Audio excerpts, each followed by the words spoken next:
Okay, cool. All right, it's Meerkat. I think we got one more, if memory serves. Let me see if we got one more. Did we make it? Did we Two forget more. about it? Two more. You can do the man.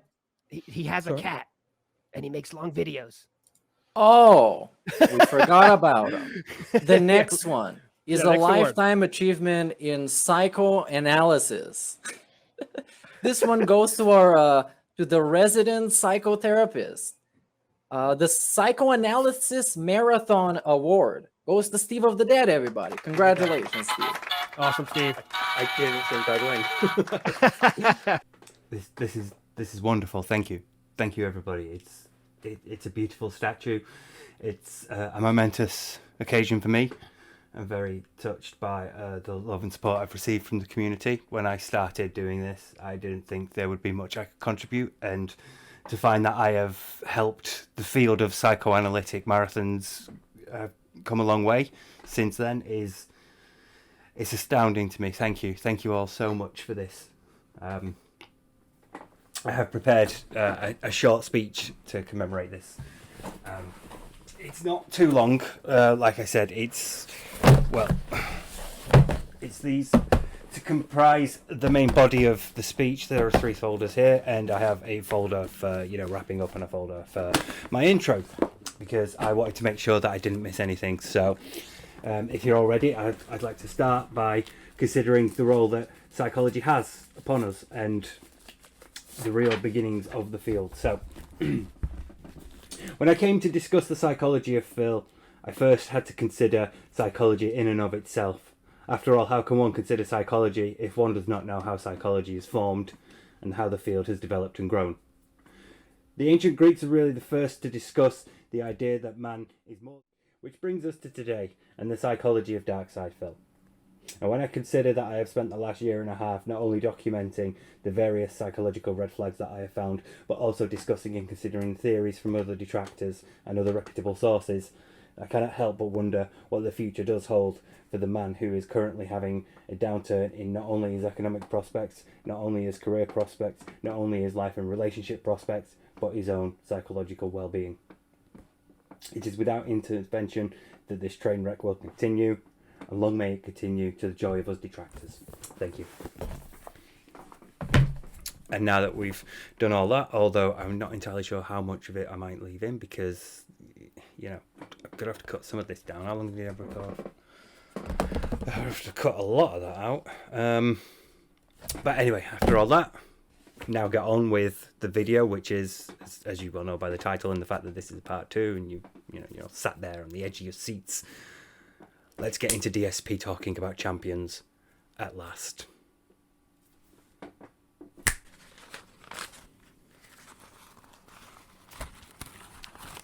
There you go, there's a blank piece. You can sit on that. Oh, good girl. Well done.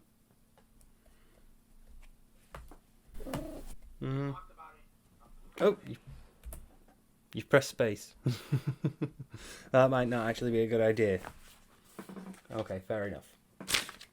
You're only okay with your part. That's fine. I just thought you might want somewhere to sit here. Because we're doing this. This is it. This is really it. This is where he addresses it. I think we're ready for this. Are we ready for this? Gypsy, are you ready for this? Just gonna make sure you're ready for this.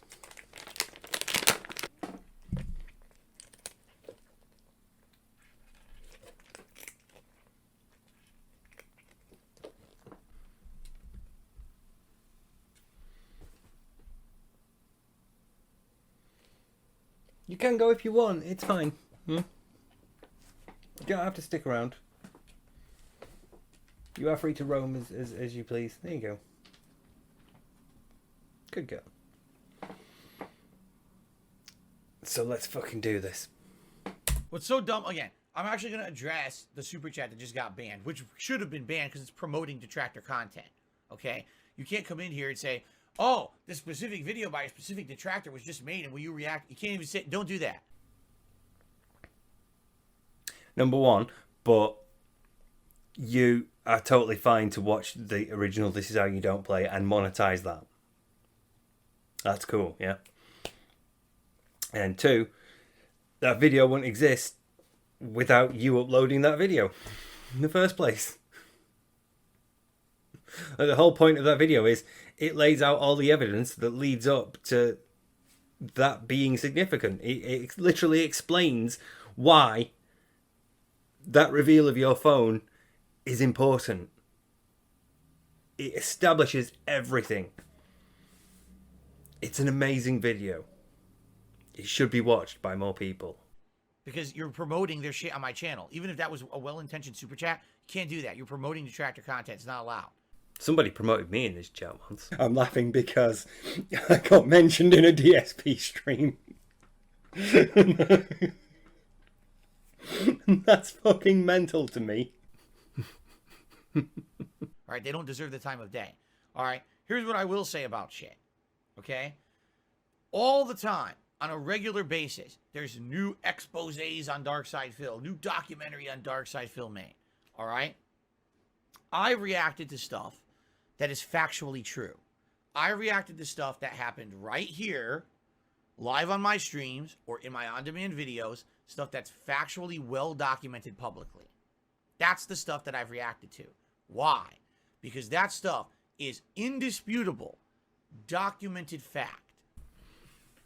Right. So you know what that means then? By that logic, because something has been filmed and can therefore be verified, you filmed and uploaded a certain daily rap that revealed something. That something has been filmed and verified.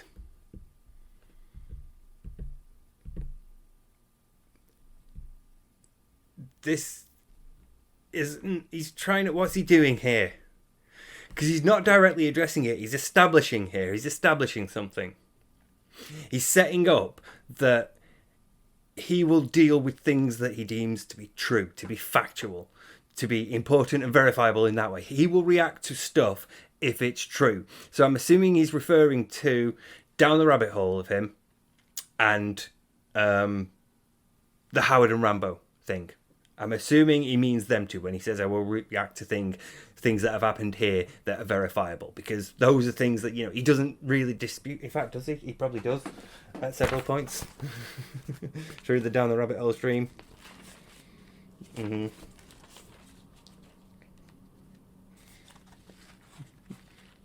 Seems to misunderstand or misrepresent John talking to others about money, calls this poisoning the well of our friendship. Johnny's talking about talking to Howard, respect the pact, and so on. Lying to save face. Fuck, I can't keep up.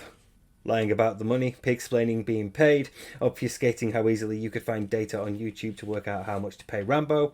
Angry that Machinima sent him data in a PDF format, too lazy to work out how to work out residuals. There was no written contract between us, well fucking duh.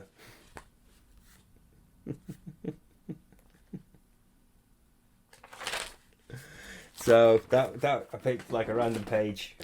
It was during the bit where he's talking about not paying Rambo for Street Fighter for co-op stuff,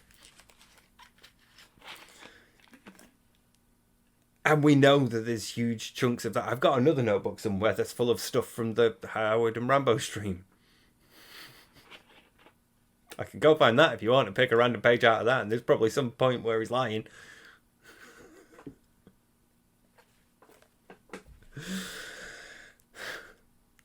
Fucking brass ones of this guy to even attempt this. Of all people to attempt the, you know, I will always deal with things that are truthful angle. He's trying to establish that so that he could say, I only react to things that are truthful. Therefore, if I don't react to it, it is not truthful. If I do not consider it like worth having a react stream to, or maybe he's talking more general. Maybe he's talking about, like, you know, if somebody says something in chat or a super chat that is like has a basis in truth. Like, you know, somebody said something about, you know, paying Howard and Rambo, and he took issue with it. He can react to it. Maybe he means that, but either way, the point still stands. He will react to comments and chats that he thinks are truthful. And if he doesn't think they're truthful, they must therefore be false. They must therefore be lies. They must therefore be bullshit. If he doesn't react to them, they must be bullshit. So I think that's what he's established that, and then he's going to say whatever's coming up next is bullshit. That's why I'm not reacting to it. I'm not reacting to it because there's no, factual basis to it, or there's no evidence for it, or whatever. There's no proof of it. Whatever, he will say that because it's not truthful. He's not going to react to it. Therefore, it's not truthful, because he's established here that that's the standard he has. He will react to things that are truthful. Therefore, if he doesn't react to them, they're not truthful. And that's how he's going to write off champions, isn't it? I feel like every time I'm about to press space, there's a drum roll. It happened. Hell, I know it happened because I recorded and broadcast it on the internet, right? It's truthful, okay? The shit that people are addressing today is bullshit. The stuff that they're addressing, all right, is stuff that absolutely positively is not true. But my dude, it was in the video. You recorded it yourself. That's the screen of WWE champions. That's like when you set it. That's the screen where you're setting up the battles.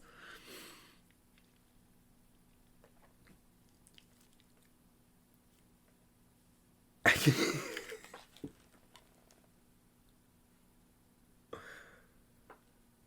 feel like this is going to go beyond gaslighting. I feel like this definition behind me is going to be like incredibly inadequate at the end. I suppose I've always got like a bit of room left there, so I could, if I need to, like add anything. But again, like I said earlier, like when he briefly mentioned it towards the start, I just feel like the it's all bullshit is, it's just such a weird defense, because this is like the incident in that he can't ignore it. He's done well to ignore it this far. What was it, July 23rd? And we're now on like August this is the 3rd, isn't it? This is August the 3rd. Is that Sunday 31st of July? Has it been that long? Fuck. Has it really been? No, it can't have been that long. It says August the 3rd at the top. So, yeah, I'm looking at the Pacific time now, and the clock is frozen at 11:15:11, Sunday 31st of July. Right, that's right, okay. August, Dave, the Raw clock is knackered. But yeah, August the 3rd. So he's done well to not address it for this long. But it is something that he's ultimately going to have to address. It's not something he can hide away from forever. It's not like ultimately he's going to have to come out and talk about that photograph of Kat and him in the car park. It's, it's one of them. He's not got that luxury here. He has to deal with this. He has to make it an issue that he addresses. So the idea that you could just go, but it's bullshit, at a point where you're addressing it. Is he going to complain about things being tough as well? Like, he's going to complain. I feel like he's like, all the time I have to put up with this. And, I just want to, make a living and pay my bills and give my wife a honeymoon. And, there's no way I can afford to play this game because I can't even give my wife a honeymoon. Don't you think I'd rather do that than spend money on a shiny Hogan? I'm just trying to anticipate. I'm just trying to consider like how DSP would come at this, because coming at it like he is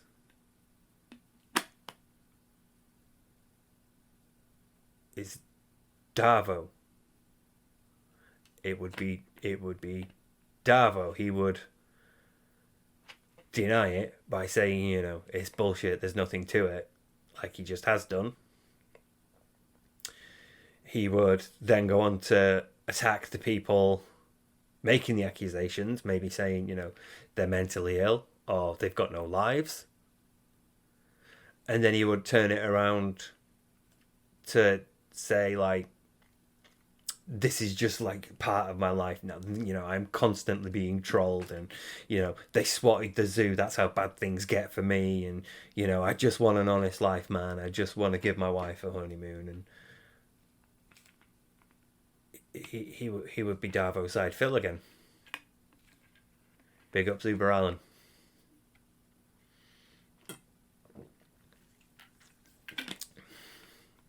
I can remember. I source my quotes.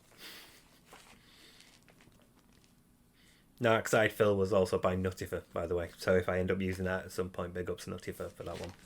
It's fucking genius. So yeah, he would do that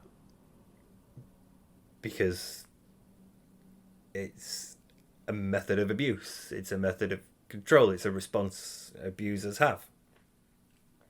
It's how they keep victims in line. They turn everything on them. You can't bring a single idea or criticism or point to them. They disagree. They will, or they see it as a threat or an insult or an accusation that they don't like. They'll Darvo. And over time, that like this, over time, it wears you down. It wears the victim down and breaks them down so that they come to accept fault where it shouldn't be. He gets to get away with so much because he can always turn it on whoever's accusing him. And if it's someone like, say, Snow Carl, who's a repeat commenter, or who's a repeat like target of his, the amount of abuse Snow Carl takes, the amount of shit he gives Snow Carl.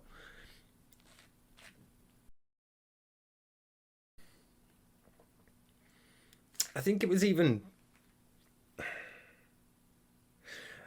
There's probably one really recent. I'm going to have a pig go. So I'll look for something no later than August the 3rd. But I bet I can find something within the last month of him absolutely shitting on Snow Carl. Snow Girl took me $1.50. He said, do you think you risk allowing trolls to win by changing your content for their sake? I think you should do the content we want no matter what the trolls believe. Okay.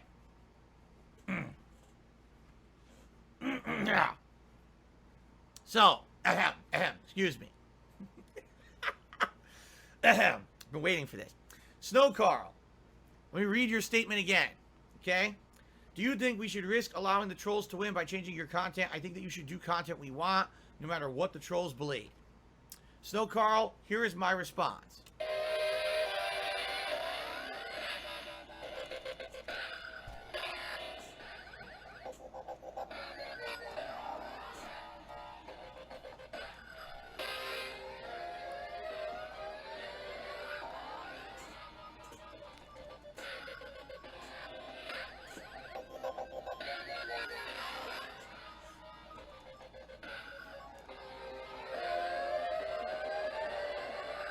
No! That's fucking stupid!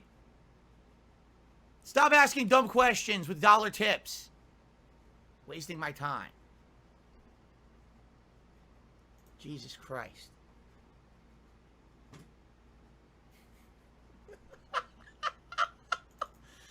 Okay.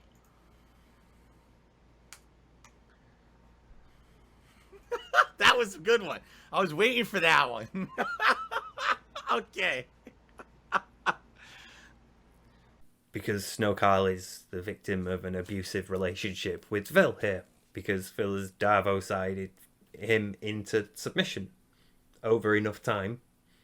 Snow Carl's come to accept it. When Phil goes off on one, Snow Carl will ask a question, and Phil will go, "Oh, right. See, Snow Carl, here's the thing that you don't understand, right? First of all, that's bullshit. Why would I do that?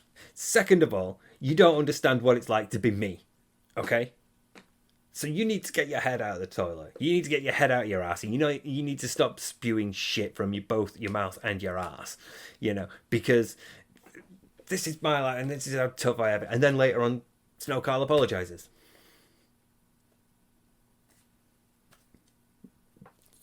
What else do you call that other than abuse?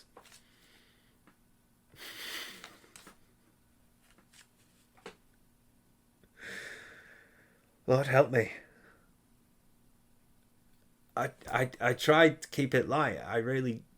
I know there was a moment earlier where it got quite heavy, and I've been trying to keep it light because this is Champions. We should all be like really, everyone's ecstatic about it. Everybody's like really focusing in on this. It's a big thing,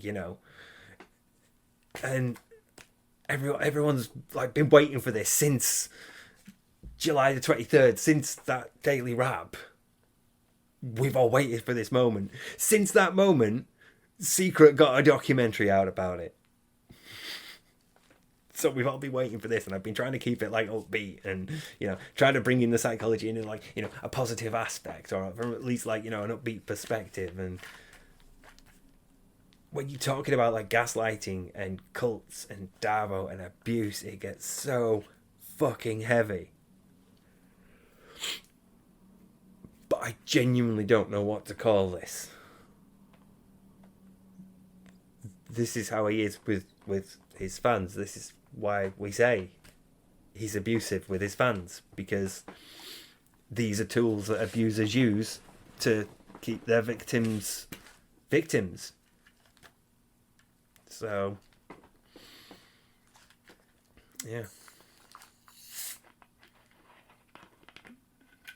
Let's see in the chat. This is going to go on forever. I will give you that one, BITW awesome. I will give you that one. What? See there, someone's asking. What about July 27th? July 27th, daily rap. I'm glad you aren't obstinate anymore. You say no to everything justly. Oh, that's fucking brilliant. I love that. That's amazing. That video was fake news, just hearsay. See, that, I don't know. I don't know who Malcolm Bernstein is. I'm assuming he's been around enough. Because, membership. So, he's either bought it himself or he's been around long enough to be gifted it. So, you never know if that's a troll or not. I think this should be... I'm going to add another entry to the lexicon. Did I mention it before? DSP's law, in that you're never quite sure whether the chatter is genuine or not. You can never tell if it's a legit member of DSP's audience or if it's a troll. Sorry, hate to be DSP.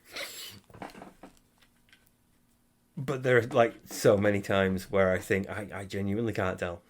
I genuinely don't feel comfortable picking one way or the other because I'm not confident enough to make that call. So if that's a troll, great. If that's an actual fan,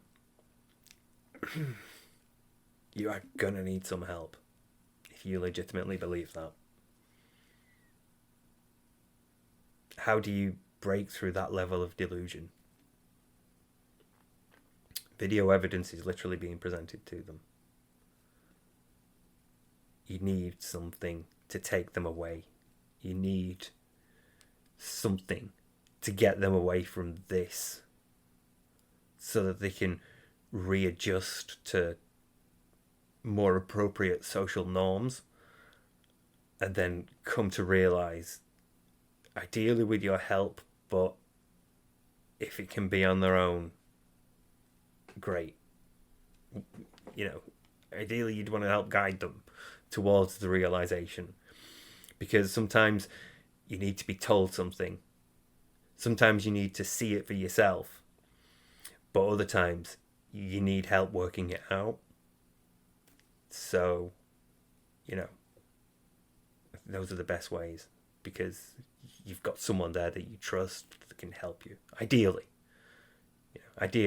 you would have someone there to help you that you could trust to work through this with. And then they'd learn that, oh, actually, yeah, that video evidence is right. They'd learn where this is wrong. They'd learn why that is wrong. So it'd take a long time, though. Again, I think about last time when I mentioned the cult deprogrammers, you would need something like that. You would really need similar sort of treatment program, because you are essentially doing the same thing.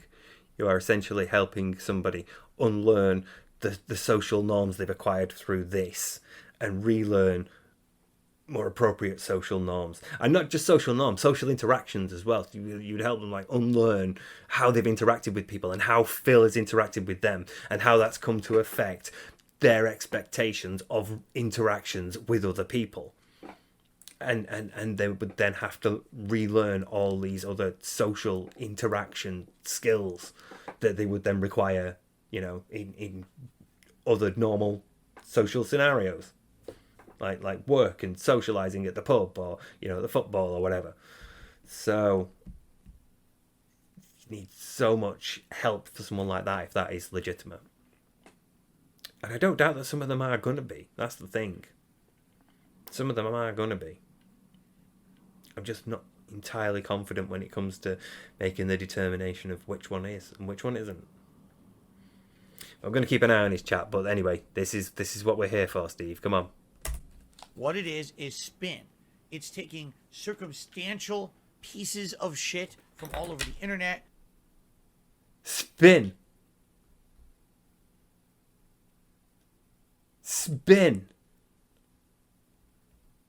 Motherfucker, it is your video. I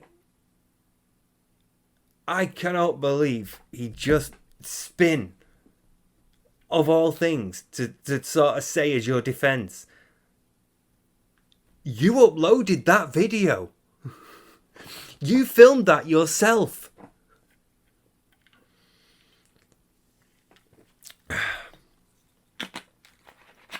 You did that. You uploaded it. You're the one who filmed it and recorded it, and then didn't check it before uploading it because you don't give a fuck about the standard or the quality of the product that you're putting out, the content that you're putting out. So you just uploaded it and filled in the boxes, and that was it. You were done. If you cared enough about your content to take the time to check your footage before you uploaded it, you would have caught that, and we'd have never have known, and we'd still just be going on with our conspiracy theories about the line app that's linked to your phone number through two-factor authentication. And, it would have been a conspiracy theory that you could have just hand-waved away, and most of your audience would have believed it. Some might have had the doubts, but they might have kept them to themselves because there's a social pressure to conform with the group narrative, because the group being cohesive around that narrative is really important. I'm sure there's a word for this. I'm sure you all know where I'm going. I'm so fucking bitter. A few of them might have just disappeared silently into the night. They might have just frittered away at the edges, faded into the ether, burning fragments of paper in the wind. But most of them would have accepted this explanation because they'd have carried on like normal, because no one would ever have known. But you're a stupid motherfucker. And you filmed it yourself. You literally didn't even stop. You were so caught up in the idea, I'll bet, when he came in and he saw Jasper on his seat, he thought, this'll be a great idea. I can put Jasper Kitty takes over. I can get more likes and more comments and more engagement on this one.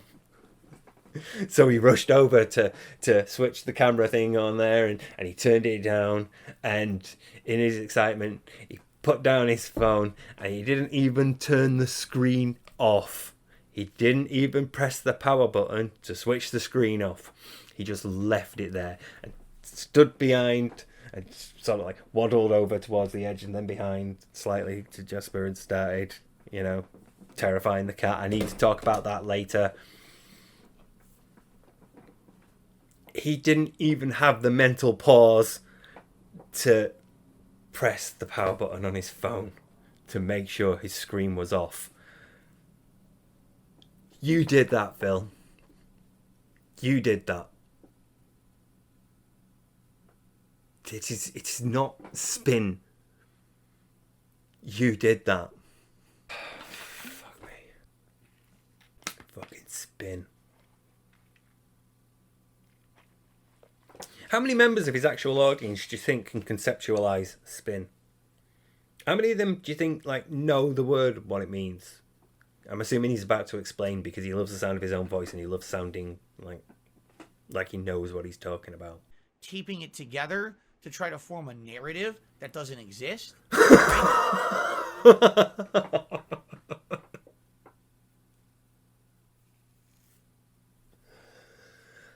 90% of that video, there are a couple of bits where maybe audio is playing or text is on screen, and I think text to speech is reading, little bits like that. Between 90 and 95% of that video is Phil.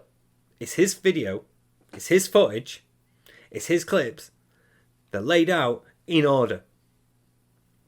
They're laid out in the order that explains everything. It's all his footage. He's saying everything at every point. He is on video, and it all leads up to the point where he turns the camera down so that it's aiming at Jasper, and he puts his phone down and he presses record and he ambles over to the chair and he goes, "Oh, look everybody, Jasper's taken over," without even considering that he's not pressed the pause button on his phone, the power button on his phone to switch his screen off. And then he doesn't review his footage, he just uploads it. That all happened. He's all on video. The fact that he can deny it. In fact, the fact that he can deny it, the fact that he has the fucking gall to sit there and say it's a narrative that doesn't exist when it's literally his footage of him doing these things. It's literally footage of him saying, "I used to play WWE Champions. Of these 4 games that I was playing, WWE Champions was by far the worst for its monetization practices." It's him going, "I haven't played WWE Champions for X amount of time." It's him talking about lineup and not knowing what 2-factor authentication is. And then it's the explanation of the lineup. And then it's showing the phone number being called. And then it's his voice telling you it's his answer machine. It's his voice telling you you have reached his voicemail. This is the voicemail for Philip Burnell. It's his footage of him leaving his fucking phone on the side, in shot, screen on, WWE Champions running. And the fact that he has the gall to sit there and say it's not is amazing, because to us, it's just audacious. It's absolutely shocking that you could even have the brass ones to even consider it. But to him, why wouldn't he be doing this? He does this all the time. It works. It's kept people here. It might not work on as many people as it used to, but it works. It's worked so far. That and a bunch of other stuff. That and a bunch of other social pressures and manipulative tactics and abusive behaviours. All of that stuff has kept people here. So why wouldn't he go there now? This is the moment when he needs it the most. Why wouldn't he go to it? It's worked for him previously. He can tell people, ignore it, and they do. He can tell people it doesn't exist, and they believe it doesn't exist. He can tell people it was this way, and they'll believe it. And then tomorrow, he can tell people, actually, it was the other way, and they'll believe that. And then the day after that, he'll tell them, no, it was the third way. It was never those ways at all. I don't know what you're talking about. That's bullshit. He will tell you it was great on YouTube until he needs to tell you that it wasn't. He will tell you that he's having a fantastic life and his fantastic life is fantastic. And then he'll tell you he's depressed and he's miserable and he's stressed and there's so much going on behind the scenes and there's, you know, bills and taxes and all sorts of shit that's going on that's weighing him down and, you know, making him feel like shit. He can simultaneously hold two opposing beliefs and not feel cognitive dissonance. I am convinced he does not feel cognitive dissonance. He just believes whatever he needs you to believe in the moment. He doesn't actually give a fuck about what the truth is, despite his claims earlier of sitting there and engaging with something if it's truth, if it's based in fact, if it's verifiable. Here is something that is verifiable. It is based in fact because he recorded and uploaded it. He did that, and it's verifiable because you can take an image of that screen from Google Images or download the phone and get to it yourself. Download the app onto your phone and find your way to that screen yourself. You can find that image of that screen and transpose it over the phone in the video that he uploaded, his phone, and it fits perfectly. There is no way that is any other game. And he uploaded the video showing that he was playing it, showing that it was active on his phone. And he can sit there and tell you it's bullshit, it's not true, that narrative doesn't exist, it's all bollocks. And some people in his audience will believe him because they believed him about everything else. Because he's gaslit them. He's gaslit them, he's manipulated them, he's abused them into believing whatever he needs them to believe at any time, any given time.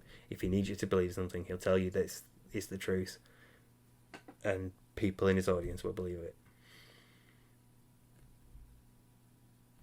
I genuinely don't know what else you'd call this other than abuse.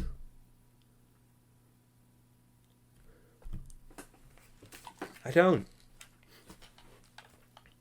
What else do you call this? Seriously.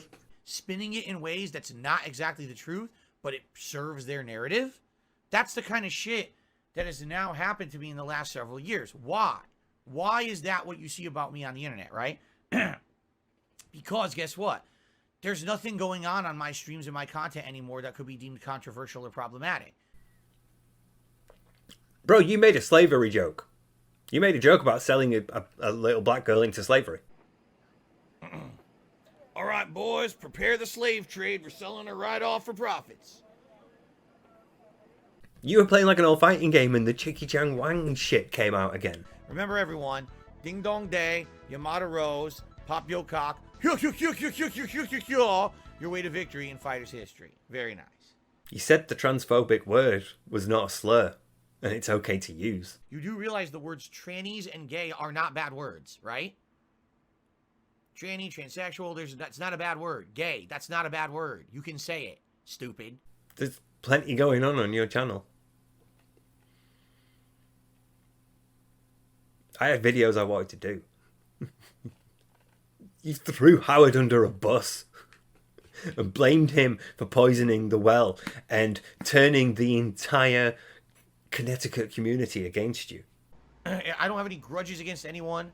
Like I said, even when we talk about Howard, right? And when I did the react to the John and Howard video, and it became very apparent, very, very apparent, that a lot of the toxicity and negativity towards me from people in Connecticut likely stemmed from him and or a group of people behind the scenes who he was involved with. I don't wish Howard any ill will. I've still not forgotten about your back. And you saying that your disc injury was at the R4, R5 vertebrae. Which doesn't fucking exist. So do you guys know what else doesn't exist? The video feature in this clip. It's a bit odd, that, actually, I have to admit. I don't know why he's privated it or taken it down. I don't think there's anything especially egregious in it. I'll have to go back and watch it again. Don't worry, Phil. We've got a copy of our own. If you remember, many years ago, when I first started on YouTube, I told you guys I had a debilitating back injury. In my lower back, I had a severely herniated disc between my... I forget if it was the R4, R5 vertebrae. And I've still not spoken about your cat. Jasper has once again stolen my seat. So I decided I would do the video like this and you could watch him sit here and steal my seat. Oh! Jasper, he's attacking me viciously. Jasper, I'm trying to pet you. You don't have to fight me. You don't have to move. It's okay. I'm doing the daily rap. I've still not spoken about the weird way you were about your wife and how you don't need friends. I'm married now. I have someone who I have a close... The closest emotional relationship I'll ever have in my life is to my wife. Back then, John was one of my closest friends, and you know what I mean? Like, he was the guy you would talk to about personal shit. I'm married now. You know, I don't need that kind of best friend deal anymore. My best friend is my wife, you know? There's so much going on your channel. If you haven't noticed, I've changed for the better, right?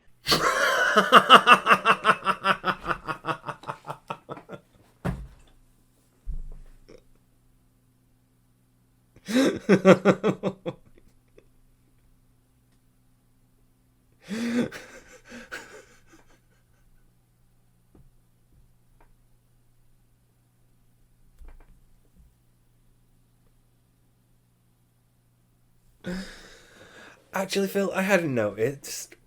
Please enlighten me. So what happens when you don't like someone? Oh, you're not going to enlighten me. Okay, fair enough.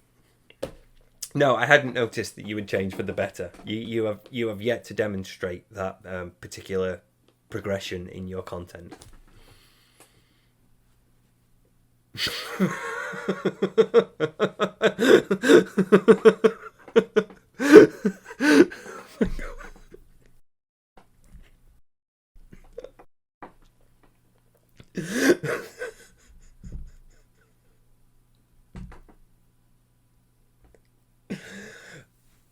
I've got to start calling him COVID because he is fucking up my lungs.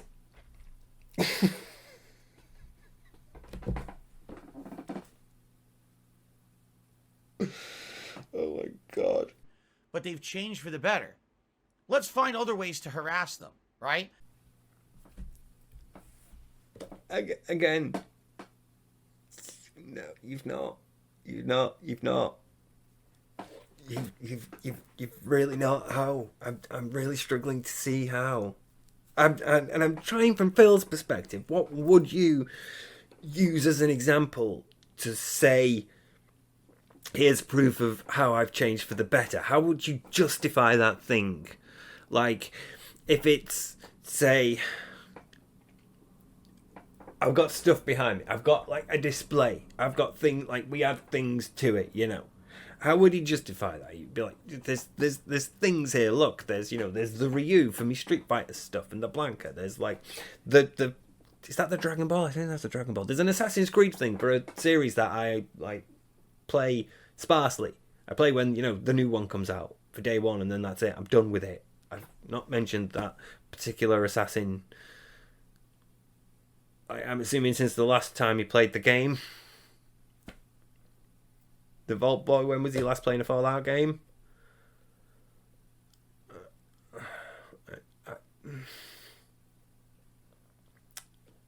How have he changed for the better?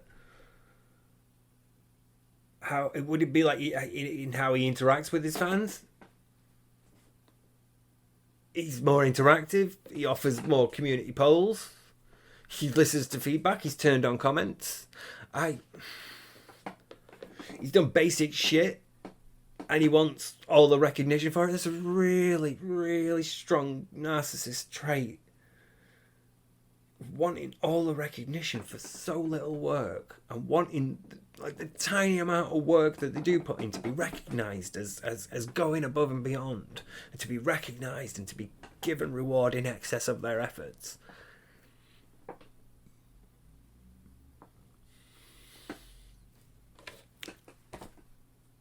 it's stuff like that. It's all those little fucking things like comments and likes. And...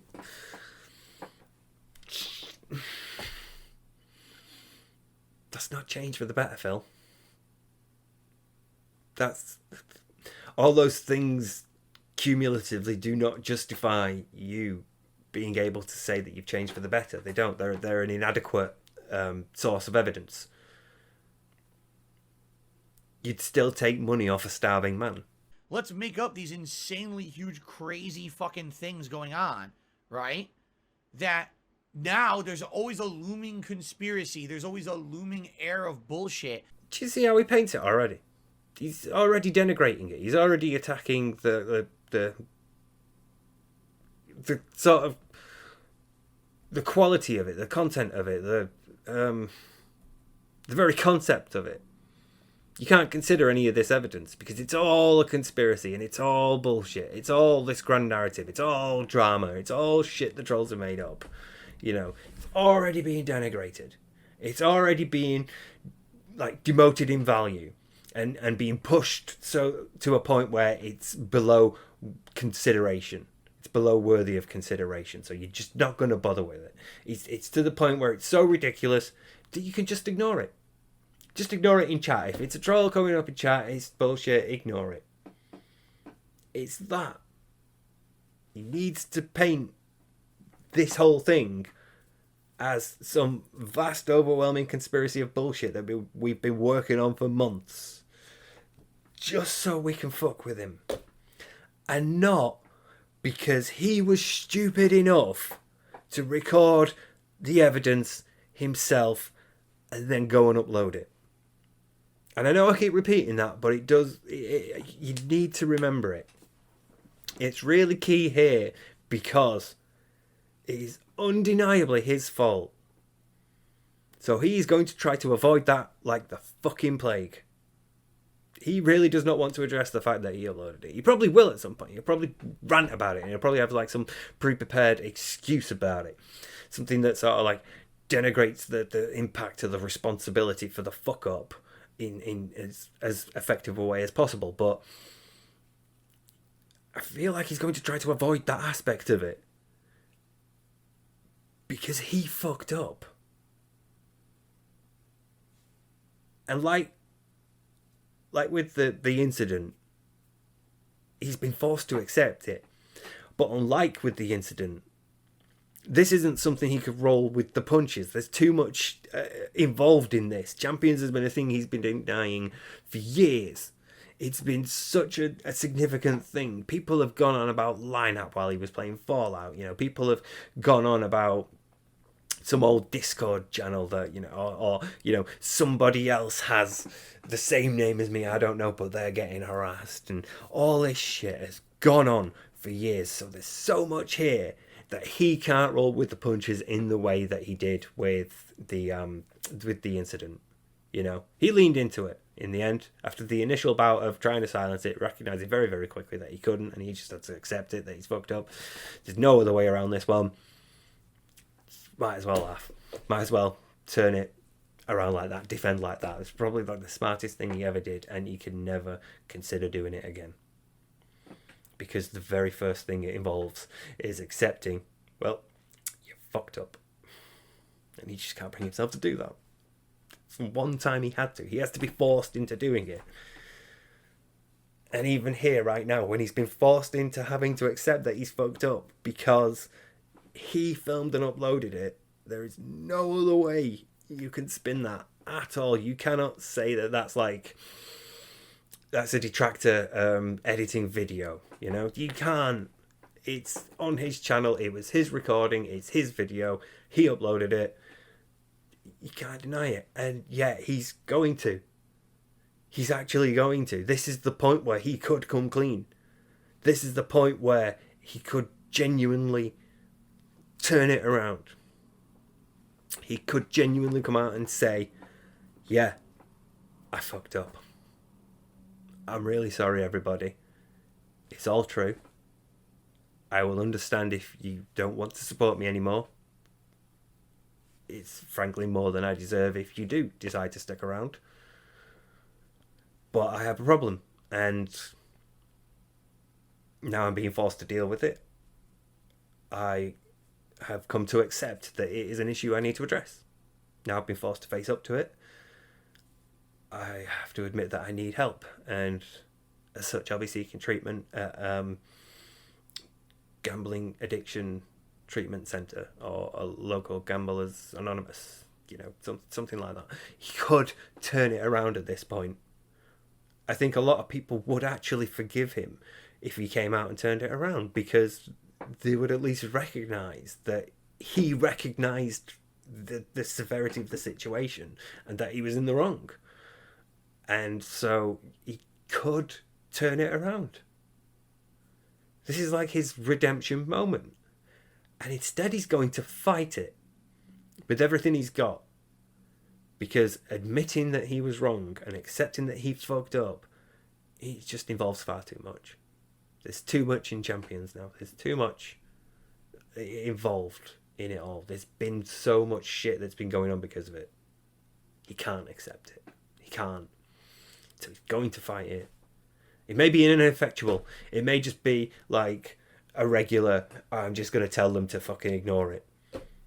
I'm just going to tell them that, this stuff, all of this, question the validity of it. I'm going to apply all that and get my way. I'm just going to tell them, fuck it, like normal. I'm going to come out, I'm going to call it bullshit. I'm going to Darbo, and then I'm going to gaslight, and I'm going to abuse them. I'm going to manipulate them. I'm going to have them eaten out of my hand once again by the end of the stream. Because fuck it. I'll do it anyway. It's worked for me so far. Instead of redeeming himself. Instead of actually humbling himself. Instead of admitting he fucked up and has a problem.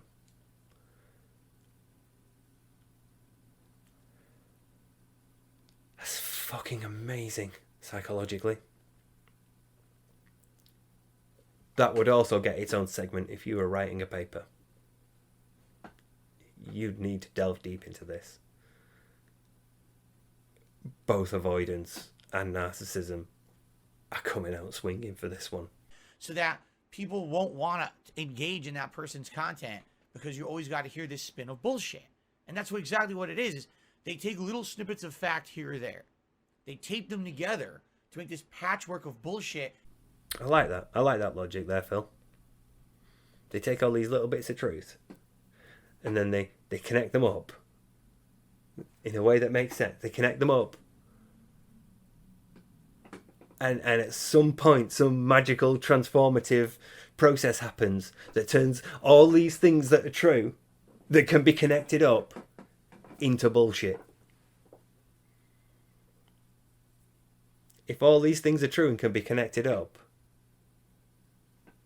doesn't that make that sequence of events that all those things tell true?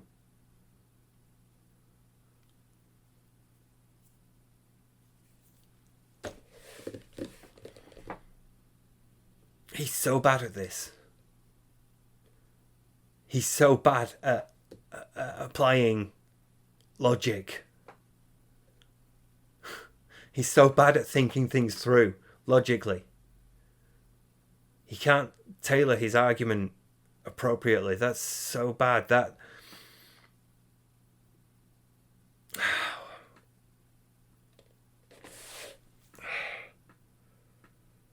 fuck. I'm committed now. I can't back out. And then they fill in the holes with whatever they want, right? They take, I can't, I seriously, I really mean this now.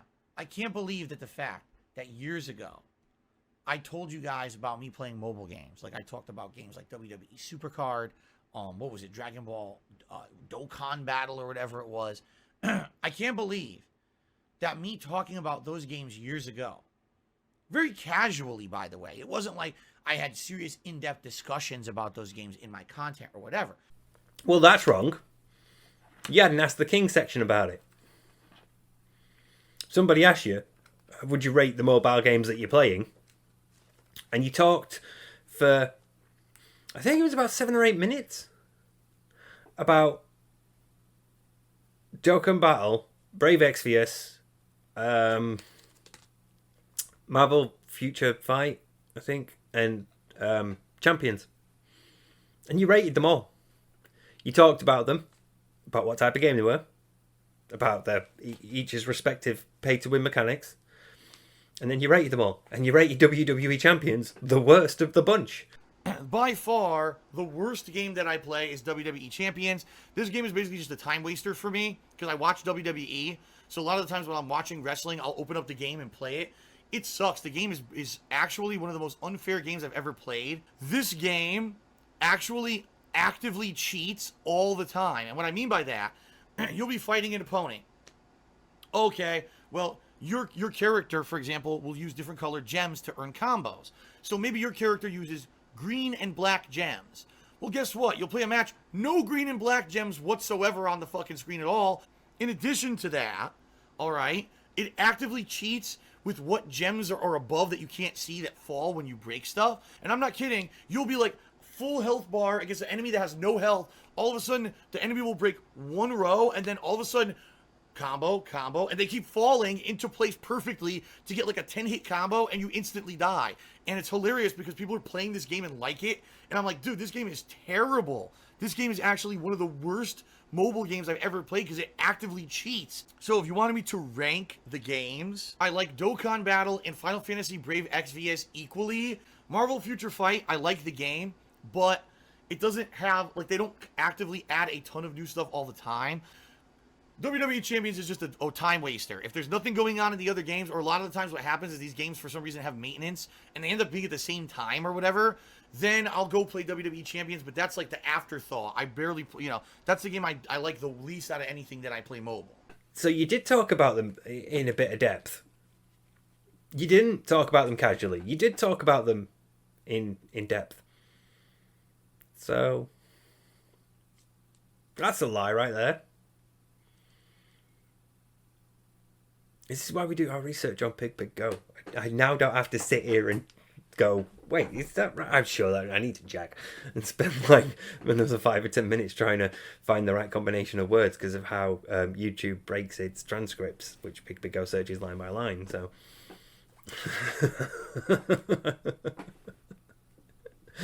again, the fucking audacity of him, because he just can. He can. It's worked for so long.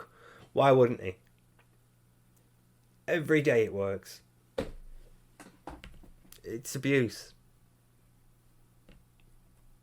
He has an abusive relationship with his fans. That's all there is to it. But every once in a while, I would mention to you guys, oh, I play this game, I play that game, right? And I did. I told you guys in 2017 that I played a game called WWE Champions that had come out at the time, and I talked a little bit about it and all of that, right? I can't believe that because I just casually mentioned that stuff, I literally never in any way engaged in that content. I never showed you footage of the games that I mentioned or anything like that. Never was it even addressed. It was just kind of a casual thing. Do you play mobile games? Yeah, I play these, Yeah, but you fucked up at the very first hurdle by using the same screen name that you use for everything else. After that, it was hunting season.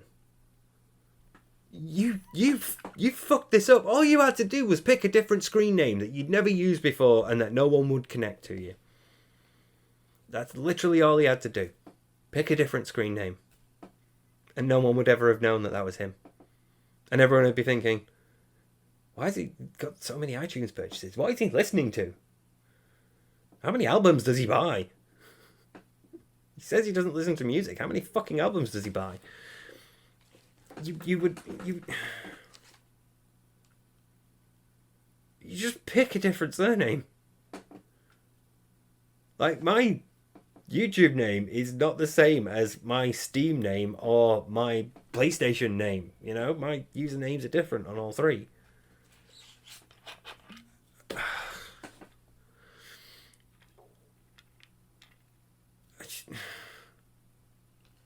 Why would you? Why would you? Why wouldn't you just pick a different screen name, for fuck's sake? Especially if you wanted to keep it secret. Especially if you wanted to keep it. At the time, he didn't. At the time, it was fine to be playing mobile games. So he had no intention of keeping it secret. He didn't mind. In fact, he also mentioned previously that one of the card battle ones, when he got a referral link, he would post like his... You got rewarded for inviting other players to the game. So he'd post like his invite, and he ended up with like 200 of these cards. So he was probably okay at the time with people being able to find him, because he figured he might get some free shit out of it if he says, "Oh, here's a referral, click that," and we both get like you get a starter pack and I get a bunch of extra cards, something like that. So he probably wasn't thinking this is something that I need to keep secret, because he probably wasn't thinking this is something I'm going to be addicted to, even though at the same time he's playing 3 other fucking mobile games. How much money was he spending?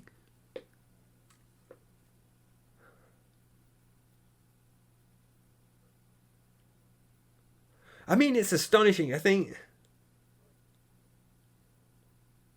at that point, 2017, I feel like that's a point where he's not making YouTube money anymore, where he has transitioned over to Twitch. So it makes that 4 fucking mobile games. Oh, man.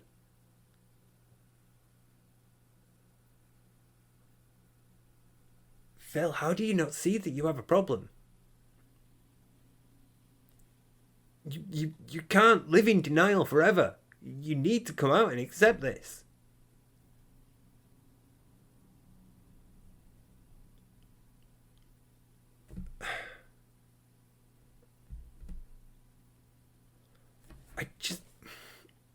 You need to come out and accept that you have a problem, and you're addicted to something.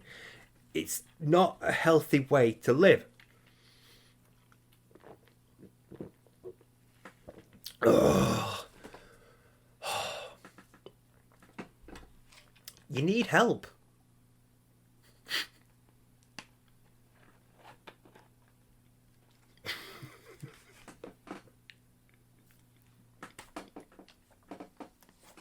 If I look back at that bit while I'm editing and I smirk, it'll have been worth it.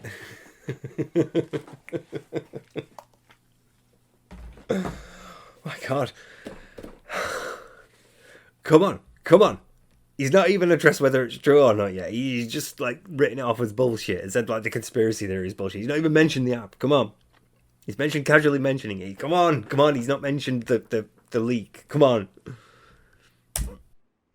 And, every once in a while, people would try to bring up stuff about them. What do you think about this particular mobile game that just came out, but everyone's saying that it's all microtransactions and shit? And I would tell you, I think it's bullshit, right?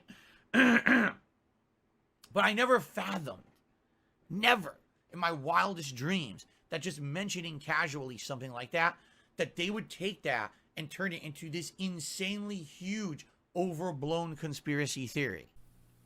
He probably also never fathomed at that point that he was going to spend the next 4.5 years logging in at least once a day, without break, without pause, uninterrupted.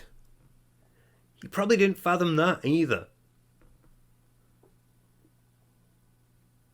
Anybody on the outside looking in, any of his friends, he probably started playing this around the time that Panda checked out. No, wait a minute, no. Because I remember it goes back to January. And she hadn't left then. She left in, like, it was April or May-ish. So, it's probably around the time that things are starting to, like, things have been getting shit for a while, but now they're really, like, beyond the point of repair. So, he's probably started putting a bit into that. And then he mentions it and stuff like that. And there's a couple of times where he plays and then he doesn't log in for the next day. Maybe he's playing something else that day, So he's, he logged in at first point, but there's also, because I think, was it like 2,000 days uninterrupted? Was that the tweet I referred to with Josh? One sec. Yeah, there it is. It was 2,000 days of playing, but he has a consecutive run of 1,645 days. So there's probably a few days, there's points at the start of it where he's not playing it every day. He's probably playing something else instead on those days because he's balancing 4 of these fucking games. And then gradually he stops playing them because after a while he stops referring to the 4 of them and he starts referring to only 2. And I think it's Marvel Future Fight and Champions that he ends up playing at the same time. And then gradually he stops playing Future Fight as well. So all you're left with is Champions, and then that's it. The next 4.5 years is set. And 6 months after he does that, Cat moves in. Was it 6 months? Again, I don't want to really check.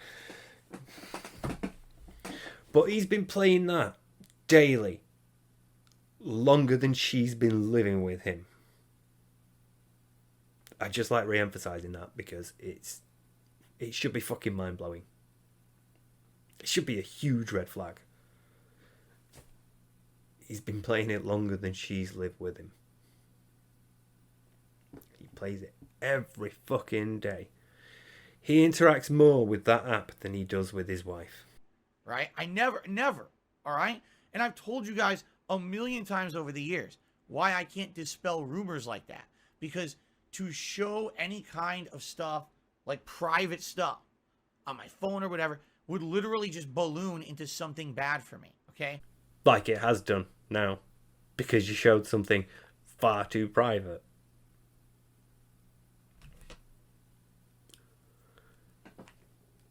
This is all because of you, Phil. There was a very easy way to disprove this. You did not take it. And we are now at this point because of your behaviour and the choices you made.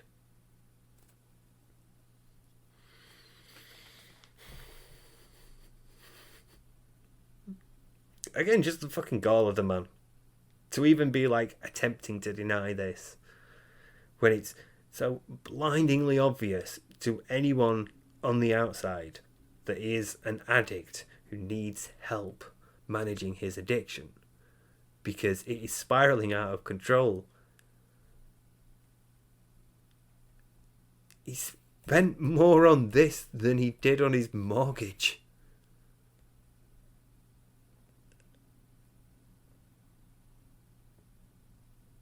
He can't take his wife on a honeymoon, but he has a 99.4% win rate. Fucking hell. Fucking bad is that? Oh my god. Genuinely, if he had people on the outside who cared, if he had a social network of friends and relatives that he interacted with regularly, and he could maintain those social relationships, he would be in a far better position because he would have the people there that he trusted to help him. These people would be able to dispel the delusion. They would be able to help him break through it and understand what's going on and where he's gone wrong and that he needs help. That he has a problem and needs help with it. But he has no one. There is no one for him. His chat are unable to provide the assistance he needs. His, for want of a better word, wife does not give a shit about him at all. Certainly not to the point where she's willing to help him go through something like the treatment he would need to deal with this issue. And he's keeping his parents at arm's length until they die. So he would resist any attempt by them to help him as well. And I think genuinely, this is why I think this isn't done. I think genuinely this is going to get worse.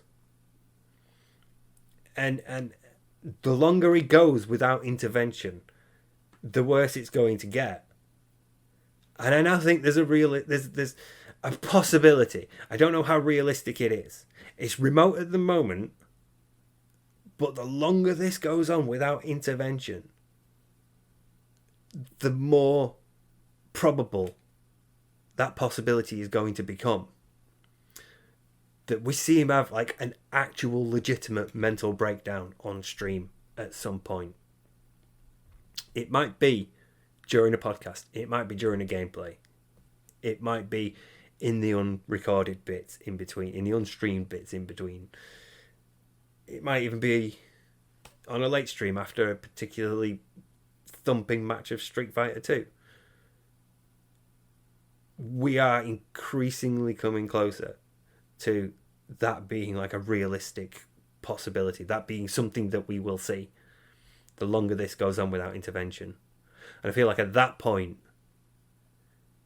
at least one person in his chat will call the police and request a welfare check on him. At least one of them has to be capable of finding that information and making that phone call. And there's probably a detractor or two as well. In fact, I would estimate that there will probably be more detractors that ring the local police station than actual fans of his.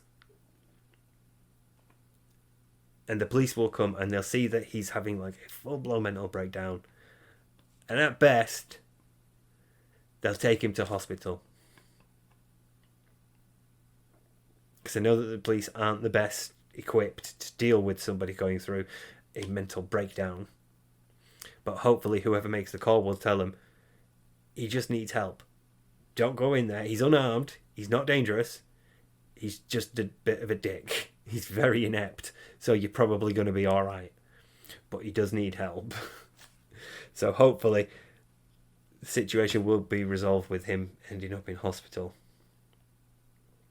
Not for any serious wounds, but to treat this mental breakdown. Hopefully they give him more than a pill.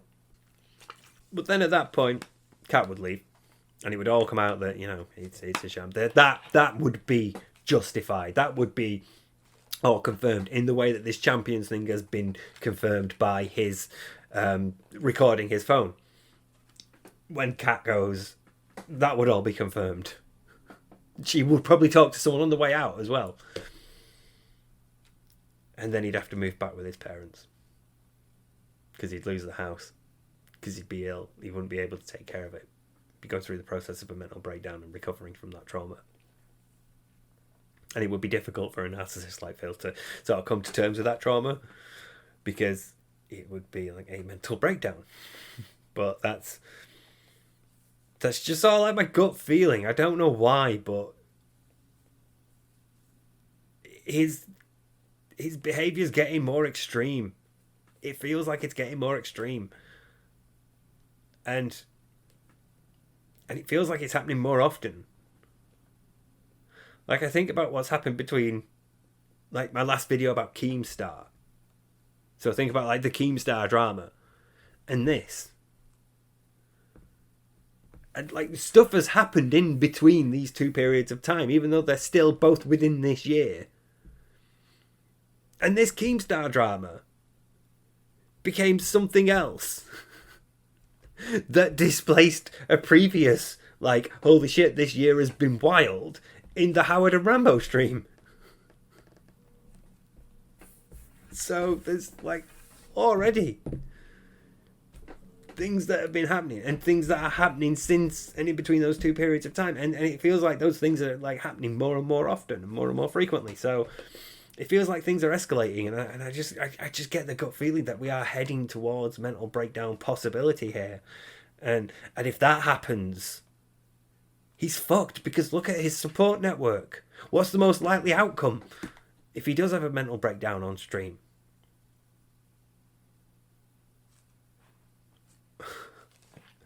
It's fucking wild that we're now at the point where that's like a legitimate possibility. 2 years ago, I went through a bankruptcy case. Okay? These pieces of shit tried every means, legal and illegal, to make it so that I couldn't get my bankruptcy to go through. You are not one to talk about illegal means, considering you fucking lied on those forms. And that is not slander, it's not defamation, that's not libel, that's not bullshit. Apart from all the other charges and all the other breakdowns of your finances and everything else where you can't account for where $5,000 a month goes, you said you didn't have a pet and you claimed $100 in pet expenses.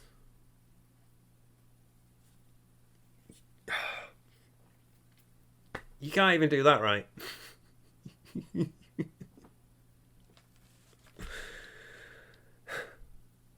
You can't even not lie on a form where you tick boxes. A form where you pick the option yes or no. You cannot even not lie on that. That is how clinical this is. That is how habitual lying is to him. It's a key component of this. It's how you cause people to question their validity of things. It's their validity, the validity of their experience of things.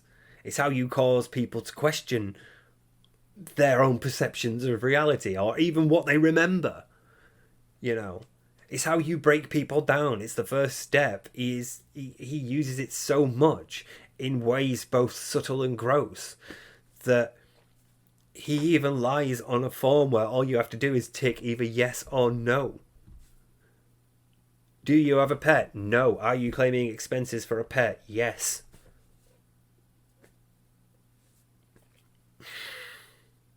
He did that. This is why you don't get trolled as much as somebody like Wings or Boogie. Because all we have to do is give you enough rope. You will hang yourself eventually, as has been proven multiple times in the past. We are literally talking about an incident where that happened right now. Speaking of which, we need to get back to it because it's really going to be the 10-hour one. I'm really sorry. What am I doing? I'm fucked. I'm actually fucked.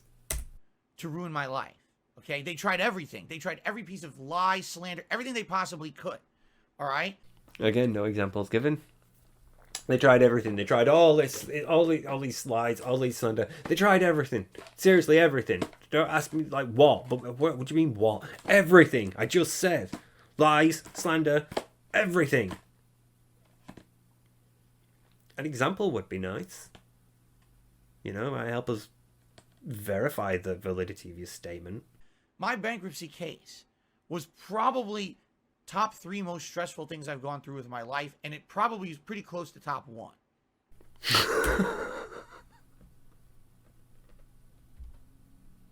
Top 1. You just say number 1. Again, with the weird use of language. It's in my top 3. In fact, it's so close. It might as well be number 1. You wouldn't say top 1. Why are you so weird with language, Phil? I really don't get this. Go out more. Speak to people more. Have actual conversations. Listen to how people talk. All right? Why? Because unlike anyone else who goes through a bankruptcy, I had to go through so much extra shit, all right, as a result of them fabricating this shit or taking a nugget of truth here or there and blowing it up into something that was completely untrue. But again, it's all based on speculation, okay? Again, with the nugget of truth. It's either fabricated or there's a slight element of truth, which means, again, he gets to worm out of it because he can concede a little bit. Which, again, helps sell his audience on the misconception that, well, he's conceded that, so it must mean that the rest is, you know, untrue. Because he said, like, that's the true bit, everything else is bollocks. If I could sell you on that lie, I could sell you on the bigger lie. So if I could sell you that, you know, this bit's true, but the rest is all bollocks, they'll believe it. I just...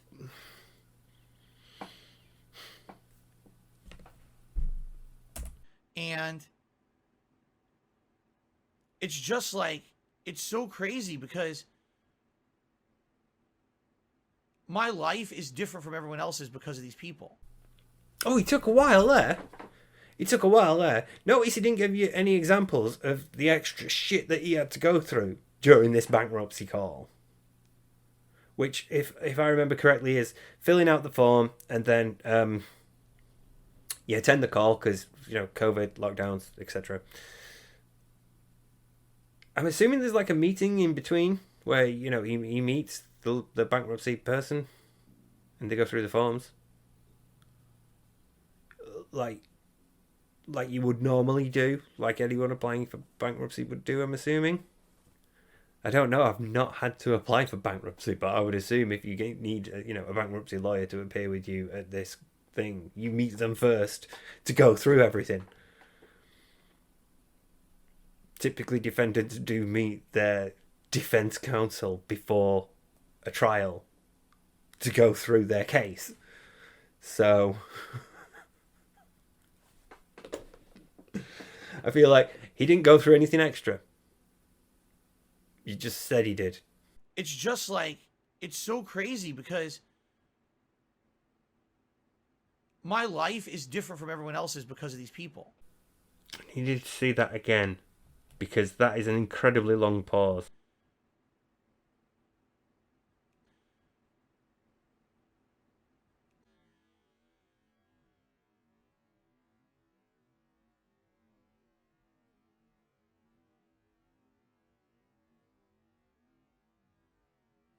That is a real struggle. It's either to consider what you're going to say next, as in to think, should I use this example or should I use this example? If I use this example, how am I going to explain it? How am I going to word what I'm going to say? Or it's frantic searching of the memory banks to think, I need an example, I need an example, I need an example, I need something, give me anything relevant, anything at all. Cast the net wider, no results, cast the net wider. Keep looking, keep searching, I need a thing. Got it, got a thing, great, bring it here. You've no idea how bad my life has been. It's one of those two things. He's recalling something, I don't know what though. He has disrupted his speech a lot. That is a huge pause. There's some major activity going on. He's either really considering it or he's really thinking for something. Look at this. It's just like, it's so crazy because my life is different from everyone else's because of these people. That's a huge pause, that. I'm going to time this now. I don't want to wait until I'm editing. I want to time this. That is a significant disruption to speech. I got 3.27 seconds.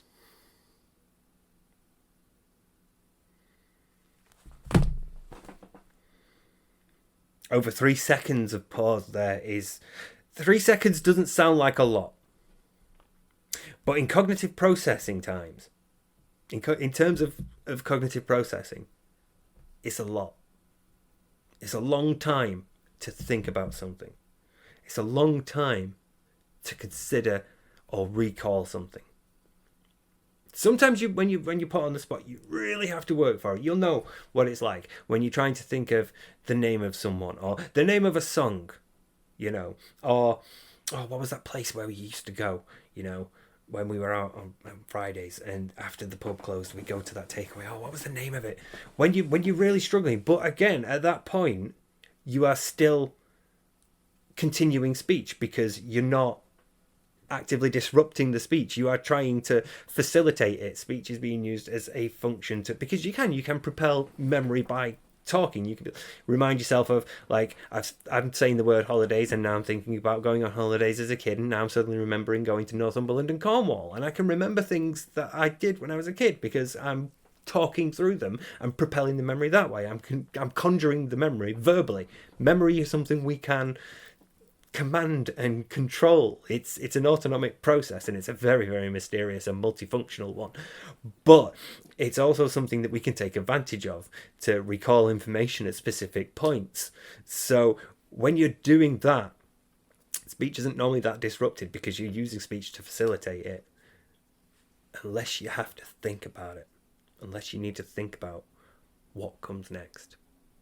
And I'll admit there have been points in this video where I've stopped for longer because I'm really struggling to think about what to do, what to say, how to react to whatever he's just said or done, So it's a significant disruption that he was really considering what he was going to say next. And I think then he just gave up. and just went with the default, you've no idea how much these people have fucked up my life. Rather than give an example, rather than say, it's like, imagine that you were in a storm, or, imagine your house had been taken over by ants, or imagine there was some invading force that you had to deal with on a day-to-day basis. He can't come up with an example like that, so he just defaults to, you've got no idea. He doesn't say imagine. He doesn't try to evoke an image in the listener's mind, the viewer's mind. He doesn't try to help facilitate his audience's understanding of this position. He just tells them, you won't understand. He thinks that little of his audience that he's like, I can't even be bothered to explain it to them, actually. Fuck it. You won't understand how much they've fucked up my life. You won't understand how difficult it is to run a business. You won't understand how difficult it is to pay back taxes. You won't understand how difficult and stressful and how much shit I had to go through when I was going through a bankruptcy process. You won't understand. This is what he thinks of his audience. This is what he thinks of the people who give him money. This is what he thinks of the people he has been lying to get his money, so that he can play a fucking match 3 bejeweled game with shiny wrestlers in it. Look, you've got 30 seconds to get out of bed or I'm declaring you officially dead. Good, then we can rest in peace. Right, bollocks to continuity. I had a break. I needed to sleep. I spent the day doing a bit of reading, and then I spent a bit of the day listening to Skeleton Witch. And now I'm finally having to deal with this again, because I've looked at how much I've recorded so far and how long the video's looking like. I'm just so fucked. So I need to get this out so that I can know and truly get to grips with the task of editing that lays before me. But I also did a bit of research, because it's driving me mad that he couldn't feel cognitive dissonance, that he could easily hold two contrary opinions. And I found something called the action-based model of cognitive dissonance. And what this is in a 2015 paper, it was argued that cognitive dissonance is not necessarily felt when two thoughts are in opposition to each other. It's not necessarily felt when you think two contrasting thoughts that seem to contradict each other at the same time. You can do that fine. The issue with cognitive dissonance comes when one or both of those thoughts has an action tied to it. If it involves making a decision about behavior or making a decision about what to do next, basically, if you can just say it, because let's take Phil for an example here. He can say, I never played Final Fantasy VII. I hated Final Fantasy VII. I didn't like the idea of it, and so I wasn't interested and I didn't play it. And then later on claim, oh yeah, I was a huge fan of Final Fantasy VII when I was growing up. I remember all the incidents. I remember everything coming up in this disc. I remember that the moment you leave Midgar, you are immediately at the open world portion of the game, and it's not like you've got another disc and a half before you unlock that. So he can hold those two thoughts perfectly fine, because all he needs to do when he's talking to his audience about it is lie. He just needs whichever one he needs at that moment. If he's talking about how revolutionary it is that he's playing Final Fantasy VII, because he is infamous for being against Final Fantasy VII and hating Final Fantasy VII, the most popular and successful entry in the series. So it's a huge thing that he's playing it. And then later on, while he's playing it, he needs to be, Phil loved this as a child growing up, and he definitely remembers all the plot points and all that stuff. That he needs that at that moment, so he can say that. All he's doing is lying either way. But when a decision involves having to make a decision, when cognitions that are in conflict involve having to make a decision, that's when you feel cognitive dissonance, when you actually have to make a decision based on one or the other contrary opinions and thoughts and possibilities. It's when you have to make a behavioral choice, when there is an action tied to the thoughts. That's when cognitive dissonance occurs. And this makes quite a bit of sense to me when it comes to Phil, because so few of his decisions are tied to actions. Most of the decisions he will make based on what he needs to say to his audience at any given time are easily dealt with cognitively by just lying. You can just lie about whatever. Whatever he needs in that moment is what he will say. That's it. That's all it. That's the only decision that is involved. That's the only action involved in those thoughts. It doesn't matter that the thoughts contradict each other and that previously he said something that contradicts what he's about to say. That's fine. He's just lying. It doesn't matter to him because there's no action tied to it. In rare cases, when he actually has to make behavioural decisions and behavioural choices, that's when he would feel cognitive dissonance. But because he doesn't do that very often, he generally doesn't experience it the way that we sort of like think you should experience it. Most of us can't tolerate the idea of cognitive dissonance, but we can sometimes justify our beliefs if they contradict. Like, we might say, in normal context, I wouldn't believe this, but in this particular circumstance, I didn't really have much of a choice, so I did. I went with it. Most of us would not really suffer that much with it because we would find some way to internally justify it to ourselves. But if it's an action, let's say like in the Milgram experiments, where you have, where people were tested as to how they would obey authority. If there's an action involved there and that goes against something that you would ordinarily not do, that's when cognitive dissonance is kicking in, because you would normally believe, I could flip the switch because the experimenter is telling me to. But morally, I'm not okay with the idea of the person on the other end receiving this higher shock. And so, there's a conflict there, and that's, unfortunately, with the Milgram studies, he found that quite a few people were willing to go way past the point that it would be a fatal shock to the person on the other side. So, that's an interesting one. I should really do this is why we still talk about. This is why I'm so in DSP mode that I thought this is how you don't play. That's my own fucking series. Why we still talk about. My God, I've just had a break. I don't need another one, surely. But anyway, yeah. That's why that sort of made sense to me, that theory of that action-based theory of the action-based model even of cognitive dissonance. It sort of made a bit of sense to me because Phil doesn't usually make decisions that have actions tied to them. And most of the time, if he is, in the way that you could sort of like say, oh, well, now he's hit that member goal, he has to decide what's coming up next. Most of the time, he'll put that responsibility on his audience. Tell me what you guys want to see. Tell me what you guys think we should do next. We could do this or we could do this. Which do you guys prefer?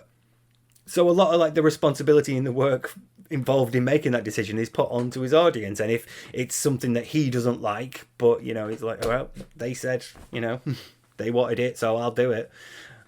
Or he could ultimately say, well, trolls got involved, so if you discount the troll votes, then, really the real winner was this, so we're doing the thing I want to do. But either way, he'll find justifications for it, because all he really has to do is lie a bit to justify doing the thing he wants to do. So he never really experiences cognitive dissonance based on action-associated or action-consequenced decisions, like most of us would. It's... it just sort of made a bit of sense, and it did make it easier for me to come to terms with, because it is a real annoyance for me. It's that he can just be so casually hypocritical, that he can just so easily lie and say something that completely contradicts a narrative he's previously established and not give a fuck about it. Most of us don't do that. Most of us don't lie to that extent, and we sort of learn from the consequences of lies. And that's why we don't lie that often, because we know lies are bad and generally you shouldn't do them.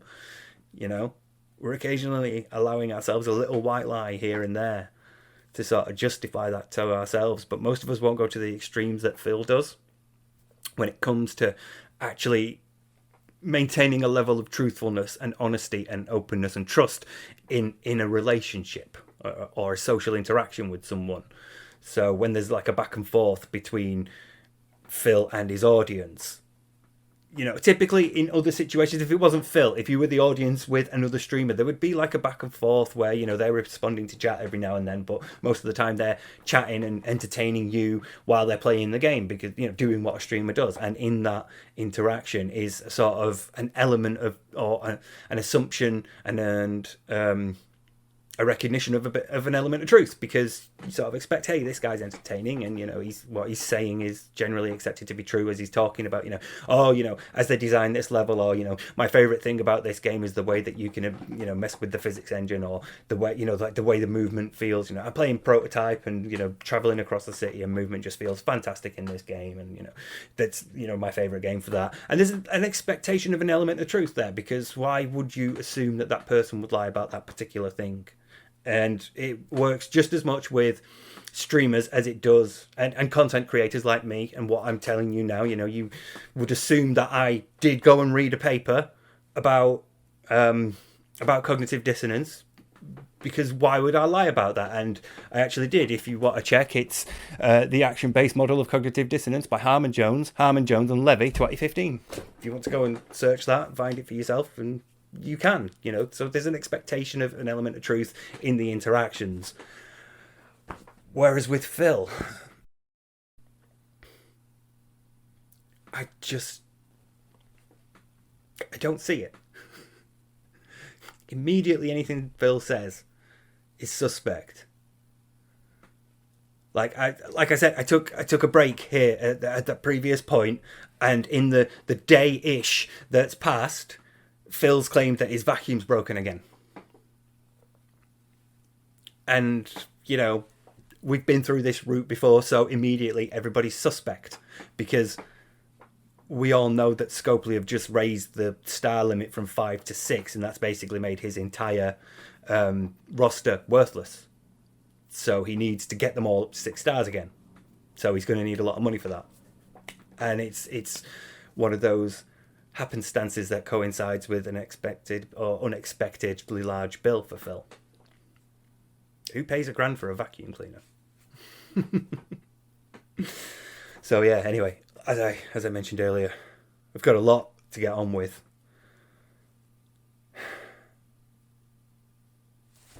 Grab your new day's worth of Lucasade chips, Steve. I called them chips for my American audience, but for British fans, the bougie crisps of this half of the video are Tyrells, which are much better than kettle chips. Let's go.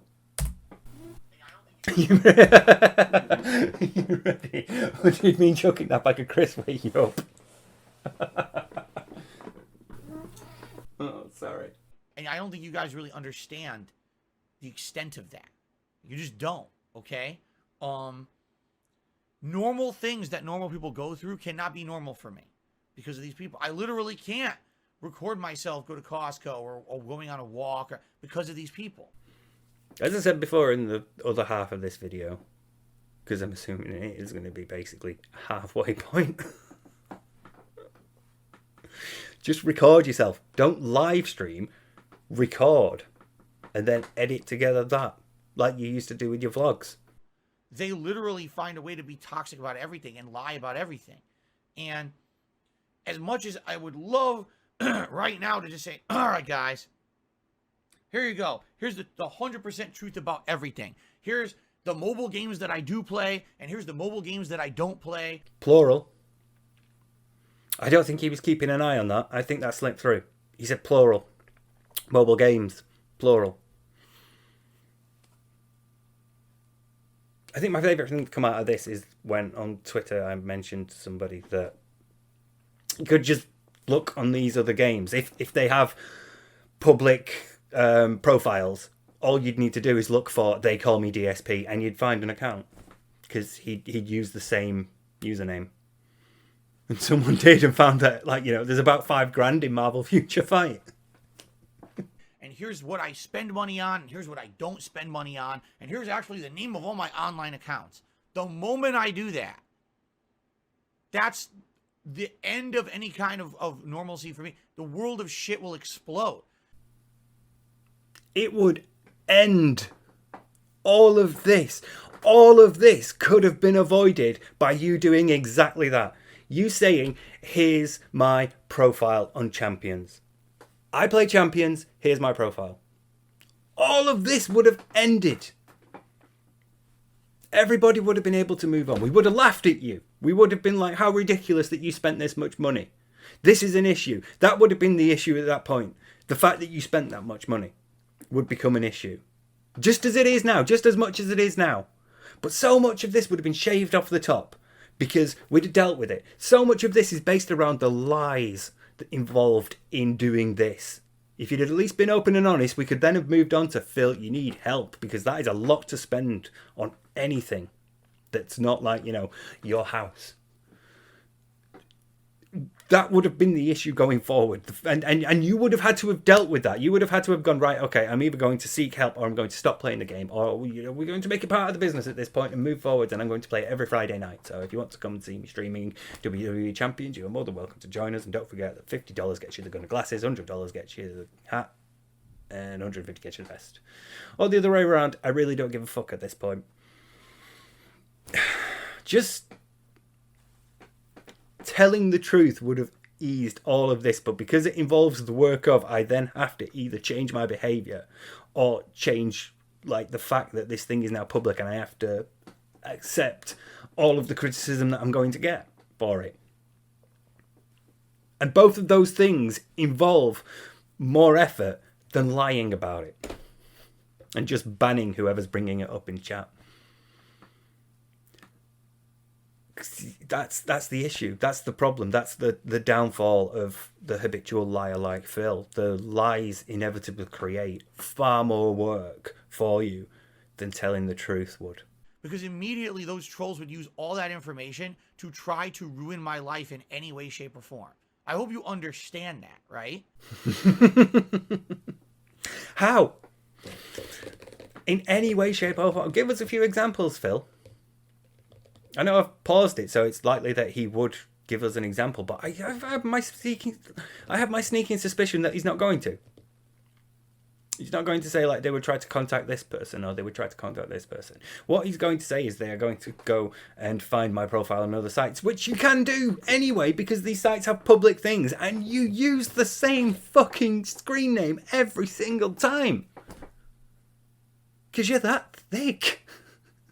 You're either lazy or thick. There's no excuse for that. Come on.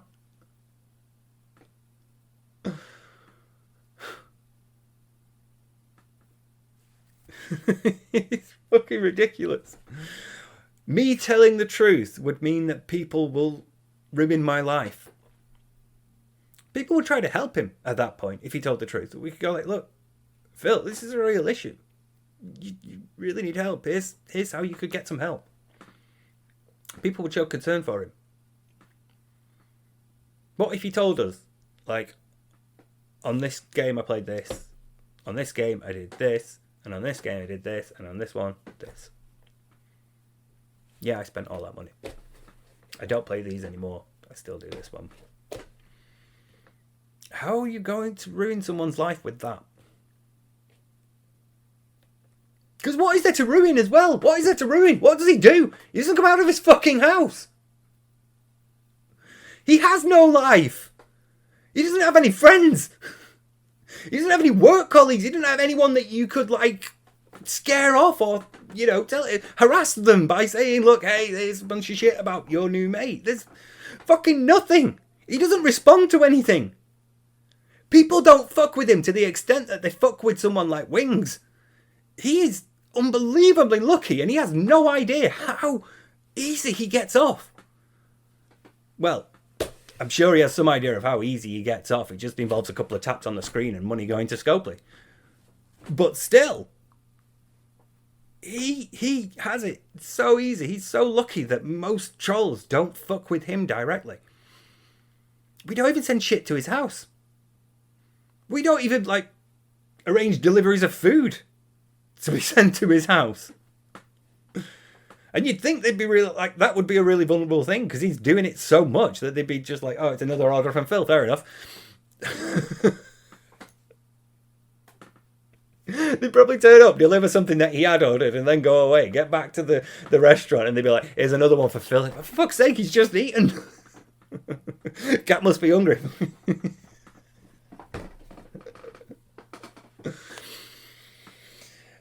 Being open and honest does not ruin your life. Telling the truth about something like this would not cause people to ruin your life. People fuck with you because you lie about it so much that it's hard not to. It's hard not to be drawn into this, like, vortex of shit. You notice he lies so much, and then you're like, right, well, what's really going on then? And you just end up diving deeper. If he just told the truth, so much of this would not have happened. Nobody would be asked about fucking with him if he'd been open and honest about it from like years ago. When it first started becoming a thing, if he dealt with it there and then, there would be hardly any of this. Like, that's how they are. They've already for years fabricated so much. I need to see what's going on in his chat. Press of Fame. Magnum United, but you had WWE champs on your phone on your own July 23rd daily wrap. Bank links exposed 1651 and 110.09. Total wine, curls and 12. Stop lying to yourself. Book of excuses. So you do play mobile games? Yeah. Will you ever be able to tell us the 100% truth though? Like ever? No. No, OIC. He won't. He genuinely won't. I genuinely wonder sometimes because it feels like he lies about the most insignificant things. Like things you wouldn't need to lie about. And he lies about them. And so at times I think it is a compulsion. At times I think he has essentially conditioned himself into doing it. He's done it so much that it's become habit at this point. And then other times I think it's compulsion because it seems like he doesn't have a conscious control over it. He just has to lie about certain things. And the more and more he lies, the more and more things he feels he can lie about. So it becomes this feedback loop of an ever increasing scope of lies. And so I don't know if he could ever honestly tell the truth. And the problem is, at this point, if he did, hardly anybody would believe him. People would be suspect because of all the years of lies, that when he sees that people are not believing him when he tells the truth, he thinks, well, what's the fucking point of telling the truth then? Because no one believes me, and goes back to lying. I think he's genuinely fucked. I think he genuinely needs help. More and more throughout the last day or so of doing this, I've been thinking he needs to be committed against his will. He needs, like, for his own good, he's clearly incapable of living a normal life. He can't tell you the truth. He just can't. He lies about everything. Why lie about what you order in? Why lie about, your cat? I told you all the truth about my cat, because why lie about it? It's shit I have to deal with, so, you might as well know about it. She's asleep right now, so I don't want to bother her.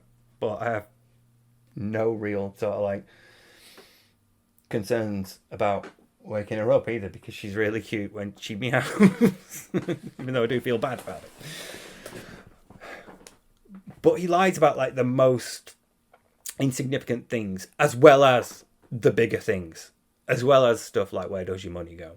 What are you doing with your money? Why is this account linked to your mobile phone?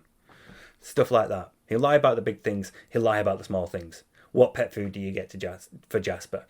What's your favourite restaurant? Or, what do you do? See, I can't think of anything else he does. He goes out shopping and picks up supplies and errands.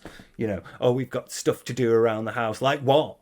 Like what? You can't even own the fucking shower. The shower. I need $1,000 to get a plumber because my shower's fucked. Hey, Phil, did you get a plumber for your shower? What? There's nothing wrong with my shower. You shut the fuck up and piss off. He cannot not lie. He will never be able to fully tell you the truth. Because at this point, he's either conditioned himself into believing it.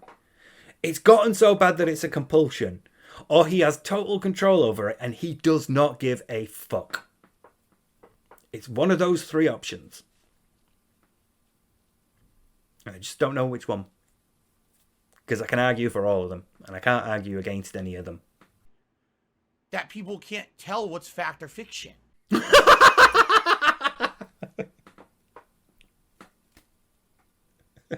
It's just a great line to resume on after that. Because there's so much fabrication out there. Even if I were to try to show evidence of what's true, it wouldn't fucking matter to them. So I might as well not bother. Whereas the issue is, Phil, the fact that you don't show evidence. If you did, it would matter to us because then we'd be able to work out the fucking truth.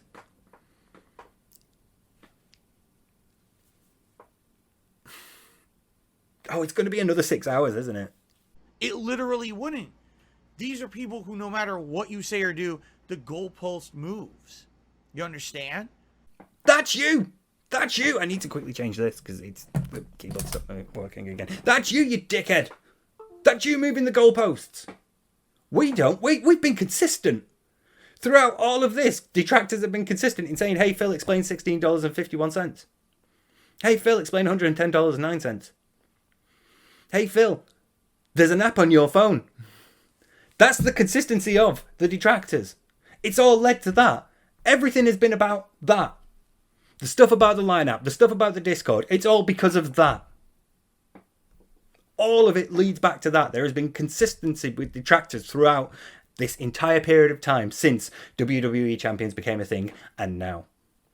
It's you that moves the goalposts, Phil, because if you didn't, you'd just show evidence. You'd be like, I could show the truth, but then they'd be like, oh, well, what about this? And oh, what about this? And they'd move the goalposts, so I'm not going to show evidence.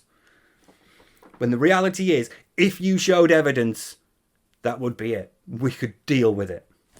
We would actually start talking about it. We would actually go, right, guys, he's shown us the evidence. That proves this theory correct. That proves that theory incorrect. That proves that theory incorrect. So we can shut up about them now. We know they're not true. We know that this one's true. But instead, he worms his way out of it by going, well, I couldn't ever satisfy them, so I'm not going to. So even if right now I said, here's the truth of the matter, right? And here's everything that's going on, they would say, oh, well, that's bullshit. And that's got to be a lie. He made that up and he did that. They wouldn't care. See, like I said before, you are at the point now where that is happening because you have lied so much that we cannot trust you to tell the truth. That's why, if you did, we would check. We would ask you more questions. That's not moving the goalposts, Phil. Follow-up questions are not moving the goalposts. We would check it to verify whether it was real or not, whether you were telling the truth or not, because you have lied consistently so many times that you have dug your own grave, and now we do not believe you when you say anything. Everything you say is suspect until it can be verified, and if you told the truth, we would be able to verify it. And we will be able to say, right, that theory, that thing that we keep mentioning, that thing over there that we believed is not true, because Phil said this, and it's true. Phil was telling the truth here, so we can get rid of that. Because that's how that works, Phil. That's how telling the truth works. It is mental to me that we are at the point where a 40-year-old man needs to have it explained to him how the truth works. And how, when you tell the truth, people check to see that you're telling the truth. If you have a history of lying.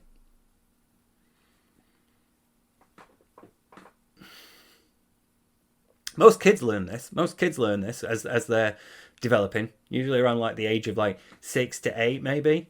You start to learn that, you can sometimes tell lies, but if you get found out, like, if you're the one holding the pen and there's scribbles all over the wall and you're telling your mum, no, the baby did it, the baby did it, the baby did it. And she's like, the baby's not old enough or tall enough. And the baby's not holding a pen. That may or may not be a thing that happened with me and my brother. But most kids learn that, there are limits to lying, basically. There are consequences to it as well. If you get caught, there's usually consequences to it. So they don't do it as often. And as adults, you do it less. Although as adults, you can then cognitively process it more. Because all kids know is that lying is bad and you shouldn't do it. But as you're adults, you learn like contextually how lies work. And you learn to be, you learn to better process like all the consequences involved of lying. And that's how some people will actually end up lying more, because they process the consequences and think, actually, it's worth it to lie. I might get something out of this. If I can convince her that I wasn't cheating last night, I might be all right. If I can convince him that what I said last week, I meant it, I can get some more of this behavior out of him. I can get some more of like this apologetic behavior. As adults, you learn to cognitively process lying in the context and the consequences of it in a more advanced way. But it feels like Phil is still at that childlike level of dealing with the consequences of lying. It's just that he's never been punished for it, so he's continued to get away with it. He's continued to do it because he's never faced the consequences of it. And we're now at the point where nobody would believe him if he told the truth. We would need to actually check and verify it. We couldn't just take it at face value because he has a history of lying. Because they're literally, their thing is not, expose DSP for doing something bad. That's not what their shtick is anymore. Maybe at one point, years and years ago, that's what it was. All right? It still is. That's why we keep talking about fucking champions. Because you're lying about what you need money for to get people to give you your money, and then you're spending it on this fucking bejeweled rip-off. It is about exposing you. It is about exposing the lie that you tell every time you say, I need tips because I've got a fucking huge bill coming up. And somebody goes and checks the Scopely events calendar, and there's a fucking Hulk Hogan event this weekend. It's all been about exposing you. It's not been about ruining your life or fucking with you. It's been about getting you to tell the truth about this thing. Because you lie so much about it. Fuck you. Is it though? Is it? Is it this? Because part of the issue with gaslighting is you need to have the prior knowledge for him to get you to doubt in the first place. And that would involve actually having experience with detractors. If he's trying to get the people in his chat to believe that detractors, and maybe at one point they were convinced with like exposing Phil, but now it's all about fucking with him and ruining his life and all that. But he's trying to get his audience to believe that. Then how are they able to be gaslit if they don't have the experience of detractors to know that that's not true in the first place? Is it more just the psychological manipulation involved in cult leaders and control? Is it just like the restriction of information externally? You know, because most of, you know, like take out all the trolls in his chat, take out all the undercover detractors, and just assume that everyone that's left is like a legitimate fan of Phil's. Would they have the experience with detractors and in detractor circles to know that he is not telling the truth? Or is this basically their one source of information about detractors and trolls and about people who don't like Phil?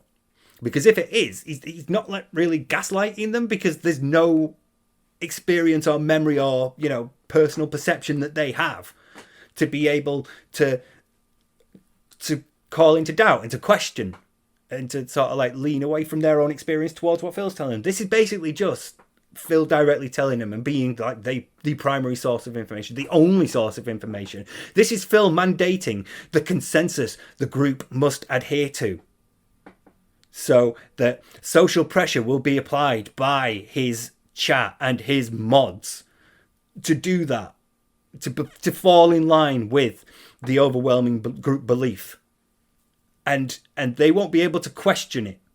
They won't be able to go and look at external sources, like actually going and talking to detractors. You know, a lot of us who stream and make content would fucking love to talk to some of Phil's like actual fans, not to have a go at them, not to have a dig at them, but just to talk to them. Just to sort of like say, so, you know, what is it that you like about Phil? Why do you like Phil? You know, just to sort of like find out what it is that makes them fans of Phil. Not in any like harmful or negative or exposing or devious or, you know, any sort of massive conspiracy theory bullshit sort of way, but just to talk to them. But you're not going to know that if you're adhering to the group consensus of, oh God, detractors are bad, and, you know, they're sick and they're evil and they just want to ruin Phil's life, and, you know, everybody else is saying it, so it must be true. And, you know, like the person who did say, well, actually, Phil, detractors might not, got like really embarrassed and humiliated, and Phil tore him and knew one of them banned him. And I don't want that to happen to me, so I'm just going to sort of like go along with the group, and I'm just going to listen to what Phil says and like what his mods say and what everybody else is saying. And I'm not going to bring any sort of like external ideas or influence or information or effort or anything like that. What's the word for that phenomena? Their shtick is cancel DSP and ruin DSP by any means necessary. That's a lot different than saying, oh, they're...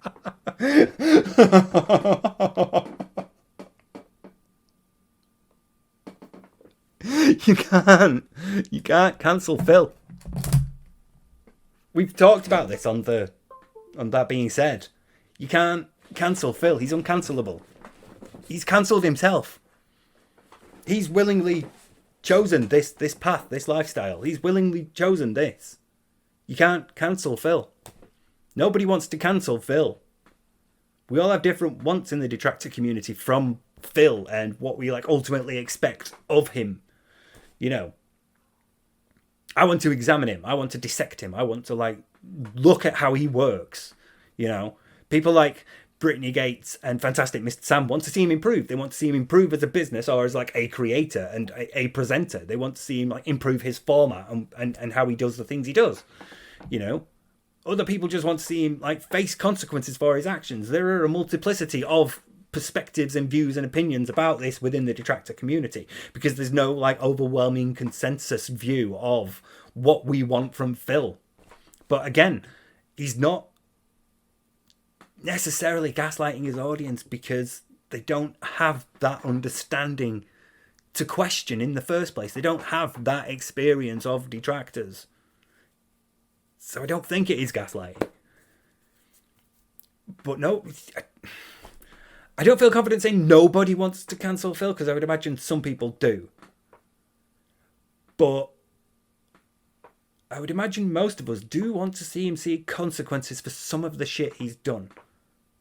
Like, personally, I'd like to see him off the site, or at least unable to monetize his streams to the extreme that he does, because of comments he's made that are, you know, racist or sexist or homophobic or transphobic. I feel like he did not encounter enough, he did not, you know, experience appropriate enough consequences for those behaviors.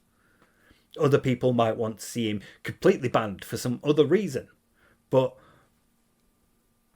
most of us don't want to see that. Most of us actually want to see some sort of change or improvement, either through like the intellectual curiosity of how would he change?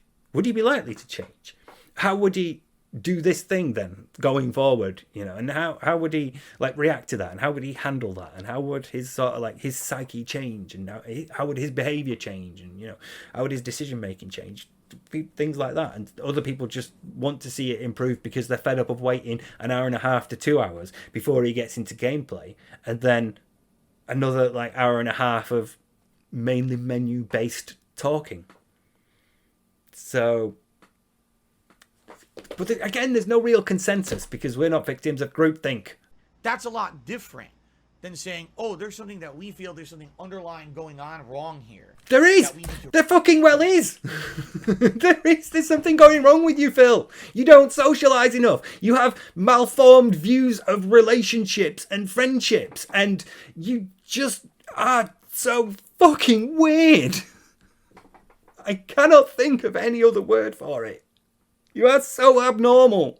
Your psychological build, your psyche, the mental jigsaw that makes up you, it's so fucking abnormal. It fascinates me on a level that I tend to genuinely feel uncomfortable calling academic or professional, because I feel like it's inadequate. I feel like I really want to know. I want to be there at his fucking autopsy so that I can have a look at his brain and go, oh my God, there's a growth in work area. Fuck, right, that explains a lot. Fuck, something's gone on in his broker's region, and that explains why he keeps using thus and percentile incorrectly. Right. I want to know. Oh my god, come on. Remedy or like we're a bunch of vigilantes or whatever.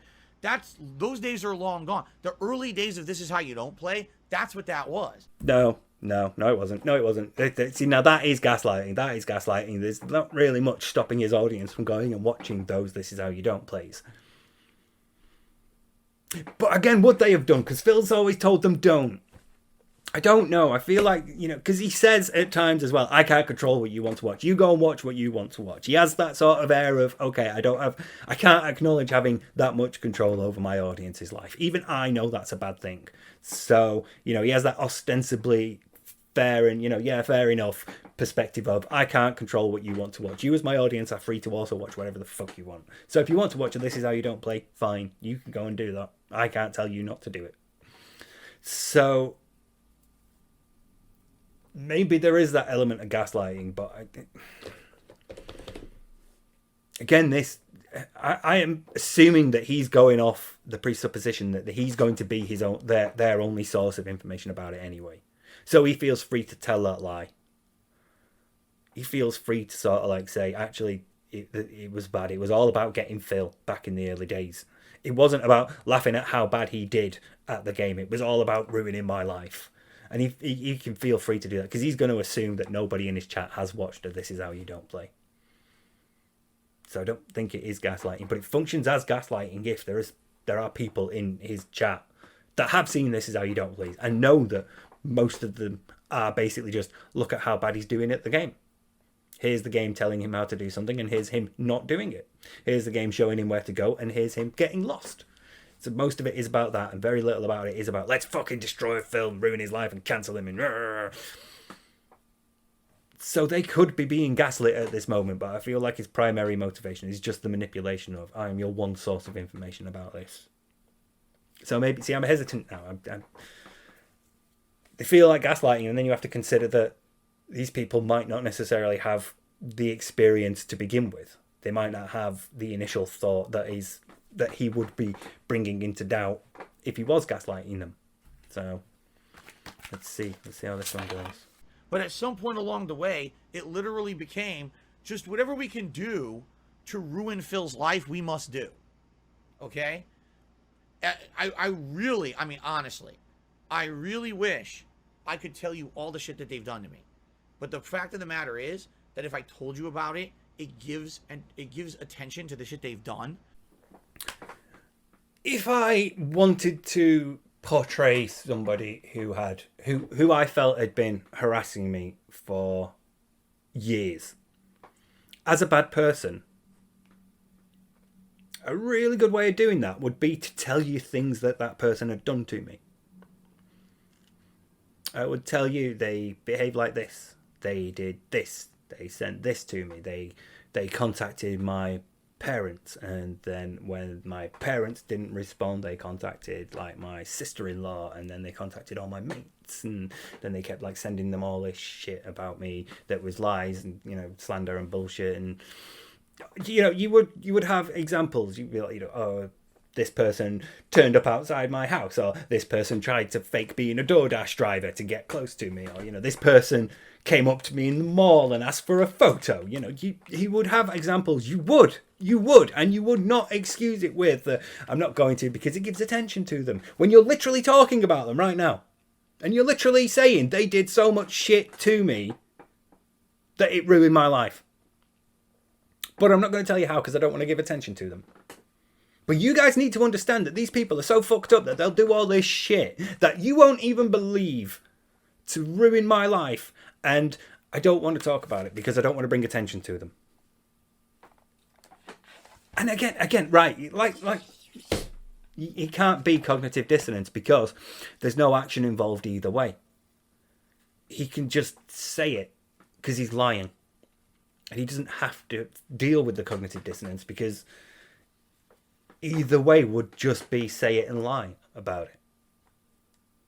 So he doesn't have to make a decision that might sort of go against what he would not ordinarily do, or that would act in contrast or in contradiction, to something that he would believe or something that he would normally do. He doesn't have to deal with the cognitive dissonance associated there because he's just lying.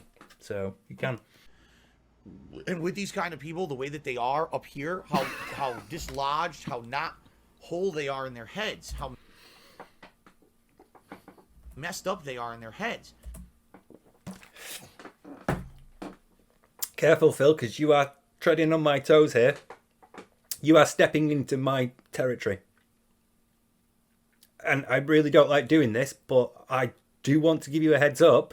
I do have a degree in forensic psychology, Phil. So if you want to step into this area, you'd better be fucking prepared. Because I will rip you apart, and I will take at least 6 hours doing so. I've got problems. Really got problems. Not problems in the way that he's indicating, but, you know, problems nonetheless. That, to them, is motivation to do more. And that's why I absolutely refuse to tell you guys about half the shit that they've done to me. Seriously. All right? See, it's a really good way of not being able to be pinned down on something. If he said, oh, there was this one time when I was at this restaurant and they did this thing to me. Well, people could check. All right. Are you twitching again? People could check. People could, like, call the restaurant. It's an extreme thing, but people could. You could call the restaurant and say, hey, on this date, did this thing ever happen? Or has this thing ever happened in your restaurant? And the restaurant say, no, that's never happened. Nobody's, like, you know, done that thing. Nobody's ordered that. Nobody's sent that thing to that table. No, didn't happen here. Sorry, never seen that. You'd be like, you know, they sent a bunch of strippers to the table while I was, you know, just there trying to have a thing. Actually, that might have happened in some restaurants. Can't really discount that possibility. But, you know, people could check. If he said something like that was verifiable, people could check. People could look at his footage from that day. He would have logged that the day. I went to the zoo. They did it. I'm using it because I love it. They swatted the zoo. Today we're going to the zoo. And then we go to the zoo and the police show up because someone swatted the zoo. They swatted the zoo. You could call the zoo and say, hey, was there ever a time around this date, around, you know, like this year, this month, where the SWAT team burst through your zoo? And they could go, no. What the fuck? And you would know that he was lying because you could verify it. But being able to go, they do so much shit that I don't even want to give them attention. I'm going to talk about how much shit they do, but I'm not going to mention it because I don't want to give them attention because it just makes them want to do more, and I don't want to mention it. So, you know, I don't want to give them the attention of mentioning it. So I'm not going to.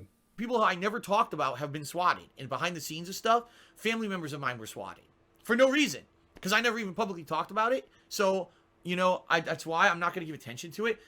But trust me, they do. They really do. Anyone claiming something without evidence to back it up, without examples of it happening. Even I try to recontextualize the theories that I read so that you could understand how they might apply elsewhere. Anyone who's like this is immediately suspect because they're asking you to believe them on nothing. They're providing no evidence that you should believe them. They're providing like no reason to trust them.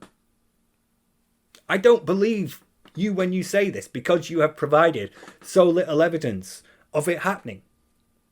So let's see what his chat are up to again. It's a responsibility to be transparent when you are funded the way you are. I can't believe you've not been banned because that's absolutely true. Got any evidence, Chief? Let's see again. No evidence of it. Nothing. Real talk, you should react to Me Too because the king of catfish. Great video recapping the dumb escort nonsense, showing why it's dumb. He told the trolls it was fake. Oh, for fuck's sake. Again, the one thing that he has that he can cling to. So you saying some racially insensitive joke is their fault. Thank you, Sean. Thank you. Guts the Black Swordsman. Did you not watch RTU's expose stream? Why don't you just watch the fucking secret video? Why bother with watching Rich reacting to it? I know he's got that moment where he's like, okay, this is why I'm not supporting you anymore. Just fucking watch the video yourselves and then you'd understand why. Malcolm Bernstein, you should write a book about all this. I would read the fuck out of that book. I would go through so many red pens underlining shit in that book. You would get days of videos. Each chapter you would get hours out of each chapter. So, fuck me. I'm not going to give them the time of day and the entertainment value they want out of it, because that's what they're looking to do. That's why they do that shit. You know what I'm saying? Right, while he's scanning the chat looking for who to ban, I also have to raise that if that's the case, then you're responsible for allowing it to grow out of control because you've done nothing to check its growth. You've done nothing to sort of like restrict it or contain it or control it in any way. You've done nothing. So basically, the fact that it's grown to this extent is on you because you've never addressed it. And instead, you've just let it get out of control because at points where you could have addressed it, you didn't. You either told people to fuck off and ban them, or you acted like you didn't know what the fuck any of it meant. Like, you know, when you were like, what's 2FA? What's line? What number? What code? I don't get what the fuck you're talking about. As his chat are explaining how two-factor authentication works. You know, so, again, you have to understand that when it comes to all this shit, Phil reacts to the latest hour-long bullshit documentary that's not a documentary. It's literally all conspiracy theory bullshit.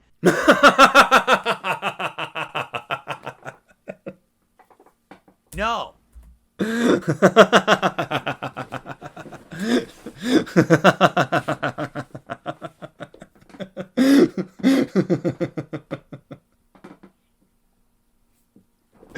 See, why bother? What am I even doing at this point? He's just no, it's fucking denial, delusion. That's what this is. That's the issue that I have. This indicates delusion. This indicates like a certifiable level of delusion because he's not even going to engage with the issue. He's not even going to consider what's in that documentary. He's not going to consider addressing any of the issues raised to deal with them. Instead, he's just going to go, no, it's all bullshit. It's all bullshit. It's all bullshit. Imagine if he was arguing for a flat earth. Imagine if there's like all these videos, this hour-long video explaining how gravity works. And sort of like explaining how the planets formed from like the cosmic matter around because they were getting denser and denser as they grew bigger and bigger because they had more and more mass and gravity was pulling more and more things in. And then, you know, that's how you end up with this sort of vaguely rounded shape over time that's sort of like squished towards the top and then it's bulging a little in the middle. But it's basically round. It's basically a sphere. It's a spheroid shape. And that's because that's how, you know, and you can see this with like, you know, when you get high enough into space, you can see the curvature of the earth. And when you know, drop an apple, it falls onto the head of Chicken Little. Ideally, as a chicken, it would be squashed because that's how mass works as well. So you could explain that to him and he's like, no, I don't believe it. It's all bullshit. It's all bullshit. We live on a flat earth. We live on a disc. It's on the back of 4 elephants and live on, actually, they're pretty cool disc world. But yeah, you know, he could be like, no, it's flat earth. Flat earth, no. You would think he was fucking delusional. You would think there is a proper delusion there that needs actual help to break. He was taking this position for anything, you would think this is delusional.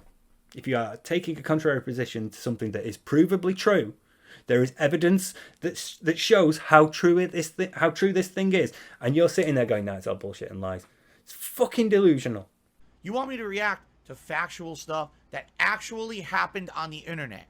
Like your daily rap of July 23rd, when Jasper was sat in your seat, and all the events that lead up to that being an important thing, Phil.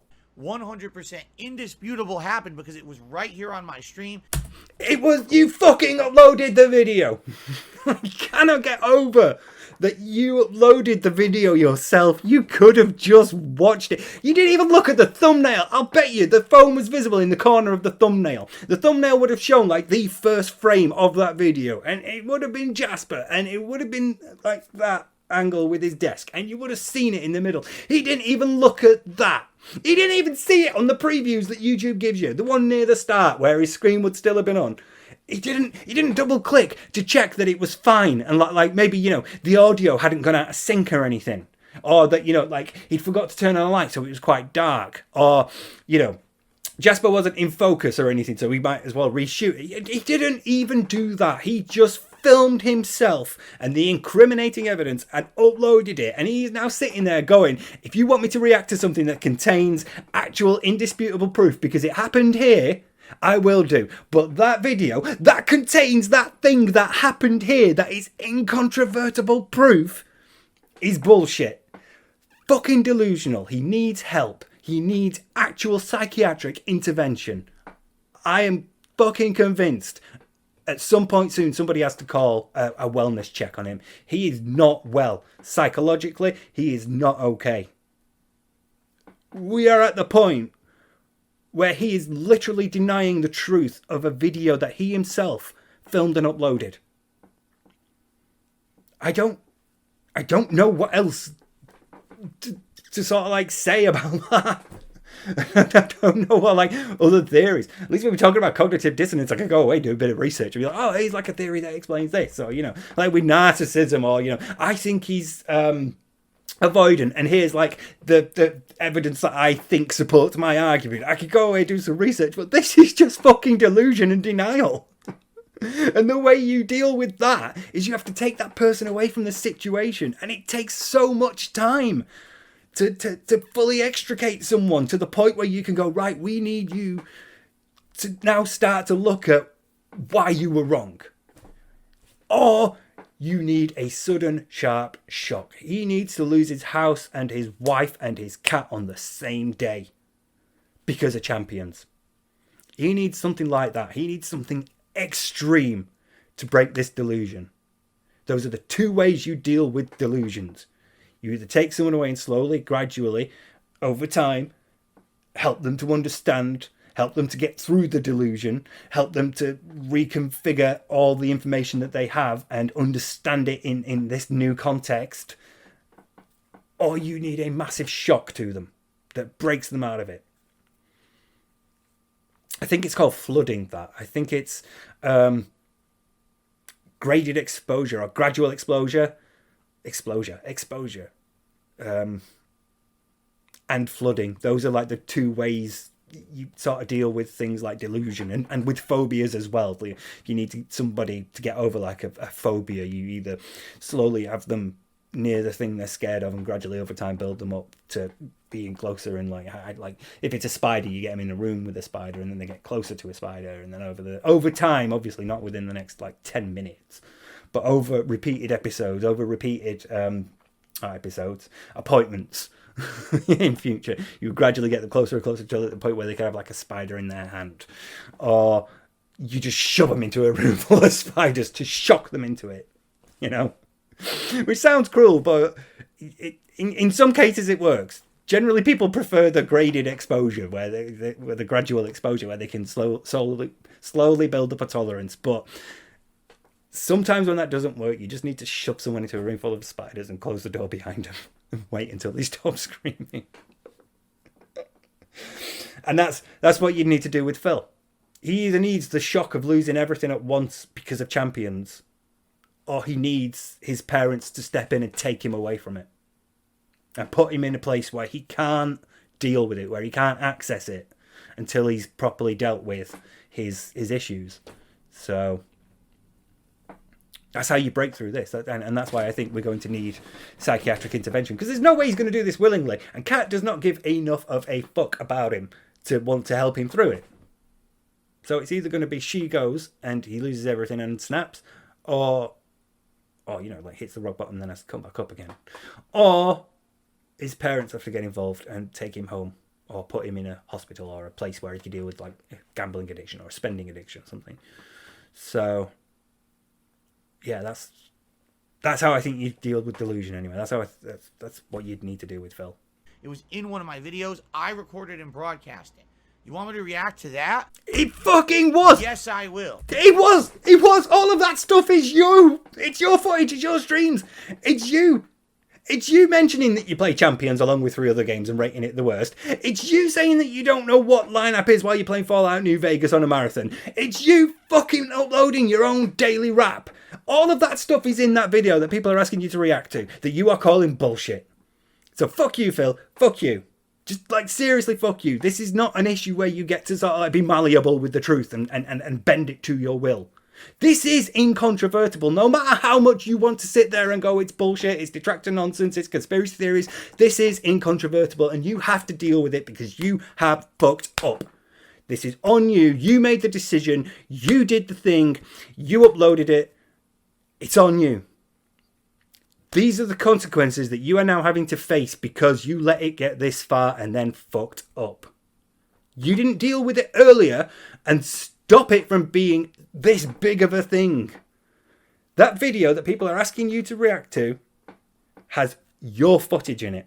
It has you in it.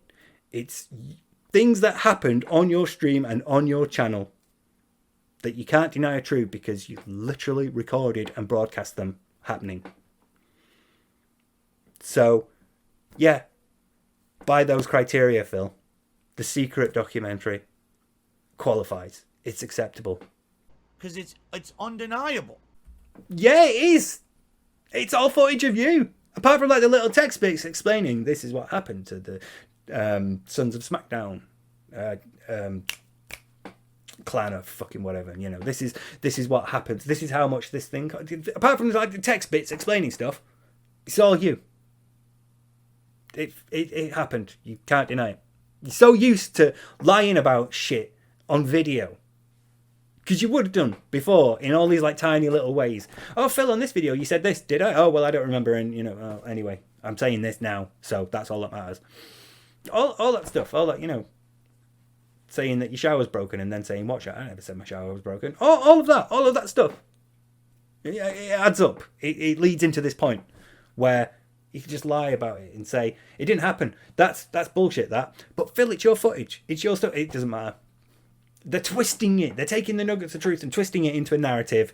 And it's all bullshit, so I don't want to deal with it. He's so used to lying about the things he said that this is just another issue for him to lie about. And it's not. Again, he's not sort of like recognizing the true severity of it. At least not publicly. I think privately he has been shitting himself over that past week. All right? But you want me to react to their bullshit? Fuck no. See? They're bullshit. That video has a compilation of all these different moments of Phil's footage taken from Phil's channel or Phil's streams, saying and doing things. Say, oh, I don't know about this. I don't know about that. I used to play this game. I don't play this game anymore. I don't know what that means about a Discord. I don't know what that means about a lineup. I don't know what that means about this. Oh, look, by the way, you can see my phone on this. All of that is Phil's footage. That's giving them credence. That's giving them entertainment factor. How dare detractors be entertaining? All right, that's what they want. They literally want me to sit here and do it. You understand that? Your fans are asking this. Your audience.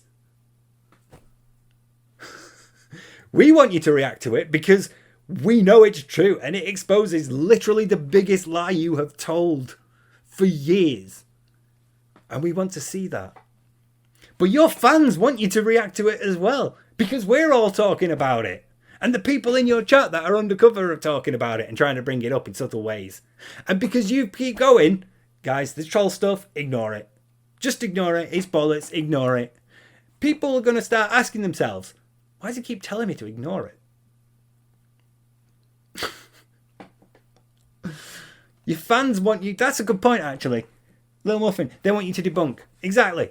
If people are claiming that this documentary says this thing about you, your fans want you to address that so that you can put that issue to bed. Because if I'd been supporting someone for years under the impression that every time I gave them money, it was going to help them pay their bills, and then somebody put together an hour-long video that showed that actually, no, he's been spending this money on a mobile game, I would want you to talk about that. I would want you, as the person I've been giving money to, as a fan, to sort of like come out and say, well, actually, let me explain why that's wrong. Let me explain where they've been lying. Let me explain how they've dealt with it. Let me tell you the truth, basically. I would want you to come out and address it. And you're not. Instead, you're just going to be like, right, guys, shut the fuck up. Shut the fuck up. I'm fed up of this. I'm just going to ban everyone. Stop asking about it. Because that's all you're used to doing. That's all you've ever done. Every time something like this has come up, that's all you've ever done until it's gotten to the point where you have no other choice but to deal with it. And all that effort and stress and energy and anger and misery, just all that shit that you feel having to deal with it, you could have avoided by dealing with it at first straight away. In a definitive way, by telling the truth. You could have dealt with it, but you didn't. Like, that's literally what they want, is for me to sit here and react to it. So that they feel now that they'll back me into some corner I can't get out of. In truth, that's not the case, but here's what will happen. Elaborate on why that's not the case, please. Don't tell me what will happen. Don't say, like, you know, if I react to the video and I say this, they're going to be like, aha, there's this new piece of information. Let's go and scour the internet for other ways we could ruin his life. He's going to say that, isn't he? He's going to say that.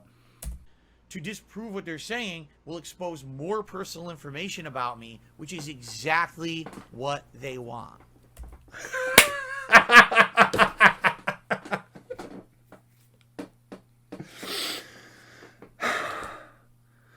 Phil, you have no idea how bad it is that you are that predictable. That your choice of response there was as predictable as that for me. And you know, I'm not all that, really. I don't have a PhD. I have a degree. I have a bachelor's. I don't have a master's or a PhD because I've taken time out to sort out my fucking back. Now is the time where I'm really close to having an operation, so I'm taking time out to recover from it. When I do finally have it, I need to speak to the doctor, actually. Should be hearing about the pre-op checks at this point. But anyway, so the fact that your behaviour is predictable, and I won't be the only one, and the people that would have been able to guess that you were going to say that won't have psychology degrees. They won't have like read up on a bunch of different theories and stuff. Oh, it's fucking snapped again. The fact that your behaviour is this predictable is fucking astonishing.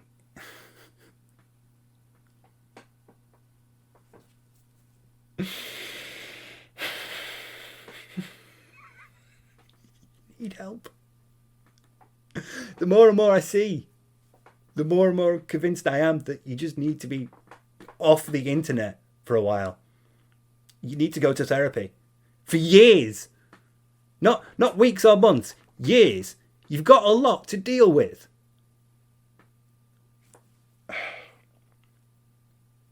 You need to be taken out. This has not been good for you. Doing this thing for your life has not been good for you.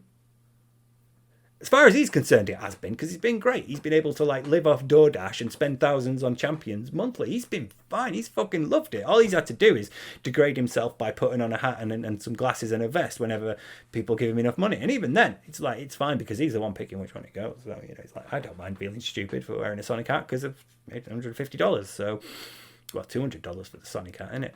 But anybody else would see that he needs help. And there's the issue again. The fact that he has no one else other than a wife who does not give a fuck that he has issues and he needs help. Because she doesn't care. She doesn't care. I've seen so little. She's not even going out with him anymore to go shopping. That's like the one day off that they get to spend together. And she doesn't even want to spend it with him while they're doing couple things like shopping. We got to get food in for the week. And also, you know, the cat needs more food. So, you know, nip out to the shops and we need to buy this thing. So, you know, it's our one day off. And, you know, while we're out, we'll pick up a Burger King or something. We'll, you know, come on, it'll be fun, you know. It's our one day that we get to spend together. She's not even coming out anymore. She didn't want to go out. How fucked up is it that Phil leaves the house more than you? I have to assume she goes to work during the weeks at some points. Because otherwise, you know. Actually, no. Kat knows what she got into. Kat knows what she did. Kat's fine. Kat made a bed in a different room. She can lie in it. She's fine. Fuck her. This isn't the issue here. Phil is the issue here. And the fact that Kat don't give a fuck is only going to exacerbate things for Phil. And he could have made the effort of actually getting to know somebody, but putting in all that effort and being that emotionally open terrified him. So he took the first person desperate enough to need a roof over their head. And now they live as housemates. She's not going to give a fuck about him needing help for an addiction problem, or like his compulsive lying, or his inability to socialize, and or his like unchecked rampant narcissism. All of that shit she didn't give a fuck about. So he's never going to get treatment for it. He's only going to get worse. It's going to get so much worse. You understand? By entertaining anything they say or do in these documentaries and shit, you're entertaining what they're saying. You're giving them the power. Because now, oh, look at this. Phil's reacting to it, and he's saying he's debunking it, right? Oh, he gave a new piece of information that debunks what we said. Oh, but guess what? That's more personal information about him. Here we go. And they jump into the next thing. See? That is not a defense. That is not a defense. You are not addressing the issue. People want you to address this issue because you, for so long, have lied about it. And then you revealed the fucking app on your phone. And you're not dealing with it. That app shows that everything that detractors said about you spending your audience's money on a mobile game to be true. And you're not going to address that to your fans.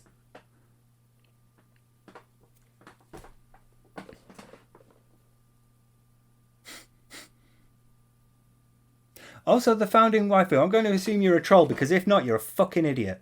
If it's a mistake you made on your own stream, then fine. But to make stuff up is pathetic on their part. Like, get creative at least. You need to get creative to make stuff up, you fucking idiot. Better be a fucking troll, because otherwise, Jesus Christ. Trolls are not providing constructive criticism. They are literally breaking the law on an hourly basis for cancellation purposes. You have to be a gifted sub as well. Because I am literally psychologically breaking down this man. I am literally taking apart his psychology 7 hours at a time. And reconstructive criticism. It's this endless moving of the goalpost. It's not. It's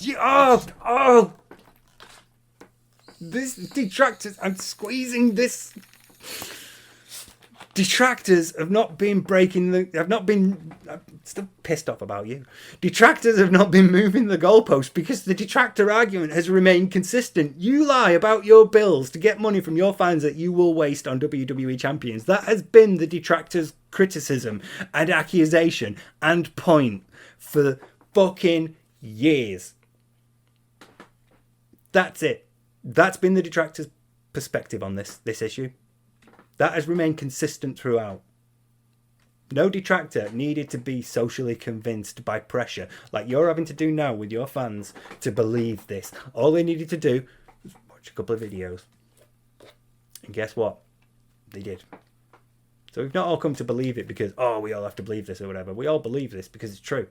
We all know it's true because the evidence has been laid out over the years by you repeatedly not dealing with it, but playing fucking stupid about, I don't understand what lineup is and I don't understand what two-factor authentication is, and then somebody just calls the number associated with it and it goes direct to your inbox, your voicemail, with you saying it's yours. This is the answer phone for Philip Burnell. Like, all that was laid out. It has been laid out in ways that make sense over the last few years, and it all culminated in a daily rap where Jasper was sat on your chair and you're too much of a cunt with your cat to pick him up. Later, Steve, later. This has all been because of you. You're the one who's been moving goalposts constantly to try to avoid being backed into a corner and having to deal with something. You're the one who's been expending far more effort and energy than would be required, avoiding this issue than it would take to deal with this issue. And that's how you end up backed into a corner, Phil, because you don't deal with stuff. You just ban people who talk about it. Well, guess what? Parents of children know that when they tell their children, don't do this thing, it just makes the kids want to do it more. If you don't tell them why, they're going to want to find out for themselves, because kids are curious shits in every sense of the word. So if you're treating your fans and your viewers like that, and I'm going to, do a lot of them the dignity of not assuming that they're all at that intellectual level, but I know that a couple of them are, then you can't be surprised when they go and do the thing that you don't want them to do because you've not told them why. Can't, the kid's looking at the oven and seeing like the hobs on, puts their hand near it and goes, don't do that, don't touch that. Why? Because it's hot and you'll get burned and it'll be really painful and it's very sore and it's dangerous. Child understands, wanders off. Don't touch that. Why? Just don't touch it. Why? I'm not telling you, just don't touch it. It's bullshit anyway. You don't need to, just don't touch it. At some point that child is going to come back and try to touch the hole. Your inability, your unwillingness to deal with this has led you to this.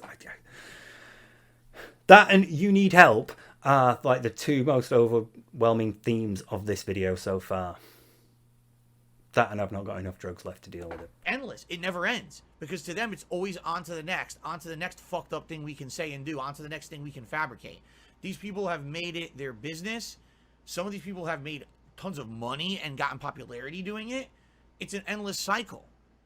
It will never end. So why even address it? Yeah, why bother defending yourself? Why bother having your say? Why bother putting out a statement?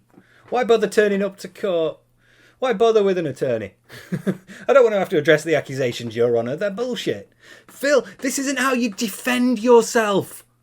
You can't sit there and moan about all the shit that you have to go through on a daily basis if you're not willing to defend yourself.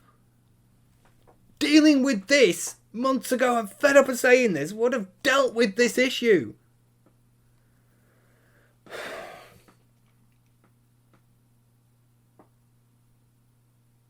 Your willingness to defend yourself is not a defense. Your inactivity, your ineffective methods of doing this, you're inefficient, you're insufficient, that's the word. Finally get there. Your insufficient means of dealing with this issue have failed you. And you are now at this point. If you'd have learned better ways of managing conflict, you wouldn't be here. Well, none of us would be. You'd be better socialised, so you won't be as much of a... You know what I'm saying? Why? I don't need to. So you guys have to understand that, all right? You have to. That they will always be making new videos about me, okay? And even if that super chatter, maybe it wasn't ill-intentioned what they just said. Maybe it wasn't, okay? Who knows? Is asking viewers to fund your day off personal? Yes, it is. That's another reason a lot of people have an issue with this. You're asking people to give you their money. You're not being honest about it. And you're being entitled to it. And then you go, don't talk about my personal life. It's none of your business. Let me tell you what I spent your money on, but don't talk about my personal life. Don't you dare ask me questions about what I do. You can ask me questions about food and the game I'm playing. And maybe some industry stuff if I know already what it is. But other than that, it's none of your business. This is lunacy. Agreed, Ghost Ship. Dead man, bro, wouldn't it be better to just not talk about this and just focus on improving to spite them? Feels like this just fuels the fire and makes them go harder at you. No, the better thing to do would be to address it and deal with it, and then you can improve. Because then that's how you grow as a person and as a creator, as a human being, and as an individual. Like, it's how you maintain healthy psychological build. By coming to terms with things that you've done in the past and moving on with those lessons in mind. Is July 23rd significant? These trolls keep spamming July 23rd daily rap in the comments. I don't know, mate. Why don't you just go and have a look for it? See what happens in it. You just spent 20 minutes addressing it all. Yep. Is that it? Has it been 20 minutes? Is that all it's been? Oh my god. It's taken me 2 days and I've got 9 hours of footage now. Fuck. How has it only been 20 minutes? Maybe it wasn't ill-intentioned. But here's the real truth of the matter, and here's the hilarious part about all of this. Okay, Steve, you need a break. Everybody watching this, whenever somebody says, right, here's the truth of the matter. A, they're lying, because when you tell the truth, you don't preface it with, I'm about to tell you the truth. You just tell the truth. And B, it carries the implication that everything he said so far has been bullshit. So here's the real truth of the matter. Here's the truth of the matter. Ignore everything I've said. Everything I've said implies that everything I've said so far has been bullshit. Here's the truth. Everything I've said so far has been bollocks. So, right, anyway, Steve, let's go. Sorry, give me a minute. Oh, you sat on it. You sat on the wire, I couldn't move it.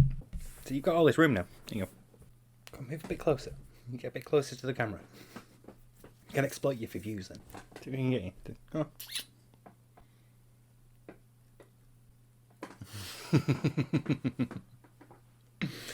Oh, good girl. You're only awake because I was eating. Anyway, we've got something to do. Me and you. Well, I've got something to do. You can join in if you want, but you don't have to. Out of all the things that they've said and done about me, the things that are factually true, the little snippets of my, like I say, it's all based on nuggets of truth, right? It's literally all based on nuggets of truth. And we know that. They would have no case if there weren't nuggets of truth here or there. Okay? So why aren't you addressing those nuggets of truth then?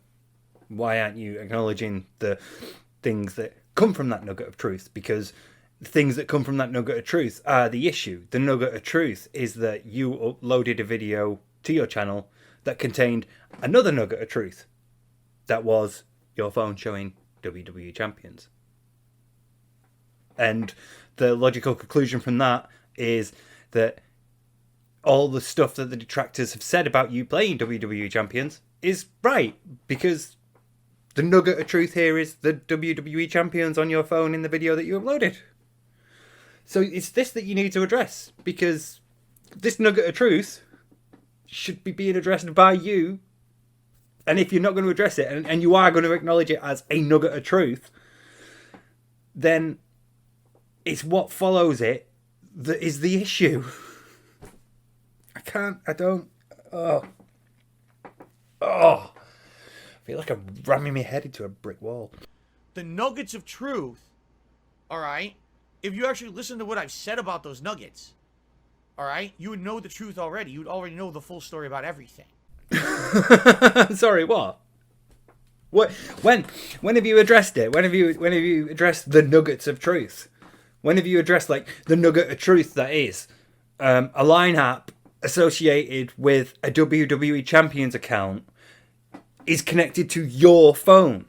The nugget of truth there is that it is your phone, and because that line app is used to access things and to talk to other people, it has to be authenticated on your end, which means you authenticated it. So when you said it could be anyone could have picked the name. It could have been a detractor who picked the name "They Call Me DSP" to, make up shit about me and make this a big conspiracy theory.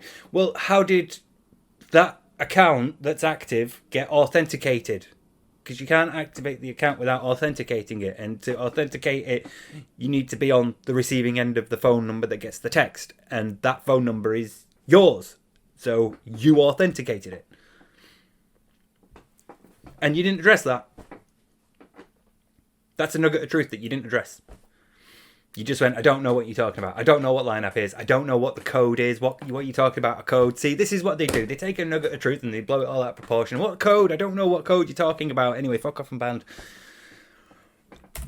Okay? I'll give you just one example. Last year, all right, one of my accounts, I'm not going to give you specifics on anything. One of my accounts was compromised. A troll actually found a way to break through a security system. They broke through it. It wasn't like, oh, I was using a password that was commonly known. They literally found a way to game the security system of this account of mine. It's not worth going into all that shit about social engineering and how this person actually worked out stuff. But basically, don't use like common passwords like your pet's name or your date of birth or, like the last 4 digits of your social security or whatever. Stuff like that. Don't use the same username across multiple platforms, for example, or across multiple games. If you are using the username, let's say, just pick one almost entirely at random. They Call Me DSP. And you go in to play a game. Maybe don't use that username again. Otherwise people will find it and assume it's you, because you use it across everything. Carry on. To get access to it. They used that account to get access to more accounts. And then I started seeing my money go away. There is no evidence of this. At all. Wait a minute, wait. Is he going to say that those charges were someone else? Tell me that's not what he means when he says, I saw money going away. Please tell me that's not what it... That's not good. All of a sudden, I'm seeing giant payment attempt. I was like, what the fuck is this? Okay? So I went into panic mode, and I had to go around canceling a million accounts, canceling everything. That's what I tell you about last year. I had my identity stolen. I did. This person went around trying to do all this shit in my name. No evidence of that at all. This person literally just got in, replayed back his transaction history, and left. That's all they did.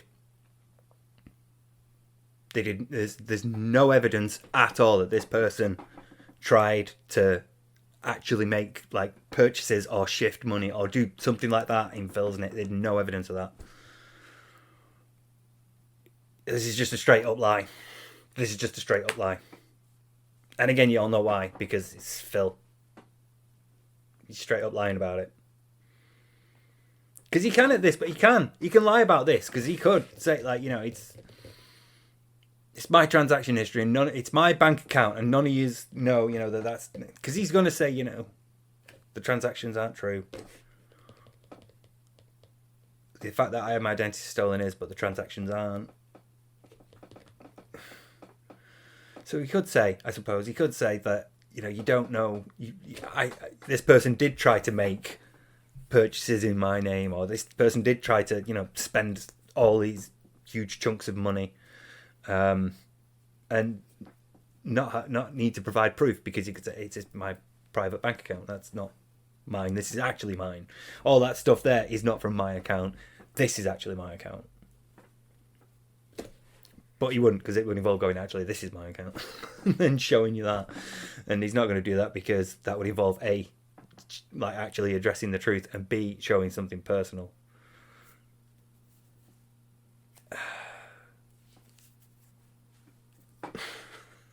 It's just straight up lies. It's just lies. This is literally an incident where he's been caught revealing the fact that he's lied so much, and he's literally lying in his defense of that. This is a lie.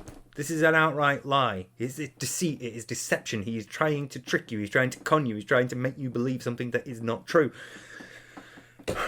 No evidence at all for this. None. I had to flag my credit report and say, do not allow any new accounts to be made in my name, because it's not me. I had to close all my accounts, open all these new accounts. I had to go through months of painstaking repair, because half my bills couldn't be paid for 2 months because I had no money, because all my stuff was frozen. Okay? 2 months. I've been over this before. How long was my fucking thing about the leaks? It was like 5 hours, wasn't it? I need to check. I don't even know my own catalogue. 4 hours, 45 minutes. So yeah, it was about 5 hours, wasn't it? And we went over all this there. So do you know what, actually? It might be interesting to Editor Steve, if you can be asked. If this isn't, if none of you are seeing this, well, you should never see this, so it's not supposed to make the cut. But obviously didn't make the cut, and I thought, nah, fuck it, I can't be asked. But Editor Steve, if you can be asked, it might be interesting later on to sort of like compare what he said then to what he's saying now, using the video that I did back then. So, you know, have fun with that. It's very simple. It's half-truths. It's someone takes, as I've called it over the years, a nugget of truth, and they spin it to be something that it's not. What it is spin.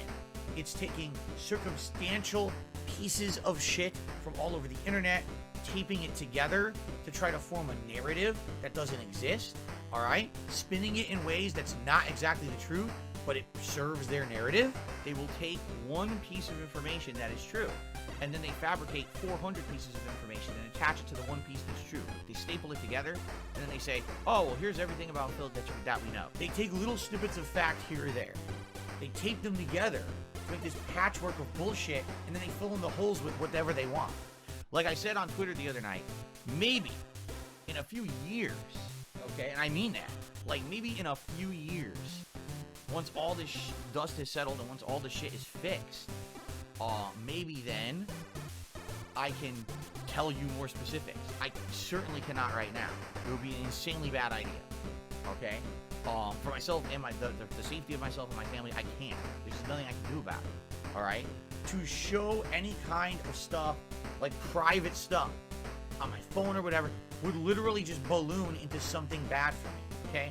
Times that I've tried to debunk things and things have always backfired. What ends up happening is when I'm in the process of debunking something, something else is revealed that's now used to hurt me. Because now, oh, look at this. Phil's reacting to it, and he's saying he's debunking it, right? Oh, he gave a new piece of information that debunks what we said. Oh, but guess what? That's more personal information about him. Here we go, and they jump into the next thing. Or people would do what's called moving the goalposts. All right? If you explain away one thing or rationalize it, here's what really happened. Oh, what about 10 other things? Wait a minute, I thought we were talking about this thing. Well, no, we got 10 other conspiracies for you. Even if I were to try to show evidence of what's true, it wouldn't fucking matter to them. It literally wouldn't. These are people who, no matter what you say or do, the goalpost moves. That's what I went through last year. All right? Now, that's what I went through last year. Anything that else you hear is bullshit. Anything else you hear, like, it doesn't take 2 months to sort this sort of thing out. It's normally done very, very quickly because banks do not fuck about when it comes to stuff like this. Banks take transaction security incredibly seriously. They take identity theft incredibly seriously, and they do not fuck about with stuff like this. They are on it like that. It's really, really quick. It does not take 2 months to sort out something like this. And he can claim that because he's assuming his audience don't really have like any experience with this sort of thing. Like they don't know how quick banks work. Like they've never had to like dispute a charge or, you know, make an excessively large withdrawal to pay a deposit for something, or, you know, just something like that. They've never had to deal with like banks. They've never had to deal with identity theft themselves. You know, does he really think that none of his audience have ever fucked up by putting their credit card details into the wrong website?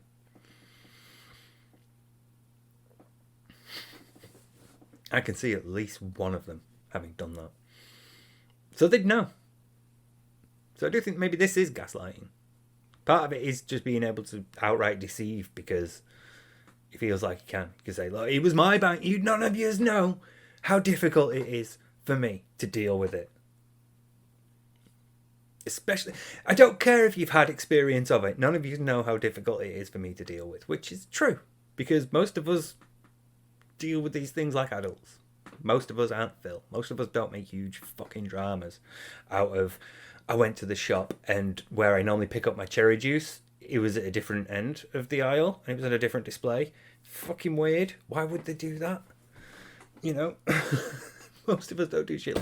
Most of us don't make month-long dramas out of a fucking shit burger that they got from Burger King. So yeah, maybe it is difficult for him. Maybe it did take 2 months for him because he's just that fucking dense. That fucking inept. He's lying. He's lying. When you are given a distinct possibility, when you are given a moment where you can make a distinction like this, when you're given two options about something with Phil, and one of them is he's lying, you should always assume he is lying. This is the grave he has dug himself now. This is the bed he has made. If you hear about, oh, well, this got exposed on the internet because of it, and this got exposed, it's bullshit. They made it up. They made it up. See, you just don't bother dealing with it. Don't bother addressing it. Just that they made it up. It's bullshit. They made it up. That's not addressing it. You're providing no proof that they have. The overwhelming proof is against you. It is actually to the contrary. This person didn't make anything up. This person, you can even hear them like grinding up weed. It sounds to me at least. Not that I would know what that sounds like, but this person's like going about, and you can hear them like pressing the buttons on their phone, tapping the screen on their phone, and selecting the options from an automated calling machine, which is going back over Phil's transaction history and playing back what Phil has bought, what transactions that account has made. That is made up. But the fact that that was taken is true. The fact that that was taken is the nugget of truth. But what was in that is not. Somebody faked his account. They got into his account details. He is admitting that. He is saying, my identity was stolen. Somebody got into my account and blah, blah, blah, blah. All these transactions and stuff. So he's accepting. He wants you to believe that somebody got into his account. Because he's then saying that it was so bad they started making transactions. They tried to defraud me. They tried to steal money from me. They started making all these transactions and I started getting all these notifications. So he wants you to believe that they accessed his account. But what they found in that account is what was made up. That's what he wants you to believe. Why would you go to the effort of accessing someone's account and then not take the information that you have access to? If you're going to access someone's account, it's because you want to see what they're doing. And so this person got into his account, saw what he was doing, and then thought, nah, I'll go and make something up instead. Like, why bother accessing an account then? Why not just make it up? So he's asking you to believe all these instead of the fact that what they found in there is true. What they said they found is true. These recordings of all these $16.51, all these $110.09, all of those things are true. Which again just shows that he does play WWE Champions and he lies about where the money is going. But again, it's bullshit. Ignore it. I feel like I've gone over this for like 4.5 hours previously, another time. Come on. It's not true at all. There's so much fabrication out there based on the nugget of truth. So the moment that I start talking publicly about, oh man, someone, did this to me, there's identity theft. Oh, immediately, all of a sudden, what a coincidence. Wait a minute. Does he think this is how arguments work? Right, bear with me here. When you're making a proposition, you state the proposition first, and then you elaborate upon it by providing evidence that supports your claim. But Phil does it the other way. Phil front loads everything. He tells you, if he's about to tell you a story about, like, say somebody asks him, Phil, what do you think about this change in Street Fighter? First of all, you need to know about the history of Street Fighter, and Phil will tell you that first. So Phil preloads, he front loads all his evidence, and then makes his claim later. So to him, it's going to seem like they are spinning shit out of a nugget of truth, because they're stating the nugget of truth first, and then going on to spin everything. Whereas what we're doing is providing the evidence that supports it. Oh my god, it's that! Oh my god, he's so cognitively fucked up that he has that backwards. Oh my god!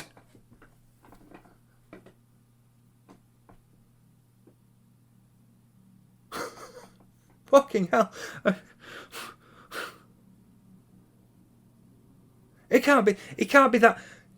Not even Phil. I can't argue against that though. That's the problem. Can't argue against that. He does it. I'm just seeing, like, every time he's answered a question on Ask the King, or every story he tells in his fucking pre-stream podcast. Every time somebody asks him a question and he goes, well, what you need to understand is this. He's got it wrong. He's got it backwards. Do you know how, like, basic this is in terms of, like, cognitive development? This is a really early thing you learn. You state your position first and then you provide evidence for it. Even when someone's like, I was out earlier and there's an old Indian couple that live on the road next to me, and I see them sometimes and I'm sort of like, yeah, all right, how are you doing? Because the wife has a similar disability to me. She has similar issues with walking in the back and their legs. So, you know, they see me with my crutch and I see that, and I'm like, yeah, we recognize each other. And as I was on my way back today, he saw my dissection shirt and he went, "Oh, dissection! I love dissection." And I was like, I would not have pegged you for like a black metal fan, but yeah, fucking A. And he's like, you know, yeah, this album, and I'm like, I love that album, and that's the evidence that you provide for your statement. You're stating, I like this band, and then the evidence that you provide that you support, that you actually do like that band, is you name an album of theirs that somebody else who likes their band would know. Somebody else that likes, you know, me and him both like the same Dissection album. I mean, we know that, and that's how we know that we're both Dissection fans, and he's not just saying it. The same happened earlier, a couple of weeks ago, when I was in IKEA, and someone noticed that I was wearing the Emperor shirt. It's just, he's got this wrong. He's got this completely backwards. He thinks you're supposed to provide evidence and then make your statement. He sees it like it's a courtroom drama or something, where it's like, here's all the evidence, and there's the, you know, the closing statement, the defense rests, and walk off. It's not. You state your position first and then provide evidence, and that's what we do every time we say, right, Phil wastes his money. Phil lies about where the money is going. He lies to his fans. Here's all the evidence for it. Whereas Phil sees, like, you know, Phil spends a lot of money as the nugget of truth, maybe, you know, because obviously he does. He's got all these bills and all that, you know, and Phil's a beggar. He's like, oh, well, you know, I'm begging on stream. That's the nugget of truth. And then the stuff like he begs for the money that he lies about where it's going. And that's the evidence that supports the statement. And it's just fucking amazing. He can't be that bad. It can't be that bad, like, cognitively for him. I need to move. Come on, I need to move on. That all this other bullshit comes up on the internet. Oh, look at all this stuff that we got, all this private information. It's all fake. But that's because they take that opportunity to take the nugget of truth and run with it. I can't believe he's doing this again.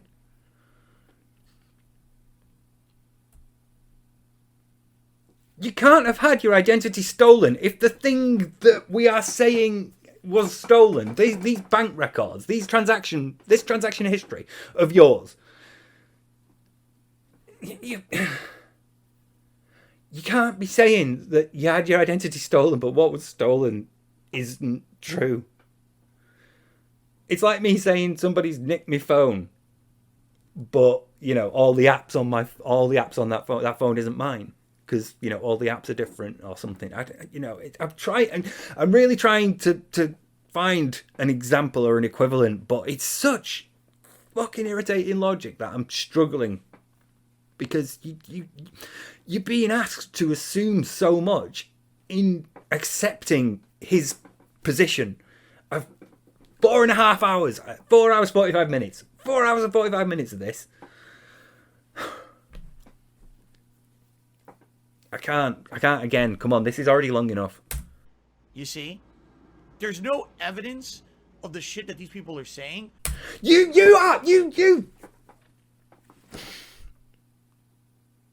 provide the evidence of the claim. There is that your transaction, your identity was stolen, your accounts were accessed, and information was taken from them. And you're admitting that. You admit that. You say they stole my identity. So then, what's all this if not true? Come on, Steve, you already did it for 4.5 hours at least. There's only circumstantial shit that they piece together to make this big woven quilt of bullshit. Circumstantial evidence is still evidence. It just requires a lot more supporting evidence to confirm its validity as evidence. You know, you can submit circumstantial evidence as an attempt to prosecute or as an attempt to defend, but you're gonna have to fucking back it up. You're gonna need more defense. You're gonna need more evidence that supports your claim either way. Like, we saw you on the street where the crime took place is circumstantial evidence. But if you've then got, like, my DNA, like maybe I dropped a can or something, there's a shot of me buying a can from a shop, and then there's a shot of me drinking it outside from CCTV, and then my can is found that would be evidence that backs up the circumstance of me being at the street. I can't. problem is that he sees the supporting evidence for the claims as bullshit. He's attacking that. He's saying that, like, maybe there's a nugget of truth in there, but what he's added on afterwards is the bullshit. But the problem here is what he's added on is more and more evidence. The claim of you are lying about what you use money for is supported by the existence of the WWE Champions app, which confirms the validity of the identity theft. And it is also supported by all the Discord and Line app stuff. It's not being stretched out or expanded. It's being used to support the claim. And he's literally attacking that. He's doing it. He is. It really is that. He's really backwards that way. He really thinks you're supposed to front load all your evidence before people even have a chance to understand what your position is, what the point you're trying to make is. Now, the reason I'm telling you all this is because... And then he states his decision. Then he states his position like 40 odd minutes after you started struggling to keep up because it all just seemed unrelated and the mental effort was, too much. It was too difficult to keep track of everything that he was adding on because most of it was unrelated. And he rambles and he goes on a lot and he drags out stuff for far longer than they need to. And who the fuck does that? But the only reason that quilt exists is because they plugged the holes with their bullshit and their guesses and their conspiracy theories that aren't true. And that's the fucked up part about it is I would literally not be able to disprove what they're saying without further exposing myself to risk, right? What is there to risk at this point? You don't have any external things that could be put at risk. You don't have any partnerships with anyone. You don't have any sponsorship deals. You don't have any friends. You don't even see your parents. You don't have any workmates. What is there to put at risk anymore? You have nothing. All you have is an uncaring wife, a cat that hates you, and a crippling addiction that you've had to lie about. That's it. Oh, and a weekly call to your parents, I guess. Seriously, like right now, the biggest thing is that they think that some fucking account of a mobile game was me. It wasn't, and it never was.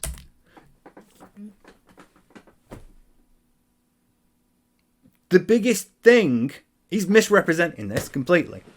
The biggest thing is that evidence of you playing that game was uploaded to YouTube by you. You recorded evidence that you play that game. So that proves that the account is you. Because there's nobody else that was going to start an account called They Call Me DSP on WWE Champions like you fucking admitted 4 years ago. The biggest thing is that you recorded yourself using the app. Not using it, actually. You recorded that the app was on your phone.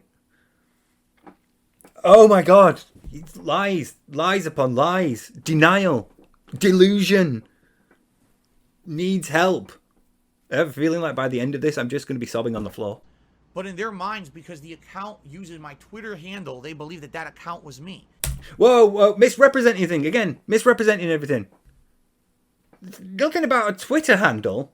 It's the fact that it's your Discord handle, which is unique to you, and has needed to be verified by you, and has been used in your account, to talk to your, all that shit, and all the line stuff, with your mobile phone number, and the fact that the activity on this account coincides with when you're not streaming, and the account is inactive when you're streaming, and the fact that there's excess spending on this account to coincide with events that coincide with you needing more money for something, and the fact that you left the fucking app open on your phone.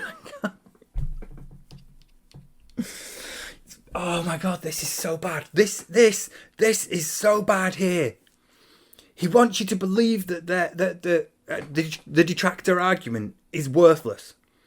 Because he wants you to believe that this piece of evidence is tenuous. He's misrepresenting what it is. Something to do with a Twitter account. Oh, because that Twitter account is me, they're trying to associate it with this account. I don't know, whatever. Something to do like that. He wants you to believe that because that is tenuous, everything else is tenuous. If one piece of the puzzle doesn't fit, the whole puzzle should be thrown out. He wants you to believe that. He wants you to believe that because this evidence is faulty, the vast amount of evidence that supports this claim is also faulty. It's also suspect. You can also ignore it because this one is a little bit questionable and I don't quite understand it because I've misrepresented it, because I need you to believe that it's questionable, because then you're more likely to believe the rest is. It's abusive. It's cult tactics. He's literally telling you to believe. 1984 and Big Brother, the final most essential command of the party, right here. It's groupthink. It's manipulation. It's just outright denial, delusion. And he needs help. He needs to be taken off the internet for his own health. He's going to have a breakdown on stream one day, I swear. It never was me. But they're going to say that, and they're going to roll with it because, oh, what are the coincidences that one person would have the same name as Darkside Phil, you know, in a mobile game? Yeah, that's pretty ridiculous, considering that Darkside Phil normally uses the same fucking screen name in it, you know? What are the coincidences that this game is active when you're not streaming?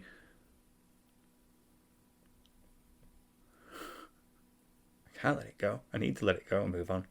Well, think about it this way. Why the fuck would I use my Twitter handle in a fucking mobile game to begin with? Then explain the bugging out eyes from the down from the rafters comment. A silly one to me $1 says, great gameplay. I consider this the newest day. It's like one newest day. That's not a word. I've gone down from the rafters. Okay.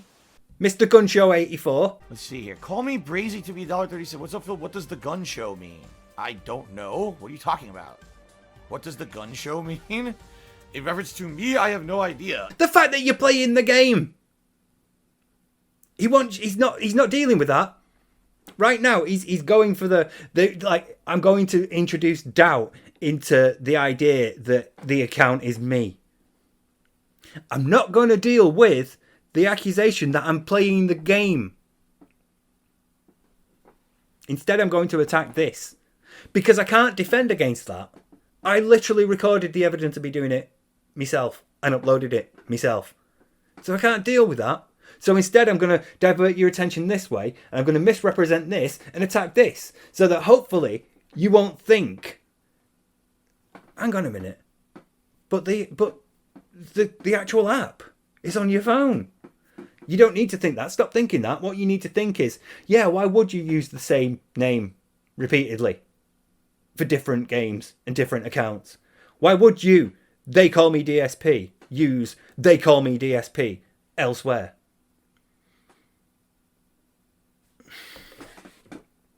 It's such a common name, isn't it? There's so many DSPs out there.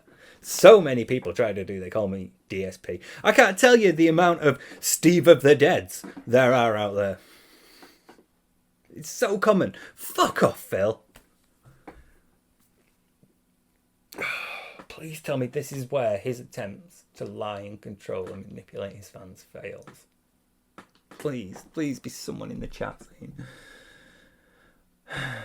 Even Only Iced Coffee is saying if it was fake, then you didn't have to worry about your identity being stolen. Even Only Iced Coffee is not buying that.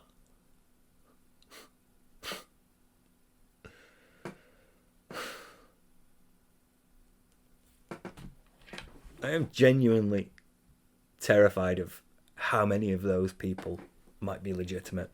I hope the ratio of undercover detractors to genuine fans is skewed way in the favor of detractors, because that chat has issues. There are serious problems in that chat.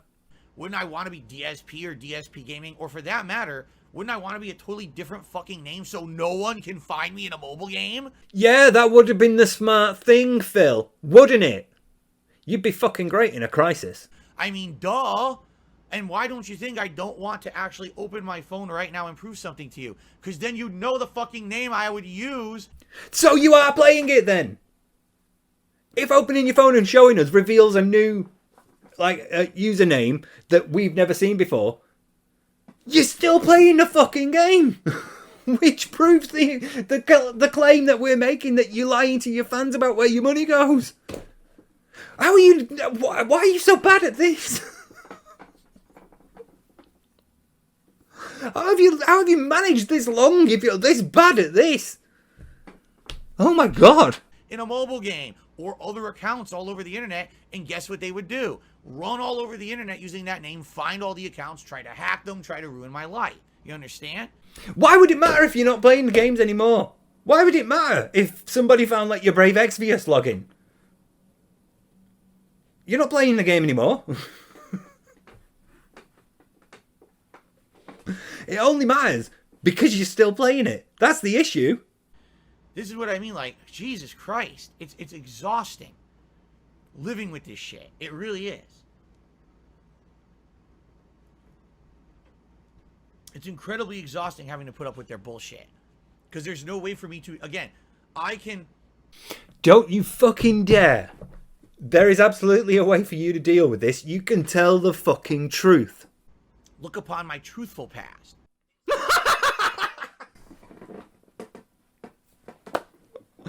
Oh god, oh god, oh god, this is going to be great, isn't it? How much? Oh, right, I've got loads of time. I try to sort of like break into chunks so that it reduces the chance of audio and visual issues. My PC is not great. Loads of time. Let's go, Phil, let's go. Things I've done in my videos, things I've done in my content, I can say, wow, I fucked up there. Look at the stupid thing I said. Look at the dumb way I behaved. You know what I'm saying? And that's different from, look at this whole world of bullshit they've created outside of my streams and outside of my content that literally is bullshit. It has nothing to do with fact, nothing to do with me. It's literally all supported by evidence you've provided because it's on your stream or in a video. Or it's your answer phone message. It's literally all supported by you, by evidence you've provided.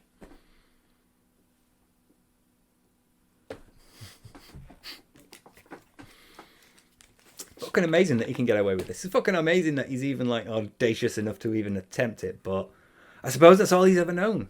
But I can't disprove it because to disprove it would actually expose my real life shit.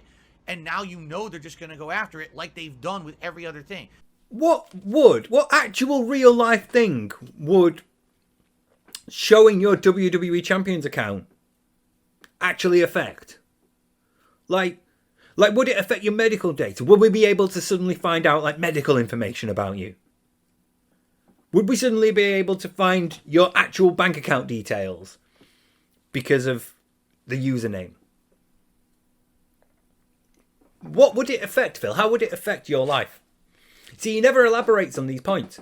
He makes them and moves on, makes claims, states it. You don't know how much they fuck with my life. Just know that they do fuck with my life. And then moves on. There's got to be a name for that sort of thing. He's not the only one who will do that. There's got to be a name for it. There's got to be like a reason liars do that. At some point, I'll have a look. At some point between ending this and editing, I'll have a look. But I feel like that's something just to overwhelm the audience. Because obviously he's talking in one long chunk now, isn't he? He's talking in one big go. And he's been making these points and never providing evidence to support them. He just makes the claim and moves on. And I feel like it eventually breaks down the audience to the point where they're like, right, okay, fine, I'll just accept whatever. Because it's hard to question and keep up with everything. He makes a claim and you have to think, right, okay, is that true or false? And you have to make that decision yourself. You have to make the decision about whether you want to believe him or not. And while you're doing that, he's made another claim, so you're trying to keep up with that as well. And then he makes another one because he's moving on constantly. And he's also trying to bore you by rambling and repeating and stuff. So you're also having to struggle with trying to keep up with the point he's trying to make, because if he's trying to talk to you about how well he did in Street Fighter, the first thing you need to know is the arcade history of Street Fighter, and then you need to know Phil's history with Street Fighter. So you're having to keep up with all this stuff. And eventually, you're just like, oh, whatever, I'm done. And it gets too much for you, so you stop. And you're just like, yeah, whatever. It gradually breaks you down. And I think it feels like it's that. It feels like he does that so that he can gradually wear down his audience into a state of complacency where they're just like, yeah, whatever, I'll buy it, fine. You said that, yeah, trolls ruin your life that way, fine. Yeah, they did that, fine. Yeah, one of them turned up and, like, I don't know, exposed himself at you, or tried to shoot you or something, or tried to, like, kidnap cat or your cat or something, you know, whatever. You were yeah, whatever, swatted, fine, whatever. I'll buy it, yeah. Yeah, they burst in with guns ready and, you know, started shooting up the place, and it was lucky that you didn't die or something. It wasn't just a welfare check or something. You know, you'll buy it, you'll break down and you'll buy it because he's breaking you down psychologically. He's gradually wearing you down because it's difficult to keep up. I feel like it's that. That's the reason he does that. He makes so many points without providing any evidence to support his assertions. He just makes his claim and moves on. And gradually, you break down. Again, you guys don't understand. They tried to annul my marriage. They called my high school to find out if I really was the valedictorian because they didn't believe that I was. Yeah, because you lie so much. I told you, you lie so much. This is your own fault. You lie so much that we can't even believe that you graduated high school. It's not even the lies that make me think that you graduated high school. It's that you're so fucking stupid. It's that you make like the completely wrong decisions and you have the wrong opinions when it comes to stuff like business that you're supposed to know about. I don't see, it's breaking me down. Keep on. They contacted every one of my utility companies. They called, you know what I mean? Like anyone who I have any interaction with on this planet in the history of my life, these people have contacted. I'm not exaggerating. This has all happened. So now what makes you think that if I open this phone and I show you, here's actually what I do. Here's a real mobile game that I play and here's the account name that I have on there.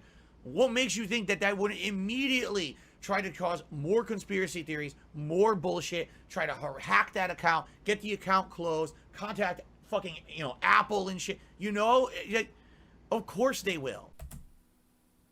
I'd just like to take this moment to remind you all that avoidant people do this thing. And I know that it's not typically a scenario that you would find that avoidant behavioral trait cropping up, because normally it's associated to socializing. But there is an element of social interaction here because people are asking for something and he is in a position where he can either give it or refuse to give it. And either way, it involves some interaction and some sort of effort. And this is a long list of excuses to not do something. This is a long list of excuses to not provide evidence that would support his claim that no, I'm not spending your money on a mobile game. I am actually spending it on bills, and I am telling you the truth when I say I need money for bills. That is a long list of reasons to not prove your innocence.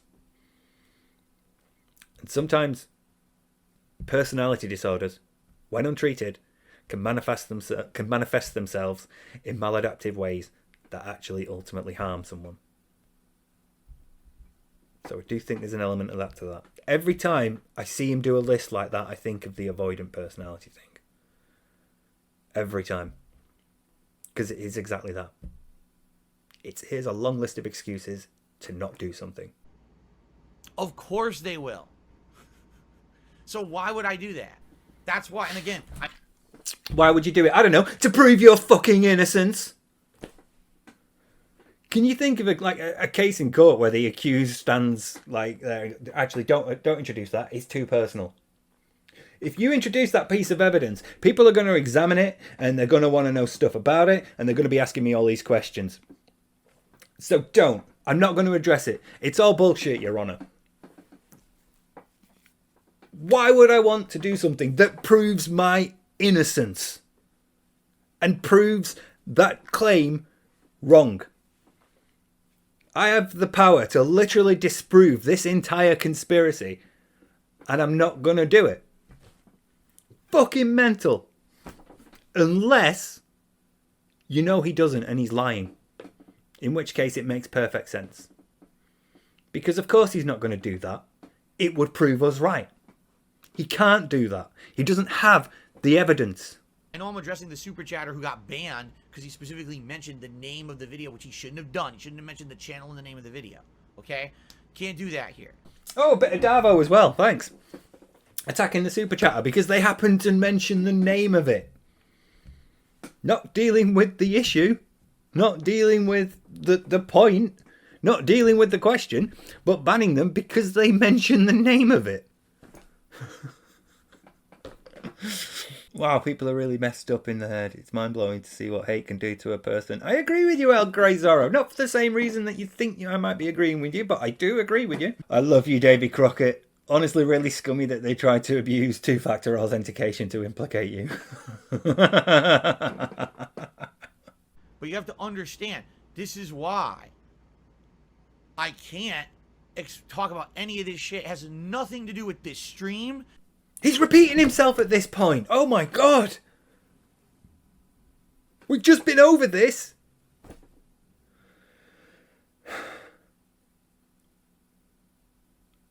It has nothing to do with the content we're about to do. We're about to play Final Fantasy VII and chill and enjoy. What the fuck does the nonsense they're talking about outside of this have to do with reality? The fact is, Phil, that this nonsense proves the claim that you are lying to your fans about what you need their money for. That's what it has to do with your Final Fantasy VII and chill stream. Because you're going to spend a lot of that stream going, guys, I need money for this upcoming cost. I need money for this bill. And all of this proves that that is a lie. And what your money is actually going towards is a fucking mobile game. That's what it has to do with this, Phil. This is another defense. This is another defense. This has nothing to do with anything. It is a way of deflecting from the criticism or the accusation by saying it's actually irrelevant. It has nothing to do with what we're really doing. It has nothing to do with the real issue, which if somebody is particularly inclined towards being Darvo-sided, it might actually be followed up by what the real issue is. What are you doing about this? Or why are you saying this? Or why are you bringing this to my attention? Why are you derailing my chat? Shut the fuck up about this. Shut the fuck up about this accusation. Stop derailing my chat. Why do you keep attacking me? Why do you keep going on about this? I'm fed up of this. I have to deal with this every day. I am the victim here. You're the arsehole for bringing this into my chat. That's how it works. That's how this sort of thing works. And this is what he's doing here. He's trying to deflect away from this issue by saying it's irrelevant. Don't even address it. Don't even deal with it. Don't even think about it. Don't consider it. It is irrelevant. What's it got to do with the stream where I'm about to ask you for a load of money? What's this piece of evidence that shows that I lie to you about what I do with your money got to do with this stream where I'm about to ask you for money? Such a shitty thing to you just... I can't anymore. Nothing. This is their own insane fabricated world. What's with the jowls, Phil? Do you know how difficult it is to get your speech to do that? You have to really pull your chin like there's weight. Pull your chin. You have to really pull your cheeks like there's weight. It's like a world, and really pull down as you enunciate and go world. You have to really roll it as if everything's heavy. Should probably just cut this bit actually. All right. And what I will say is, if I urge you, if you are such a conspiracy theorist, all right, if you just go back and don't look at anything that they've made up or said or fabricated.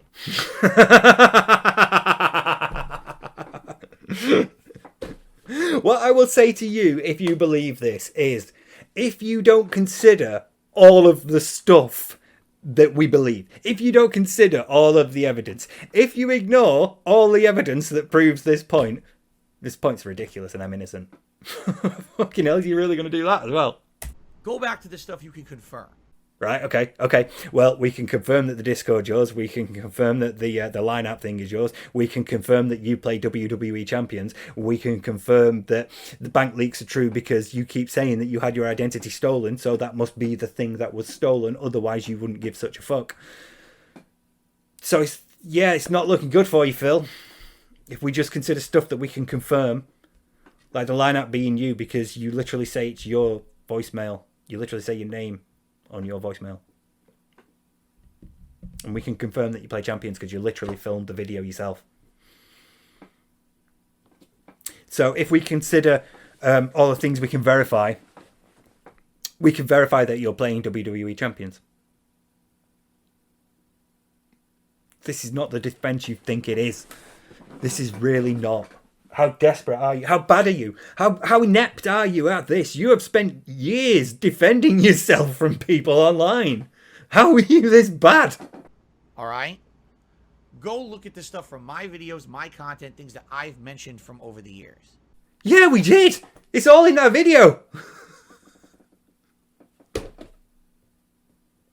So, okay. So, what he's saying is, look at the confusion I have over two-factor authentication. And ignore the bit where two-factor authentication proves that I activated this account. Because that wasn't my video.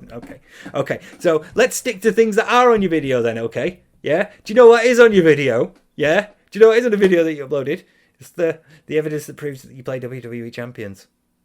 So, again, even if you ignore all of this, you've still got the evidence that you play WWE Champions on video on your channel, uploaded by you after you recorded it, because we just kept giving you rope, and eventually you threw it over a tree and made it into a noose. All right? And if you put 2 and 2 together, you'd probably realize the truth. Yeah.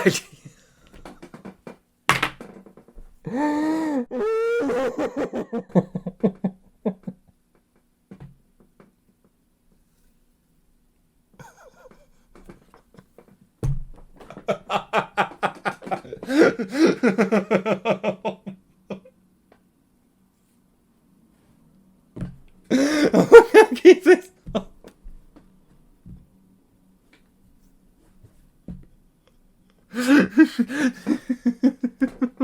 Oh, God.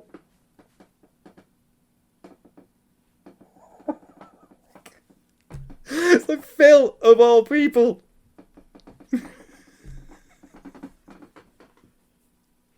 Darkside Phil, who during one stream said about an 11-year-old girl, I would pimp slap the shit out of her.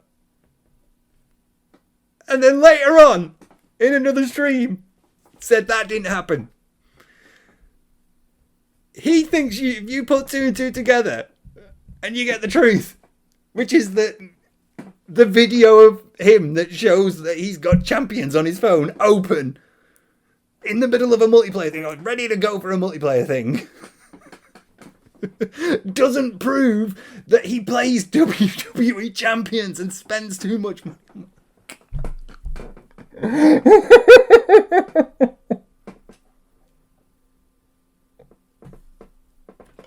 I can't, I really can't.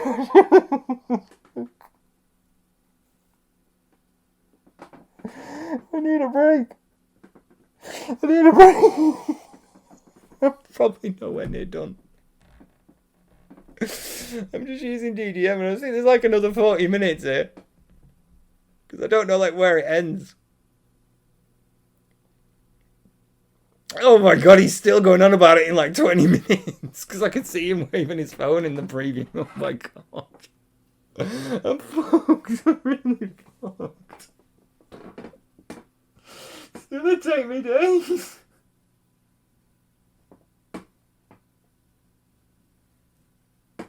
Oh my god, what am I gonna do?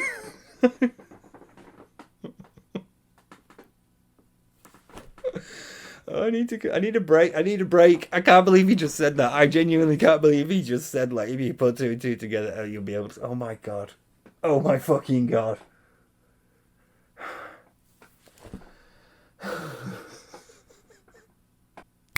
I tweeted about how long I've recorded. And JG tweeted me saying, Phil's still going on about this. Days later, he's still going on. He said, did you see, you've seen today's rant about it? And I was like, fucking what? He's still going on about it.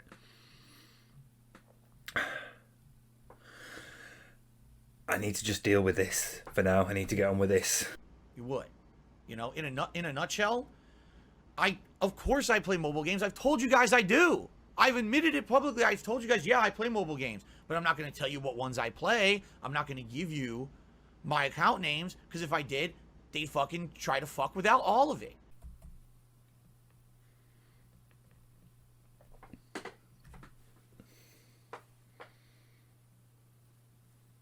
That's it. That's the moment right there. I've told you I play mobile games. You've consistently denied playing this. You've consistently, repeatedly, on multiple occasions, you have said, I don't play this anymore. But there's a nice dodge as well. Mobile games. Not specifically Champions. He didn't say, I've told you guys I played Champions. He said, I told you I play mobile games. I'm not telling you which ones. So he can say this one's not true. But the fact is, he recorded, accidentally or not, he recorded his phone showing the Champions screen. Showing a screen that you can repeat in Champions. If you yourself download the app, with a couple of taps, you can get to the same screen that DSP's phone was showing. He was using that app. He was playing that game. He always has been. Every time someone said you play Champions, your money goes to Champions, you lie to the fans so that you can have money for Champions. Every lean-in manual ban. Every fuck you. No, really, fuck you, you arsehole. Every single one of them has been a lie. And he's telling you it's not. There it is. Took us 10 hours, but we got there. You understand? They would try to ruin it for me. Okay? I've literally told you. Oh no, oh no, oh no, I paused then and JG, I think that's going to be JG. He's telling me. It's probably going to be a link. Yeah. Oh. Oh. Oh no, here it comes. Here it is. You guys this already. In videos just like this, I've mentioned it before. And I'll say it today. I say that. Guess what? They'll forget about this, that I mentioned this. And then tomorrow it'll be, haha, we have evidence Phil plays mobile games. Like, but I told you I did. Oh my god. Oh my god, no. Stop. God. He really did it. He really did it. He's still doing it. Fuck. He really did it. He really did it. We've said for years. You are spending my. I know, JG. I'm sorry. I'll be back in a minute. He's literally said for years. I don't play this game.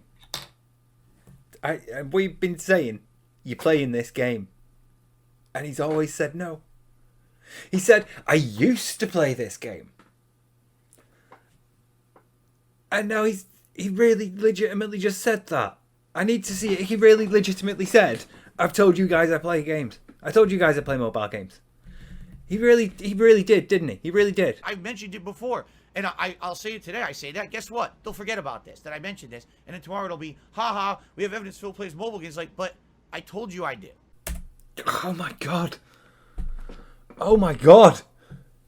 Oh, he really did it.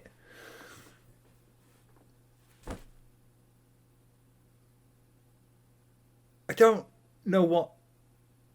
I'm in shock. I'm in shock. I might even need to come back to this later and actually edit in a piece here, because I need to process this. He really said it. He really did it.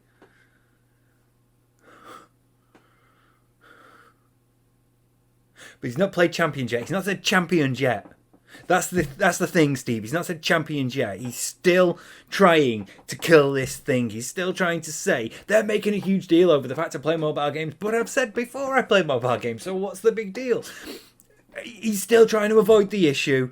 He's still trying to avoid the accusation that he lies about where the money is going. He lies to his fans to get their money to spend it on this. He's still avoiding that. And he's trying to make it seem like this is the nugget of truth. He's minimizing this nugget of truth. he's on like massive ego. How desperate is he? How desperate is his like mental defense here? How panicked and how like full of anxiety is he? I mean, I know like looking at this face now, he's doing that, you know, like you're stupid for assuming something. He's doing that. Like the how did you think that? You know, he's doing that sort of dismissive, well, yeah, duh, sort of thing. So how panicked is he internally? Because gaslighting is one of many defenses he has. It's one of many tools he has. And you can work a few things out depending, you know, like based on which he uses more often, which he finds easier or more effective in certain circumstances, which he prefers to use and which he'll resort to if he has to, you know, which ones he'll try first and which ones he'll try when he's desperate.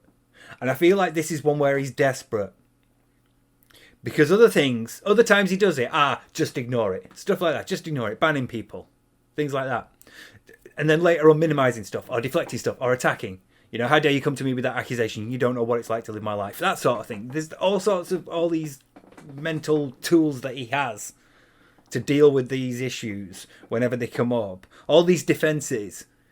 And the more desperate he gets, the more, you know, the wider the variety he has to pull from. So the ones that aren't working at first, like just banning people, just ignore it, just banning people, it's obviously not worked now because we're at this point. Working out which ones he's using, you know, you could sort of get a feel for like how desperate he is, how, you know, how much it's affected him. Because like the more it's affected him and the more desperate he is to deal with it, like the more extreme the thing he will use to guarantee. Because, you know, like other easier methods like just blocking people are ineffective. They're inefficient. They're not working. He needs something new. And I feel like him using this here is a sign that he's really desperate. He can't deal with the central accusation. So instead he's going to try to get you to believe that it's not what it is. He's going to try to get you to believe that it's not a big deal because he has always said he plays mobile games. So the fact that people are accusing him of playing mobile games is that, well fuck it, obviously I've said I do. You know, he's trying to get you to believe that when he's spent months, if not years, telling you you're fucking crazy if you think he plays mobile games. He stopped playing mobile games the moment Kat walked in. I can't fucking believe that. He's been playing this game consistently longer than she's lived there, and he's telling you that he stopped playing it when she moved in, and now he's telling you he's always said that he plays it. He's always said that he's playing mobile games. I can't believe, because it's so audacious, again, because of the audacity, like the sheer brass ones that you must have to think people are going to buy this, makes me think that he's really desperate, because that's all he's just reaching for anything that might work now. And all his attempts to control it and all his attempts to deflect it and all his attempts to deal with it so far have failed, and that's why we're doing this now. And that's why he's resorted to this, because he's got nothing else. He's getting really, really desperate for something, anything. I know what, I'll tell them that I've always played them. You know, fuck it, I can lie. They'll believe me.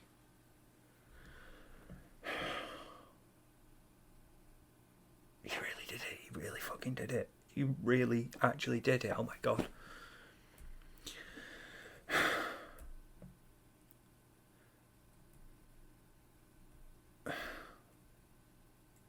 See, I'm thinking about Kat now. And whether I need to say, like, Kat, you need to get out of that place, it's toxic. Or, you know, I think it's more likely that she just doesn't give a fuck about him. So he's not going to start shit with her because she would just break him. You know, she would snap him in half, basically. So he's going to be meek and mild around her. Plus, he's the sort of person who doesn't like confrontation anyway. So he's more likely to back down in an argument if she sort of like goes, fuck off, I'm playing Skyrim, leave me alone. He'll go away and play WWE Champions instead of trying to interact with his wife. That's why they don't do anything together anymore, and that's why they have no hobbies. So I don't necessarily feel like it is an issue that she should be aware of. Or she should. But I don't know, again, because we don't know anything about their relationship dynamic. And it could be that he is successfully manipulating and gaslighting her as well. You know, it could be that he has this element of control over her where, you know, he's responsible for her basically being in all the time. We know that he did that with Liana because it was her getting out and having a job and socializing with other people that allowed her to break through all this and see actually what Phil's doing is really fucked up and I need to leave. You know, so, you know, getting her to come in and then immediately delete all her internet presence and stop talking to her family and all that stuff, all social media presence gone. He could be manipulative. We could see, you know, just because we don't see that side doesn't mean it doesn't exist. It could be there. He could be that manipulative off camera. I find it unlikely, but it's also possible. It's just, I don't think it's as probable as the other way around, where she's the dominant one. She wears the trousers, for want of a better term. She's the one who has all the, like, the power in the relationship, and he buckles to her whim and basically leaves her alone when she wants to be left alone, and goes and does things for her and orders food for her when she wants food and things like that. I feel like that is the more likely scenario, but there is also a possibility it is the other way around and he's actually manipulative because he's using those tools here on his audience. He is willing to do that. So what makes it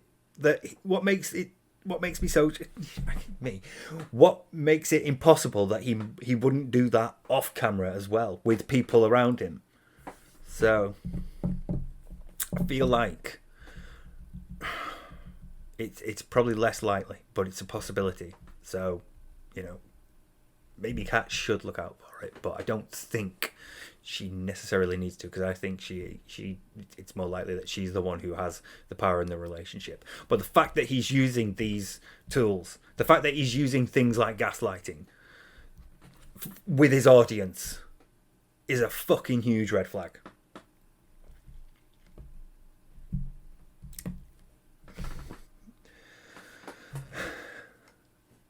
He needs to be committed against his will.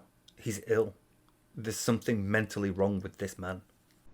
All right. Now, do I spend insane, over-the-top, ridiculous amounts of money on mobile games? No, I do not. That's ludicrous. I don't have the money to fucking spend. I've told you guys, all my money is going to bills, back taxes, responsibilities I have. If I had money, I'd be spending it on my family. I wouldn't be spending it on a dumb fucking game. And all the shit that they fucking say about this is so hurtful. There we go. He's now the victim. Deny attack, reverse victim offender. All the shit they say is hurtful. There is evidence to suggest, if the bank links are true, that a lot of transactions happen through iTunes. There are a lot of repeat instances of a specific amount being spent. You do not listen to music. You've claimed you don't listen to music. You don't spend that much on iTunes if you don't listen to music. But you can spend iTunes money to buy extra pulls in a certain mobile game.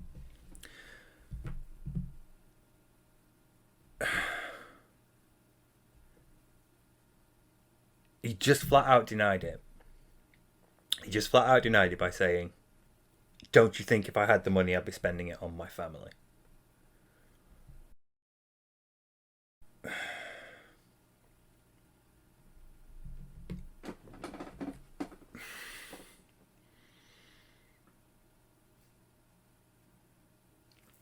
I can't help but be reminded of substance users claiming that they're not using when they are. When he said, "Did you really think I'd be spending it on this dumb fucking game? Don't you think I'd be spending it on other people?"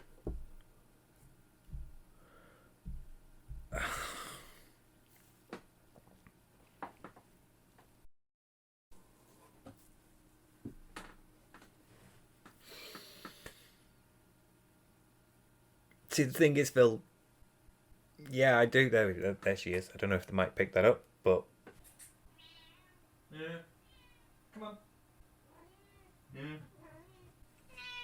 It's fine. Yeah. I can't dwell forever on this. There's only so many ways you could say this man is lying to you. I know. Yeah, you don't believe him either, do you? Yeah, it was the lineup that sold it for you, wasn't it? At the moment you heard his voice say Philip Burnell. Yeah. Should I get on with it? Okay, I'll get on with it. Because I want better for my family. I do. And I can't have better for my family because of the situation I'm in right now. I'm hoping that things will get better, you know, moving forward in the next few years. That this YouTube channel will grow. That maybe inflation will get better. That things will get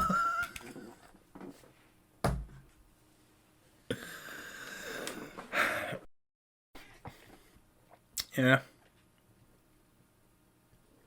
Even she recognizes it is delusional to think that inflation is the reason why. Inflation is a massive contributing factor to why his support has been low recently. Because obviously people are suffering from the effects of inflation and they have less to give. But that's not the main reason support has been low recently. And he knows it. But it's easier for him to accept inflation because his external locus means that it's not his fault that support is low. It's because of inflation, and that's an external thing I can't control, so therefore I did nothing wrong and I don't have to worry.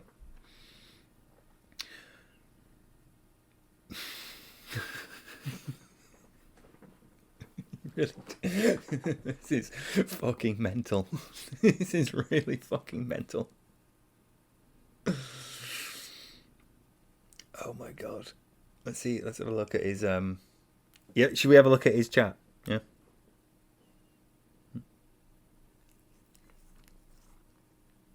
Good girl. Not much. Not really much going on. So I could probably cut this bit. that things will get a little bit better and I won't be in the situation I'm in.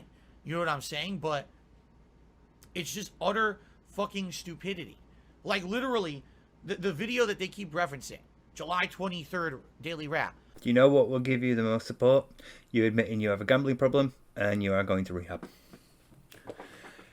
Yeah, but that would involve admitting responsibility. And Phil can't do that. It's never his fault. There's always someone else to blame. There's always some other reason, some outside factor. He can never fully accept responsibility. Even when he's copping to stuff like, you know, old racist and sexist jokes that he made in the past. But that was young Phil. I've changed now. I'm different. That was Phil when he was young and he was stupid and he didn't realize how his words could hurt people and all that stuff. Blah blah blah. That was young Phil. I'm different now. So I don't need to accept responsibility for it because I'm just telling you, I'm different. I've changed. I've grown. I'm better. You just have to accept that. Even then, he's not accepting responsibility for it. He's not telling you how he's changed. He's not telling you that he understands how those jokes were offensive. He just knows that he gets shouted at if he does them, so he probably shouldn't. There's never any growth. Especially not with narcissists. It's always the minimum, and he wants the most recognition for it. So, let's carry on. I've told you I play mobile games. You fucking idiots.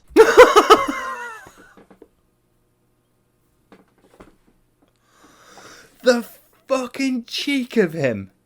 How very dare you, Phil? How very dare you have that attitude towards the people saying you have a problem playing this mobile game? How very fucking dare you? I outright said it over and over. I've said I play them, all right? But I don't do what you say I do, and I'm not who you say I am in those games. It's so dumb. I've literally admitted this. I said it in videos. I said, yes, I play mobile games, but I'm not telling you which ones. I'm not giving you my account name. I'm not stupid. think I have to disagree with you there, Phil. You are incredibly stupid.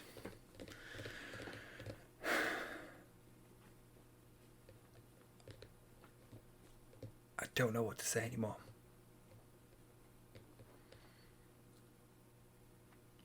For years you've said I don't play Champions. And now here you are going, I told you I play mobile games. It's fucking delusional. It really is. There's some serious denial at play here. And denial is a form of delusion, let us not forget, because it is an outright refusal to accept an objective reality. So,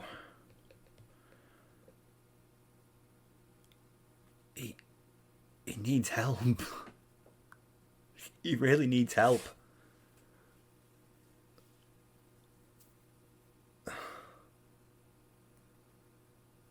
Come out and say it. Come out and say you play WWE Champions. You're still skirting around the issue by saying I play mobile games. You're still not fully addressing the issue. The line account associated with that account in WWE Champions is linked to your phone. You need two-factor authentication to be able to use that line account. Your phone displayed the WWE Champions screen. The only way you can clear this up now is to show your username and to show that it is different to this account. And you're not going to do that because you're going to say it's going to expose you and put you at risk and, you know, put like the risk of harm to your family out there because we're going to find private information and all that. But the reality is you're not going to do it because you can't. Because the account on your phone is this account that's associated with the Line app, which means that all that activity on that account is you. And you can add up the value of your roster. People can make like estimates of what it would cost to get to that point. And you're not facing up to that. You're not addressing that. You're just skirting around the issue by saying, yeah, I play mobile games, but I'm not telling you which ones. I'm not telling you my name on them. I'm not telling you. But I am playing them, and I've always said that I play them. Just forget all the times that I've said I don't. Like that time when I said that I stopped playing them when my wife moved in. Just forget all that all that never happened. It's been debunked. That's where we are. We're at this point. This is the most blatant gaslighting he's ever attempted. It genuinely worries me that some of his like legitimate fans are going to be victims of this. And I know I shouldn't really be worried about them because, you know, they're DSP's fans. But again, I think that the best way to show that DSP's fans that we're not arseholes is to not be arseholes and to, you know, be okay with them and, you know, help them understand why Phil is bad. And it genuinely worries me that there's some people in there that are going to keep supporting Phil. And I know that there will be. But it worries me that they do it because they're being psychologically pressured into it. If they're fully aware of this, if they're fully aware of it, yeah, I don't mind supporting Phil's Champions addiction. I don't care. Then fine. You're an idiot. You can waste your money how you want. But if you're doing it because you're a victim of this sort of thing, you're a victim. You're being abused. There is no other way to describe this behavior. So, like, while there's some people who will keep supporting him fully in the knowledge of what he's doing, that is fine. If you can look at all that and sort of like go, yeah, okay, fair enough, I still don't care. I'm still happy giving him my money. Then fine. That is your decision that you are consciously reaching as an independent individual who can think and assess and make their own decisions. But if you're supporting him because you're being abused into it, you're a fucking victim. That's all I can think. And there's going to be some of them that are.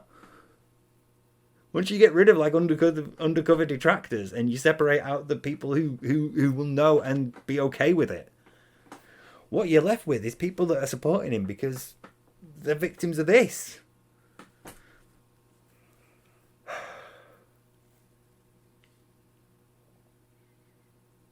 It can't get more ridiculous than this. Come on. So I won't, right now, I will not turn on my phone and show you, here it is, here's all the, I'm not dumb. You know what I mean? But again, this is what I mean. This is what they say and do. They say, oh, you see, Phil's phone lit up in a video with Jasper and it showed a mobile game. And that mobile game was WWE Champions, a game you have banned people for bringing up, a game you have denied playing, a game that it is incredibly proven that you spend money on. The account spends thousands to have the roster that it has and the win rate that it has. And all the spikes in spending and all the events match up to times when you've needed help with a bill. And the time that your bank leaks happened showed all these repeated microtransactions that also happened to coincide with the value of certain amounts of pulls or certain amount of gems or fucking whatever. All of that evidence that proves that you play that game is validated by that. And that's the issue, Phil. You fucking... I can't even find the words. The really bad word I want to use is inadequate at this point. It's just not enough to convey the contempt and the disgust and the fucking worry at this massive psychological red flag.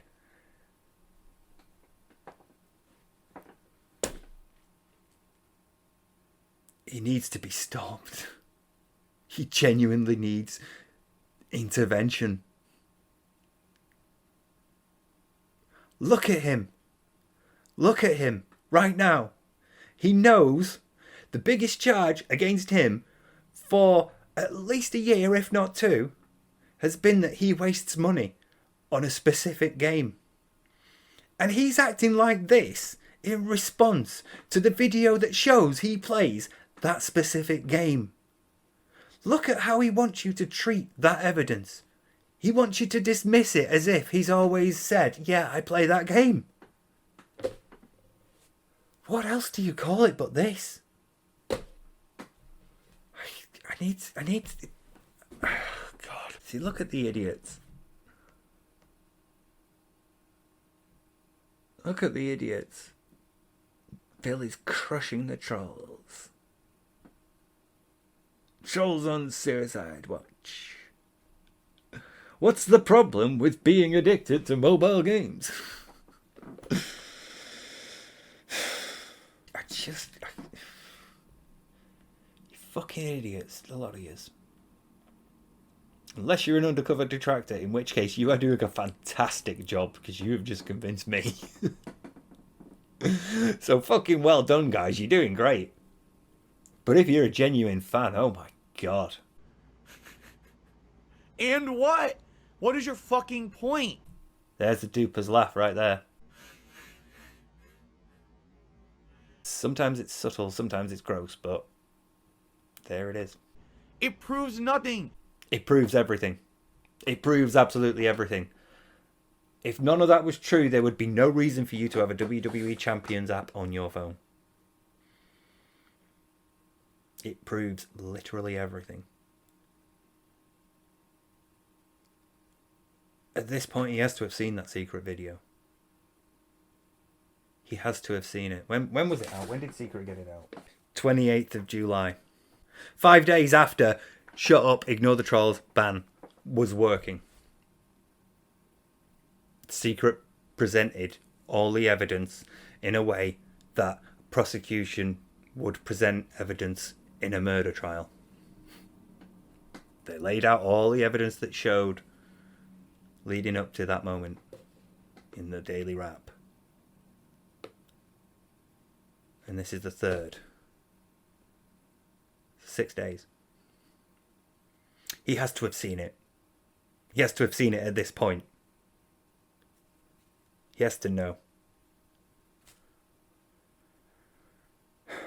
I think that's why he's doing that. I think that's why he's going, so what? So what's the big deal with the phone footage? What's the big deal with that? Why? So who cares? Who cares? That's why he's trying to downplay that. He's trying to downplay that because he's seen it. I'm convinced he's watched it by this point. You know what he's like. He's seen it and he's trying to downplay it. He knows he's fucked, basically. That explains all this. But then again, what else was it going to be? What else was it going to be? He knew he was fucked. Like the moment he uploaded that video. The moment somebody told him. The moment one of his fans told him. It'd be one of the whales on Discord. Maybe he got a Twitter DM, but I'm assuming it's most likely to be Discord. But one of them will have said, Phil, you know your phone's visible in that daily wrap, right? And you know that it's showing a screen from Champions, right?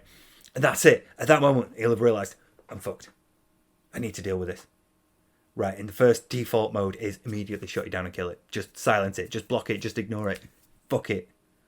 I'm not addressing it at all. And hope it'll go away. Because that's what DSP does. Just hope it goes away. Every problem he's had, just hope it goes away. And it's not. It's gotten worse. And now he's desperate and trying to everything he can. Trying everything he can to make you think this is not an issue. This is not a big deal. This is fine. And also, I've got some bills coming up, so, you know, tips are appreciated. You fucking idiots. I'm so tired of it. Oh, we finally got him red-handed. Red-handed what? Doing what I told you I do? But what does that have to do with this podcast? What does that have to do with Final Fantasy VII? Nothing. It has everything to do with it. Because it proves that every time you're on stream saying, guys, I've got bills coming up, you're fucking lying. You have no intention of using the money that is given to you to pay your bills. You default on bills and pay late charges when the money's in your account because you'd rather spend it on mobile games. Specifically, the one that you had on your screen, on your phone, that you were playing when you recorded that daily wrap.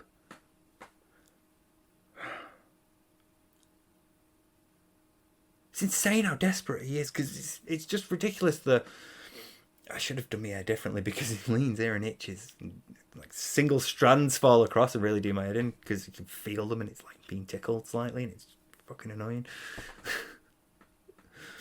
Enough about my Skrillex hairstyle. It's ridiculous how desperate he is.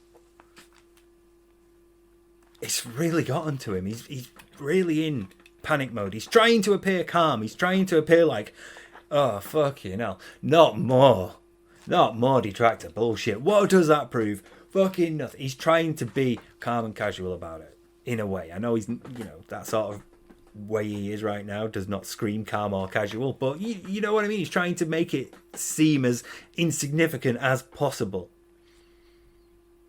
But internally, he's freaking the fuck out, which is why he's going to such lengths. Because normally he would just ignore it and have it go away. Instead, he's having to do all this. He's throwing everything at it. Because he's panicking and he doesn't know what else to do. He doesn't know how to properly deal with this. So he's trying to do this way instead. He's trying to make you think it's not a big deal at all. Which takes a lot of effort because it takes a lot of work to convince somebody that what they're seeing isn't true. Gaslighting is a process that takes a long time. An extended period. It takes a lot of work and a lot of effort. And he's frantically throwing this at you now. And hoping it'll be enough. Hoping it'll be adequate. Hoping you will believe it. Really freaking out internally. Nothing. There's no crossover at all. It has nothing to do with any of it. So why the fuck do you keep bringing it up? Because you're losers. You grasp at straws. This is your life, is to create conspiracy around me. There we go. Attack. He's denied. Now he's attacking. I won't be surprised if in like a minute or so, he then goes on to explain how hard his life is. We've been through that. But, you know, the trolls really make his life hard, and he's going to mention that again. Davo side Phil is making repeated appearances. By God, that's Davoside Phil's music. He's not even supposed to be here today. That's what that is. It's attacking us. He's attacking the people making the accusation. Now, we've moved on from denying it. We've moved on from making, it has nothing to do with this. It's not evidence at all. It proves nothing. It has nothing to do with what we're doing now. I mean, you're a fucking loser if you bring us to it. If you bring it to us. Why do you keep bringing it up? Because you're a fucking loser. Denying to attacking. In a minute he'll go on to say, but you see, that's what I have to deal with every day. These trolls fucking try to mess with my life all day. Reversing victim and offender. This man isn't just a scammer. He's a fucking abuser. It is just dumb luck that he is too stupid to actually be good at what he does. It's just the fucking fortune of him not socialising and him being inept and him being too scared to socialise, which means he hasn't had the experience necessary to refine those skills. And that's why he's really ineffective at it. That's why he doesn't really con many people. That's why he doesn't really, he gets a few people, but look at look at his audience, look at his fans. I try to keep circling around it because I don't like using offensive terms for mentally disabled people. But look at the caliber of person DSP attracts. One of DSP's fans is Derek. Let that stand as a testament to the quality of Phil's chat. And he can only attract these people because everybody else is too smart. They see his bullshit. They see his attempts to gaslight. They see his lies. They see what he does. And fuck off because they don't want to deal with him. He's an asshole. Why would you want to hang out with this man?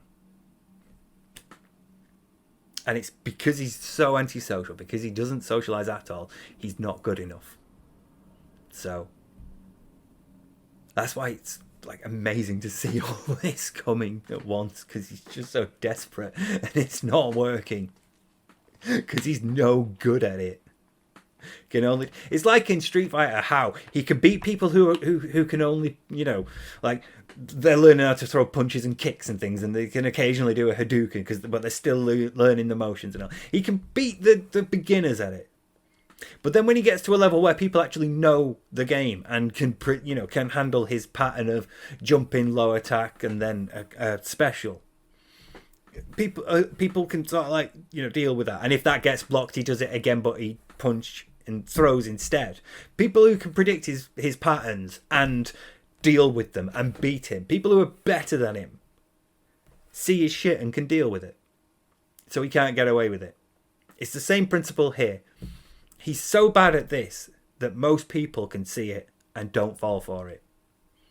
And it's only people who have various issues that do. So let's see how much more wild this is going to get. I am fucked. I am really fucked. I can't stop stopping this. I need help. To try to cause this drama and keep pushing your fucking narratives that are bullshit. And I'm tired of it. I am. I'm fucking tired of it, man. Oh my God. It's just insane. And now, of course, what they'll do, here we go. There you go. I'm so tired of it, man. I'm so tired. It's insane. Here's what they're going to do next. Here's what they're going to do to me next. Here's how they're going to make my life worse next. Here's what's going to happen next. Here's what's going to make me the victim. Fucking Davoside Phil. Well, Phil, big expose. Phil admits he plays mobile games, which I've already done in the past. I've already outright said this. But what about the times when Phil said he doesn't play these particular mobile games? Well, let me think about this. If I'm just trying to have a fucking normal day, all right, on a stream, I'm trying to have a good day with my audience that doesn't care about this shit that you guys keep talking about because you're losers, right? It's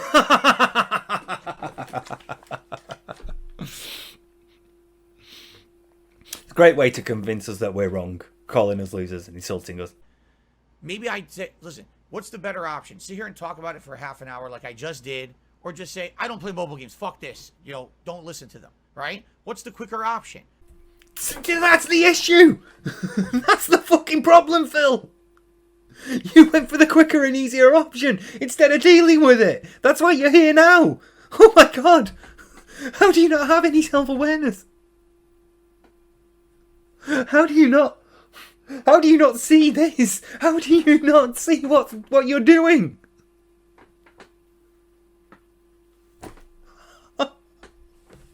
Sorry if I woke you up. Oh, you're cleaning your paws, right? Fair enough. How do you not? I'm trying to keep it together. Oh my god! Oh my god, he really said that. It just seems ridiculous. It really does, Jips.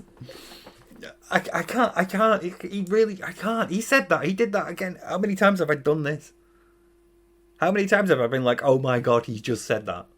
And it keeps getting worse. How does it keep getting worse? How does he not see that's bad? How does he not see that's part of the problem? It's easier in the long run, Phil. It's easier in the long run to go, no, I don't play WWE Champions, than it is to just try to fucking ignore it and you end up like this. Oh my god. Oh my god, can we get through this, please? Please, can we get through this? This is so bad. This is so bad. Just say, fuck it, I don't do it. And then people, all right, now we can stop talking about it today, right? You know, I just had enough. I'm fed up with the bullshit. I am, you know? I'm fed up with this. I'm fed up with the bullshit. You did this. You brought this upon yourself. What the fuck was that laugh? What the fuck? Why would you? There it is again.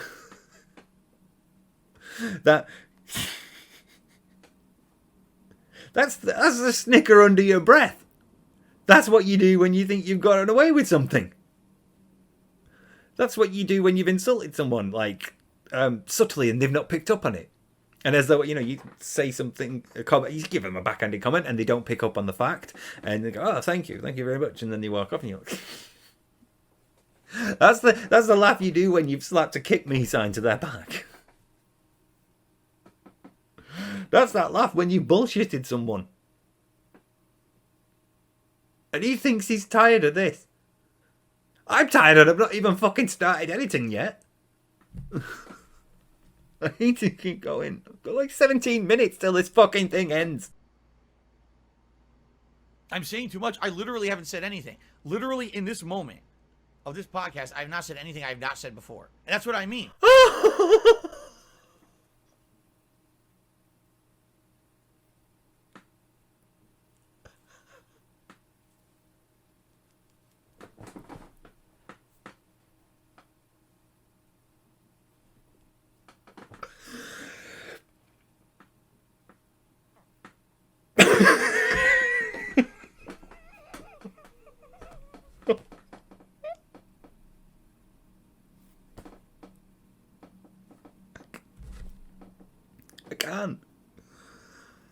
I can't.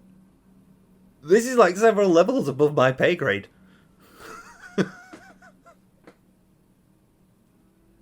This man needs to be institutionalized.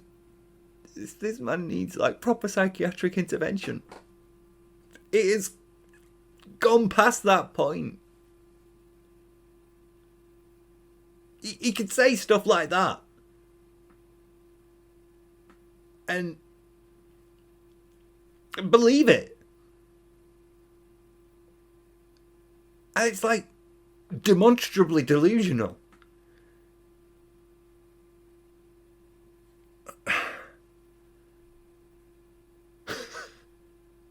And he fucking said it.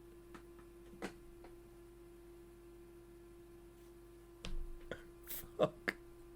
If you go back and you actually look at my videos over the years, and this is what I've said in them, I've already said all of this. It's already been said. I just said, what was it, like a month ago? I said, yeah, I play mobile games, but I'm not going to tell you guys what they are because you know what would happen. Now we can go back and look over everything he's done. Previously, when going back and looking over everything proved the point, proved like you do lie about where your money is going and you are spending it on WWE champions because you're playing it in secret. And we know because the account is active when you're not streaming and it's inactive when you're streaming. And, you know, the account used to be called They Call Me DSP. Why wouldn't it be? Because you started it at a time when you didn't think it was an issue. And you actually got rewards for, like, you know, referring people sometimes. So, you know, you were fine with having like a public profile that said They Call Me DSP and using your same account as, you know, other account names. But anyway, beyond that, it's fine to look back now because it proves his point. But when it's against him, when it actually supports the claim against him, don't go looking at that. That's got nothing to do with what he's saying and doing on stream. Don't go looking at that evidence. Don't go looking back and looking at that. Don't go looking at the evidence that, you know, suggests that he does know what lineup is. Don't go looking back at all that. Don't go looking back at all the times that he said he doesn't play this fucking game. Don't go back and look at the times when he said WWE Champions is not a game he plays. He does not play this game. He doesn't know anything about this game. He's fed up of hearing this. It's somebody else's account, and this poor fucker is getting harassed because they just so happen to have the same screen name as Phil. Doesn't play any of that games. He stopped playing mobile games when Kat moved in. Don't go and look at any of them. But now you can go back and look because he says, you know, the evidence is there that I've already said all this. I've already said that I do play mobile games. I've said repeatedly that I play mobile games. I've always said I play mobile games. I've said this before loads of times. You could go back and look.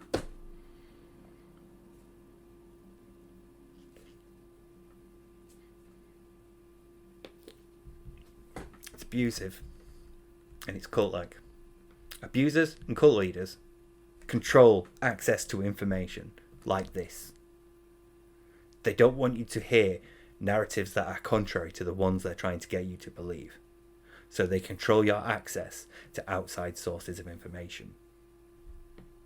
That's what he's doing here. Don't go and look at the things somebody else made. Using my videos, using videos of me that I uploaded and streamed. Don't go looking at the person who put together all the clips of me that lead up to prove the point that I am actually spending thousands upon thousands of your dollars that I said was going to bills on a mobile game. But instead now, you can go look back at all the times that I've said I play mobile games. You can look back at the things that support my narrative.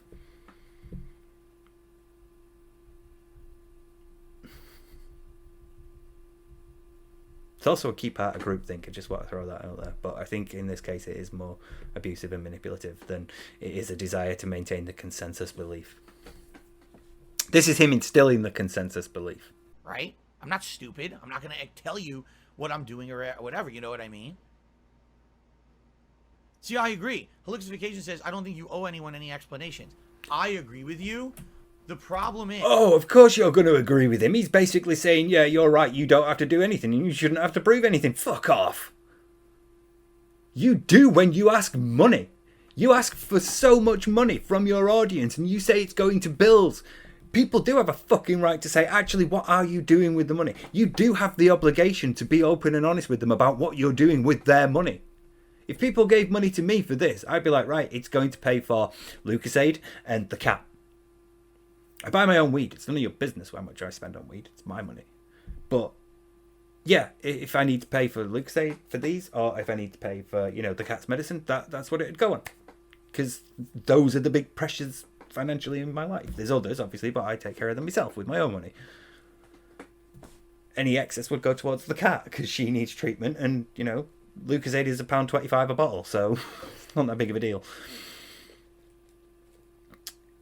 When you make other people's money such a significant and constant part of what you do, to the point where you will stop streams to come and ask people to stop by. Imagine what it's like to not be watching Phil's stream, to be going about your day, and then you get a message from Phil asking you to come and give him $20. you have an obligation at that point to be, and if you want to be moral side Phil, if you want to be like the one who's in the right, you would be open and honest with your fans about where that money is going. And you're not. But you have that obligation. You are just failing it repeatedly and consistently because you don't give a fuck about your fans. You just want them to keep giving you money. Of course you agree with somebody saying, yeah, you shouldn't have to prove yourself, Phil. Yeah, you shouldn't have to do anything, Phil. Of course you agree with somebody who agrees with you. Fuck's sake. The problem is that there's so many idiots on the internet that to them, rather than focus on the fact that Phil is a 14-year-long content creator. See, what the fuck does that have anything to do with anything here? How is that relevant at all? It's not. Is he trying to distract you there? Why is he bringing that up? Why would you bring that up? Think.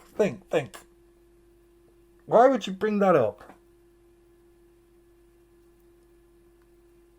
It has to be something like, here's a pointless thing I need you to look. Why?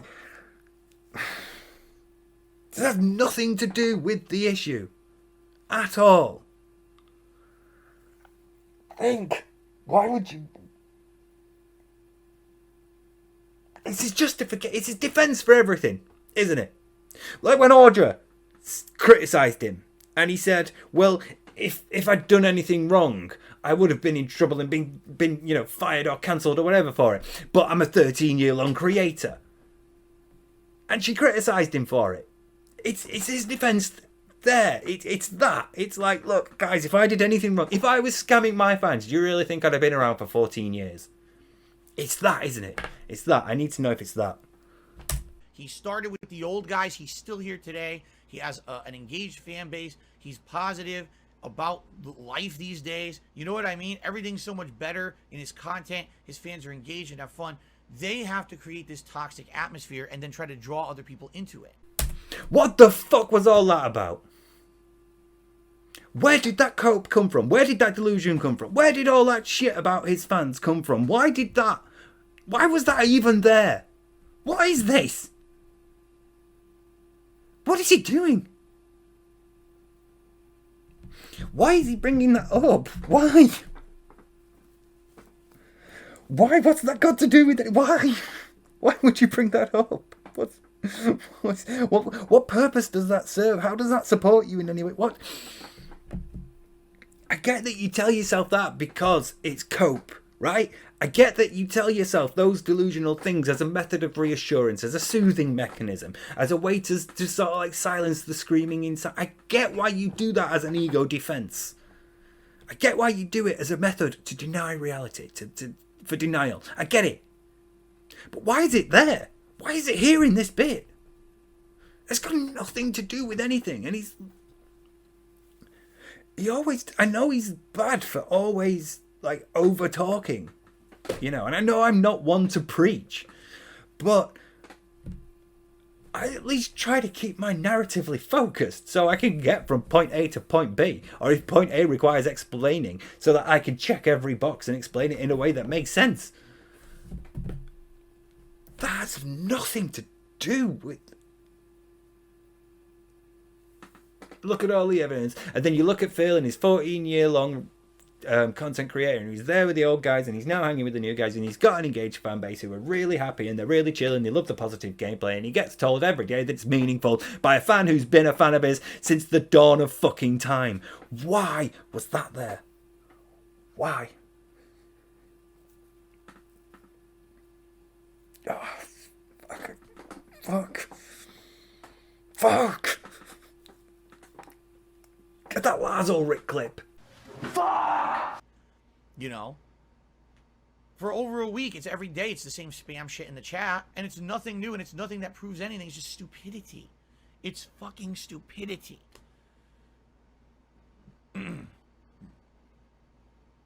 So here, allow me to give you a final summary, all right? And this will be the final summary on this bullshit. Oh, God. Oh, please let it be over. There's still 15 minutes of this. Oh, my God. There's still 15 minutes of this pre-stream. Oh, fuck. What am I doing? What are we doing? This isn't the final thing at all, is it? God. So now people can say Phil finally addressed it. Okay? Ladies and gentlemen, do I play mobile games casually? Yes, I do. All right?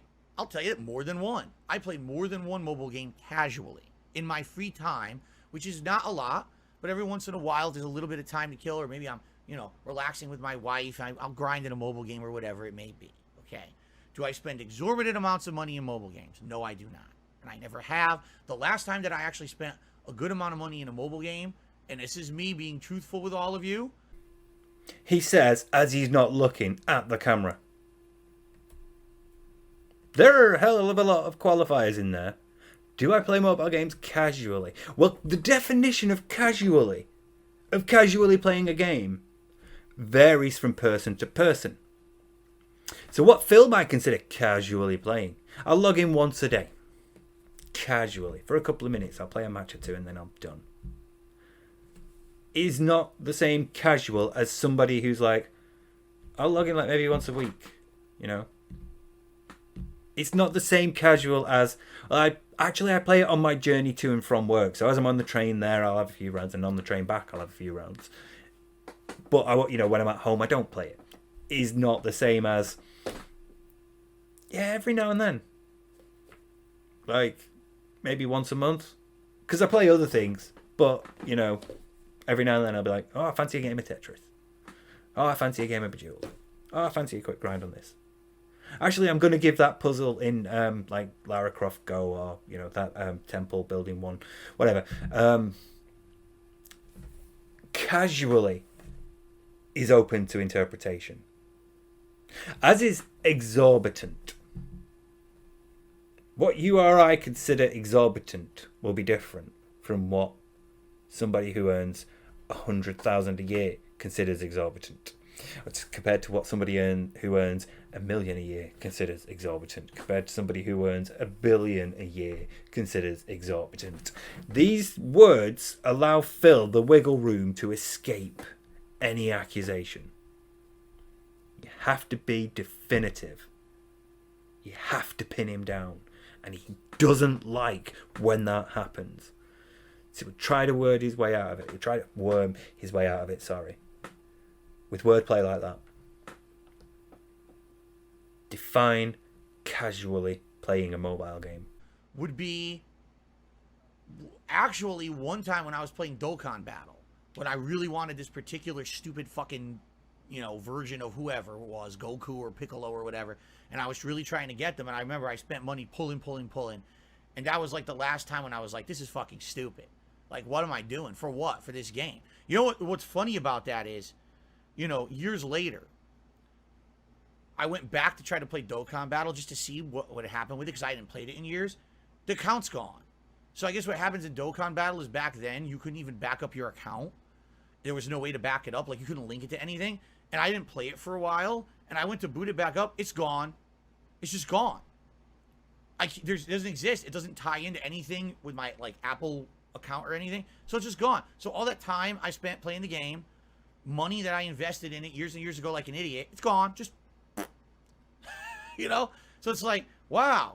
I would definitely keep doing that. That sounds like something smart to do, right? You said that about Champions like 4 years ago when you were rating the 4, and you said that was the worst.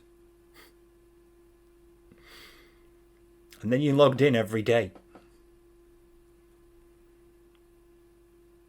And we know that you're susceptible to impulsivity like this. We know that you fall prey to marketing tactics like collector's editions and limited editions. We know that you're vulnerable to things like that. So it doesn't inspire much faith in your defense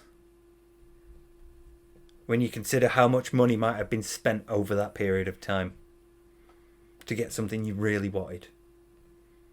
Maybe you're a really, really big fan of CM Punk or The Fiend or Hulk Hogan, brother. All right, but anyway. So, do I play some mobile games casually in my free time? Yes, I do. Absolutely, I do. All right? You even probably know about a couple of these because I've probably casually mentioned them over the years. Actually, once it started becoming a thing, you became very, very cautious about mentioning mobile games.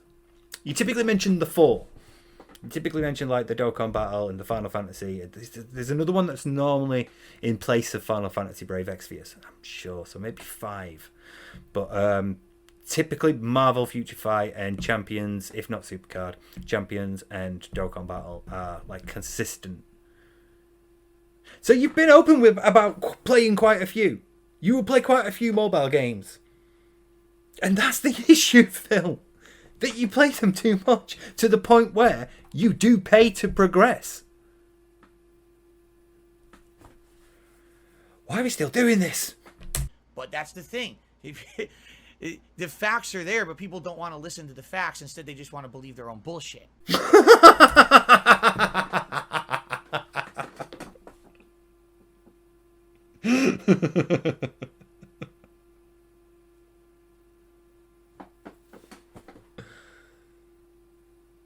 Can we get like a future edit, Steve? Can I get like a video or a GIF of a projector right here, right now? But that's the thing. The facts are there, but people don't want to listen to the facts. Instead, they just want to believe their own bullshit. And it's Dark Side Phil saying this at this moment in time. When he's like, they don't want to listen to the facts, they just want to believe their own bullshit. As he's literally denying the facts. He spends hundreds of thousands on WWE champions because he recorded his fucking phone and it showed the screen and he fucking uploaded it. Okay? But, no, I am not the same, alright, as what people say about me. No one knows about any of my accounts in any mobile games. None. None of them have ever been exposed on the internet. No one knows any of them. Thank God. So that means you are playing multiple games at this point. You're playing multiple games, and there's no way to see how much you're spending. And we know that you play multiple games previously. You've said that. So that doesn't, again, inspire much like faith in your ability to control your spending in a mature way. Especially because you shouldn't be fucking spending anything. If you've got like all the bills and all the financial worries and all the back taxes and you've never even given your wife a proper fucking honeymoon, if you've got all that going on, you won't be playing any mobile games at all. You would stop playing them. You would stop doing anything that costs you money. You wouldn't buy special editions of games. You wouldn't need all those fucking extra tries at the special stages in Sonic Origins. Fuck! The fact that you are vulnerable to things like that means that there is a real chance that you are actually spending that much money.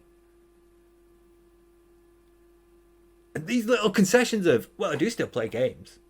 I've been open and honest with you guys. I've always said I play mobile games. You just don't know which ones. Well, that's worse. Because now there's really no way to know how much you're spending.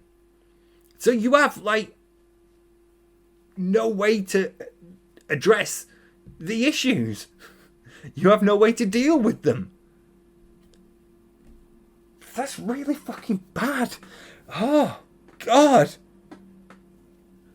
Oh, this is going to get worse.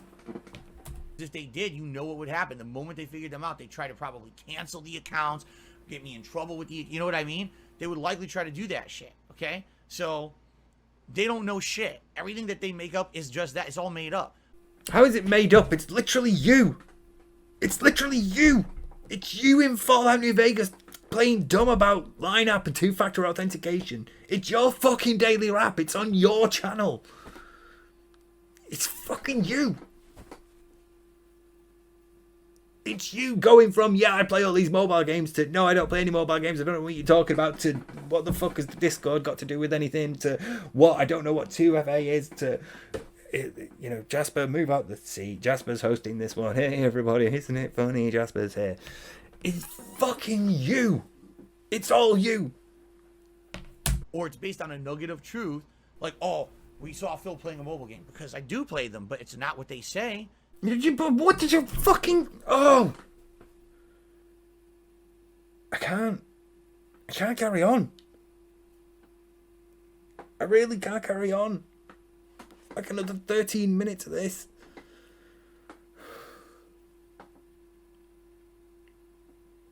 I am stepped in blood, come on. They lie, to try to blow shit up and make false situations out of it so that they have something else to talk about today, because there's nothing going on dramatic on my stream today. Bro, you make like racist slavery jokes. There's always something going on in your stream. For fuck's sake, I've said that before as well. Why are we repeating ourselves? You know what I mean? It's fun. The stream's fun. It's chill. It's interesting. Has nothing to do with what they're saying. It's bullshit. They're literally lying constantly. Okay? So that's the deal. And I'm just tired of it. All right?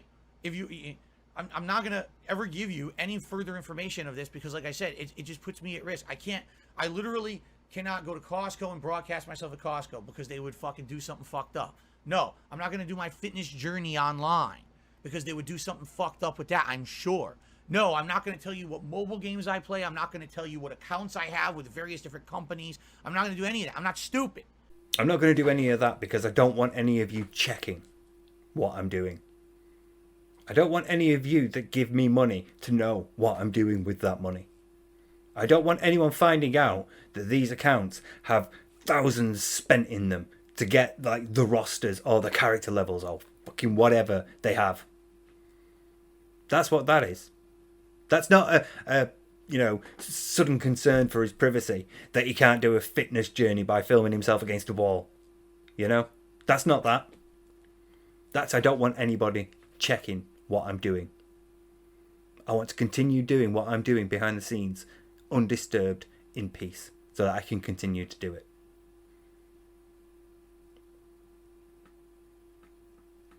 We're nearly done. Please nearly be done. They will fucking try to fuck my life up. So no, you're not going to get any of that information. All right? But at this point, I have now addressed...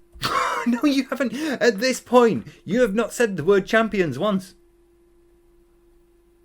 You've not addressed it at all. At this point, you have not said, I do not play WWE champions. All right? That's all you're ever getting. No more. Enough with their bullshit. I'm not going to, don't tell me about the next documentary, the next expose. They can go fuck themselves. Right up their fucking asses. Because that's all they are. They're a bunch of fucking losers. They're messed up here. They think what they're doing is funny or meaningful, or they're some kind of crazy crusaders for the internet.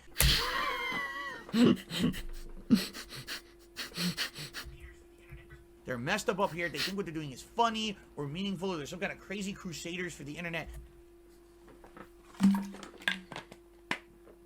Slipped a meaningful in there when he needs to think of positive things, because he's like, obviously he's projecting from our perspective. So he's going to say they want this thing to be funny, they want this thing to be humorous, they want this thing to be good, and it's bullshit. So he's doing that. So he's searching his head for a list of things that have positive connotations. So they want it to be funny, they want it to be meaningful.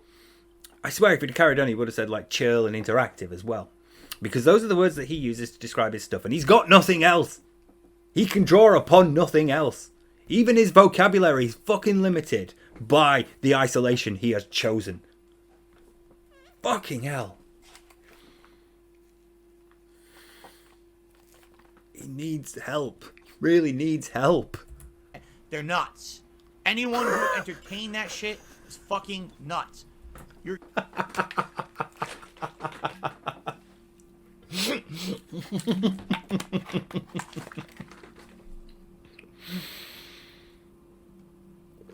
Oh man.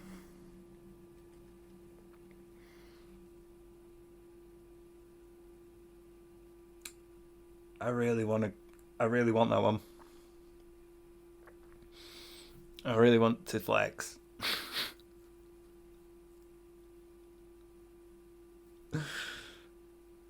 How fucking dare you? How fucking dare you? How dare you have that, make that assessment of us?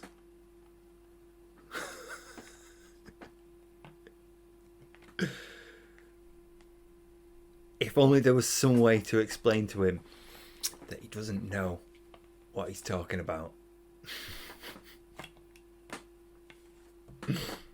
Here to chill with me. You're here to have a good time with games, to enjoy a fun podcast. Why the fuck do you care about shit in my personal life that has nothing to do with any of that? Because it does have something to do with that, because you keep stopping those things to ask for money.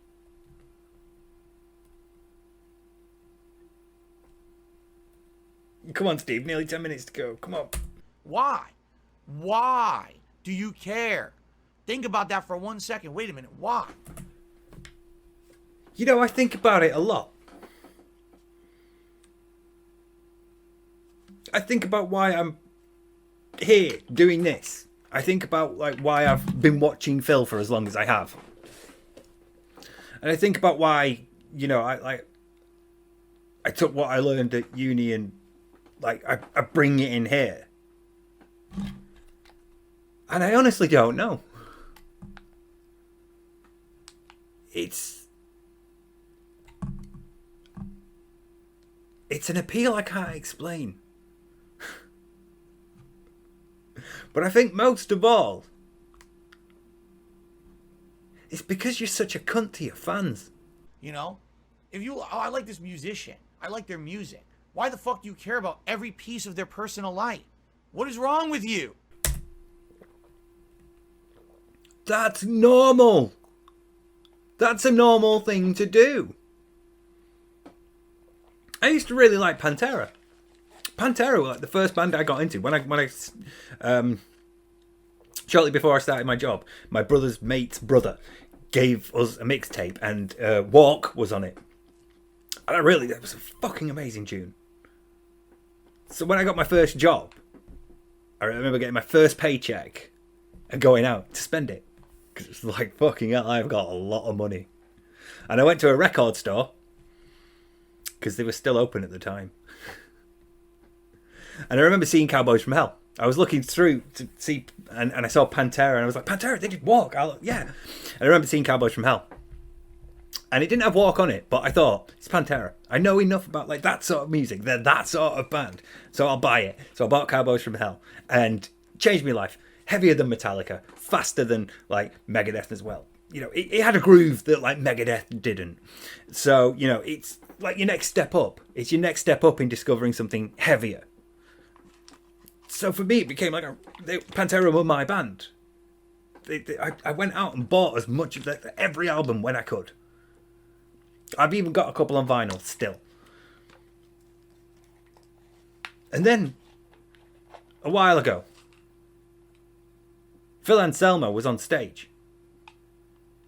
And he screamed white power. And gave a Nazi salute. It's been a pleasure having all of you here and all the awesome musicians. Ronnie James Dio, Stand Up and Shout, Cancer Foundation. And I thought, I don't like Pantera anymore. I can't support that.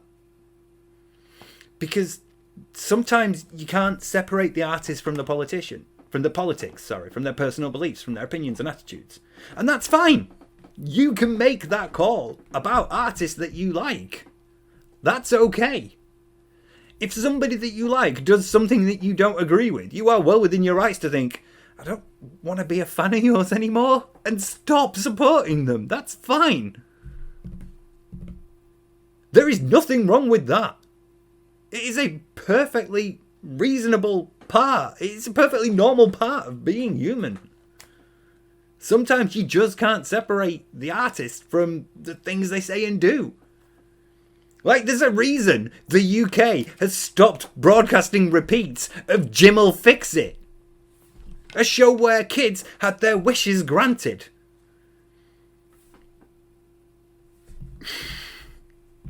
Sometimes you have to separate. Sometimes you can. Sometimes if you can make that value judgment and you can think that despite this person's, this thing that I disagree with, I still like the music. I have to admit that Pantera's music still has like a draw to me. It still resonates with me because it's got so many emotions and memories tied into it. It's been there for so long. Domination is an amazing track to play on Rocksmith. I fucking love Domination. It was a moment where I could feel my bass playing skills improving because I got better at moving between strings on Domination as I was playing it that much because I fucking loved it. But I couldn't, that thing that when Phil Anselmo said white power and did the Nazi salute, it was too much for me. I could separate like all the southern stuff because I'm just some, working class white kid from England, from the north, and I don't know what it's like to grow up in the south. So, I couldn't fully contextualize that. It's a different world to me. So I could put that to one side and still enjoy the music. Even as more and more people in America started like pointing out the history behind the Confederate flag and all that stuff. But the Nazi thing was too much. The white power thing was too much. And Phil Anselmo coming out and going, actually, I meant white wine, was just too much. I couldn't agree with it. And it affected how I enjoyed that art. So that's perfectly normal and fine. The fact that you think it's wrong is wrong. It's an issue. It's a problem. It's something you need to deal with because it's completely fucking normal. If somebody that supports you goes, I've supported you through threatening to slap an 11-year-old and talking about Panda and not getting your wife a fucking present on her birthday and all this stuff, I've supported you through all this, but I can't support you through these lies. That's fine. You can do that as an individual, as a person. It is fine. I need a break. I need a break before the final 10 minutes. This is a marathon, not a sprint, and I need a break to refuel. I need to go and get another bottle. Or 12. Me.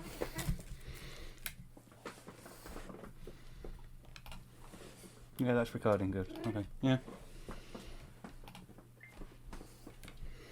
Come on, it's been a while since you've had one of these. There you go. There you go. Try them. You could have at least dropped it here. There was room here for you. Now how am I going to get me views? Anyway, right, let's get on with this. Come on. We're nearly done. Only another 10 minutes. That's obsession. You need help. I know. Stop with that shit. Seriously. Stop. Get help. You need it, okay? You need the fucking help. If you're gonna be in that seriously crazy about it, all right?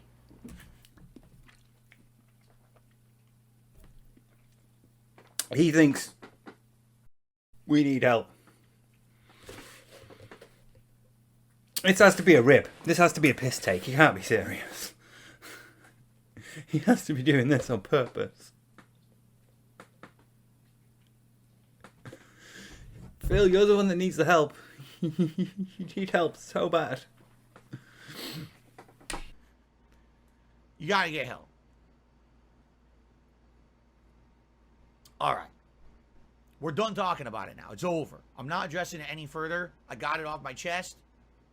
Enough of that bullshit. All right? You want to keep bringing up nonsense? I already addressed it. Watch the Level 1 podcast from August 3rd, 2022. Watch the Daily Wrap, July 23rd, 2022. Do that for your next React event, Phil. Do that. Do the Daily Wrap, July 23rd, 2022, as your next React event. Go on, I dare you. I can't believe we're here. I can't believe he completely didn't address any of the issues at all. Instead, he called them bullshit, and he lied, and he attacked, and he made himself out to be the victim. And now he's done with it. That's it. We're not talking about this anymore. You know how, if you have a fight with someone, and then one of you goes, right, I'm done talking about this now, and leaves, and tries to, stop the argument happening there. When it's obvious that more needs to be said by both parties in order to reach a conclusion. I feel like that. I feel like I've been in an argument with someone and they've stormed off.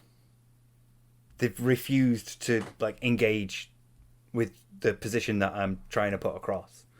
It feels like that. It feels like he's not actually addressed any of the issues anybody has. And now he's saying he's done and he doesn't want to talk about it anymore. But of course he doesn't want to talk about it anymore. Having to talk about it anymore means addressing it and admitting it. And it also involves facing up to criticisms. And it potentially involves pissing people off because Not all of your fans are going to be happy that you've been lying to them.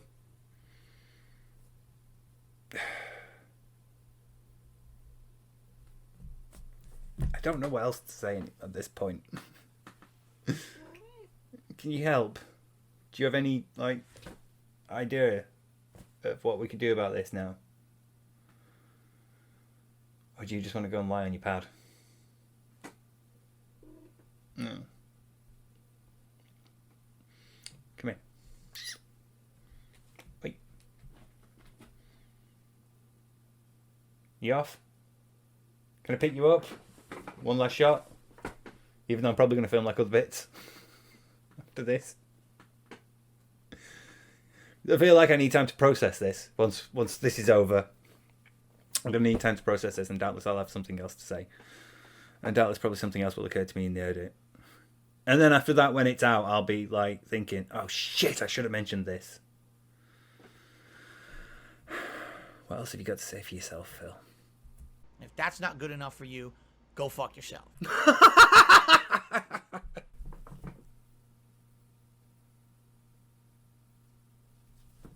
I can't. He didn't address the issue at all. I've got something in my hair. He refused to continue past a point where he would have to address the issue. And if you think that's not enough, you could go fuck yourself.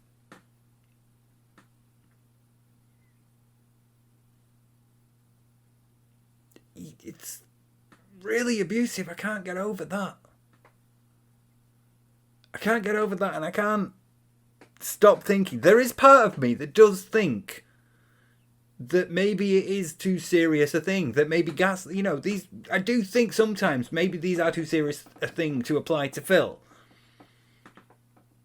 But in this situation, I can't think of anything else. I can't think of any other way to describe this, what he's doing, as anything other than abusive. It's how abusive partnerships work. It's how abusive partners control their victims. It's a really common thing in intimate partner violence.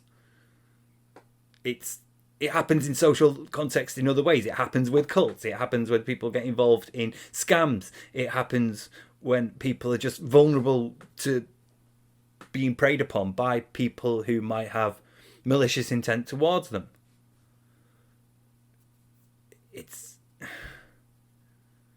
It's a real offender-victim thing. It's a real relationship dynamic that happens in multiple social contexts, not just intimate partner relationships, not just parasocial relationships either. It happens in friendships and work colleagues and all sorts of casual relationships, in social relationships that you might have. It's a real, I've got the power in this relationship. That's why I'm controlling the terms of this discussion. I am controlling literally when you can speak, and you are down here. You do not have the power. You cannot say, no, actually, we're not finished with this. We need to keep talking about this. You are not that high in this relationship. I am above you in this relationship, and I am the one that has the power to dictate that this is my position. These are my points. These are my arguments. You will not accept any others. You are not going to go and watch any others because all others are bullshit because I say so. And now we're done talking about this because I want to end it on my terms. It's a real power imbalance dynamic. And it comes up so much in abusive relationships. And I genuinely can't think of any other way to describe this. I hope someone else can. I really do. I really don't want to think it's that serious. But, we've all known about Phil and how he does things like this, how he lies to his audience, how he abuses them. Because otherwise, they wouldn't keep coming back after the shit he gives them. You wouldn't have people like, oh, I see Snowcal making public apologies. If they weren't, susceptible to this sort of thing. So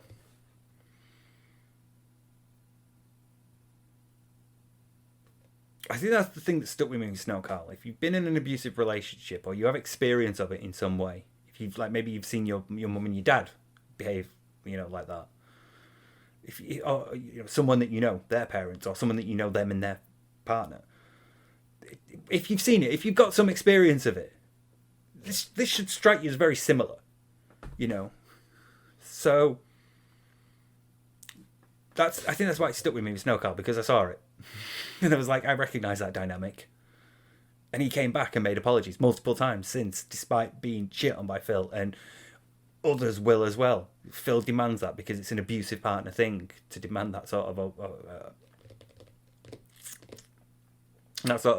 obedience from your partner, from the person that you feel aggrieved by, the person that you feel have slighted you somehow, the person that you want to victimize and break down so that you can ultimately control them.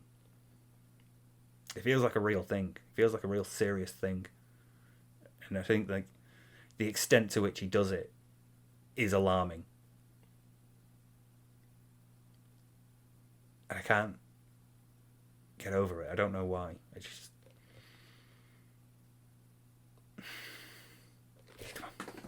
don't care about you. Okay. Now, End Times re-upped their membership for 14 months. Thank you so much, End Times, for that. I appreciate that. Okay. Here we go. Captain Wiseman did a super chat. He says, you know what will give you support? Admitting you have a gambling problem and getting to rehab. When I have problems, I admit them. No, you don't. No, you don't. No, you don't. You don't. You don't. I'm not buying that. I'm not biting. I'm not. That's bait. I'm not. I'm moving on. Come on. I've told you, I used to be an alcoholic. I've outright admitted this on streams. I used to have problems with rage and emotion in my life, and I used to be an alcoholic. Yeah, and the coping methods that you have developed for them are maladaptive because they've led you to spending hundreds of thousands of dollars on a fucking mobile game. That's the issue here, Phil. The way you have dealt with those issues is maladaptive. It has hurt you more. It has cost you more than properly addressing those issues would have.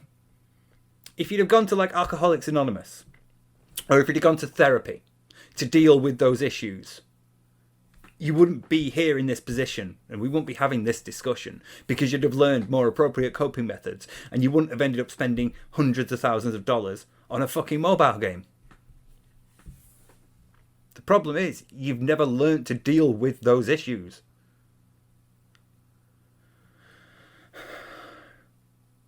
You could go so much deeper than this. You really could. I shouldn't. I can't. Come on.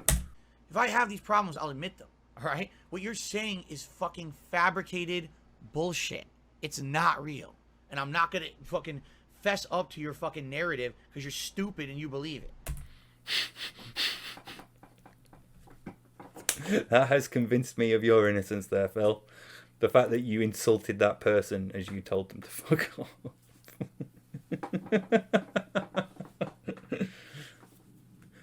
Come on, I had some noodles before, I'm fine. I've not opened the crisps. So, you know, I'm saving them for like during a break, but I've not gotten around to it. Because I just want to get on with this. The fact that you could sit there and go, if I have problems, I admit to them. And if you think that I have a problem, you're a fucking idiot. And I'm not going to admit to having a problem because you're a fucking idiot and you believe that shit. You do have a problem, Phil. You have a problem. You really do. You genuinely, properly do. You need to deal with it. There was something floating in the air then. I think it was a little hair. You have an issue, Phil. You're not dealing with it. You have fucking loads of issues that you're not dealing with. But in this specific instance, you know. Fuck, I've never seen anybody who needs help more. There are loads of people that you think need help, right? Christian needs help. Wings needs help. Voodoo Beauty needs help. Amber Lynn needs help. Think of all these people that need help. And I genuinely struggle to think they need help more than DSP. Collectively, yeah. Individually, though, DSP needs more help. DSP is worse. DSP is the far more repellent and obnoxious human being. DSP is the one whose fucked up psyche has led him to this, you know? DSP is the one who needs psychiatric help the most. Then Christian. Excuse me. Okay. Let's see here. An anonymous $1.50 says you're speaking truth. Really? He's the one time you spoke about eating sushi at a strip mall. Kiwi Farms immediately found the location of the strip mall within minutes. But we know where you live. We know where you shop. You do the same thing every day because you're a creature of routine. Because doing anything different is outside your comfort zone and it freaks you the fuck out. Also, you're too fucking lazy to bother going anywhere else. You go to the same places all the time because why wouldn't you? You're used to them. They're nice and comfortable. Fuck. We know where you live and we know what's like within a given radius of your house because it's really easy to use Google Earth. It's really easy to put in to Google malls near this place and find them. They're acting like there. He's acting like there's people constantly following him. There's people in the bushes all the time. There's like shady characters in long coats and hats taking notes and looking through binoculars and going through his rubbish and following him every time he goes out of the house. When people are just sat at home Googling. You're like, sushi place near Renton. Sushi place in Renton. Find some. Hairdressers in Renton. You find curls and twirls. Places to buy alcohol in Renton. You'll find Total Wine. Fucking mental to me that he can like paint it like that. I wouldn't know. I'm not going over there. Trust me, the few times I've been over there because people are like, Phil, you got to go over there because there's real bad shit about you and your family over there.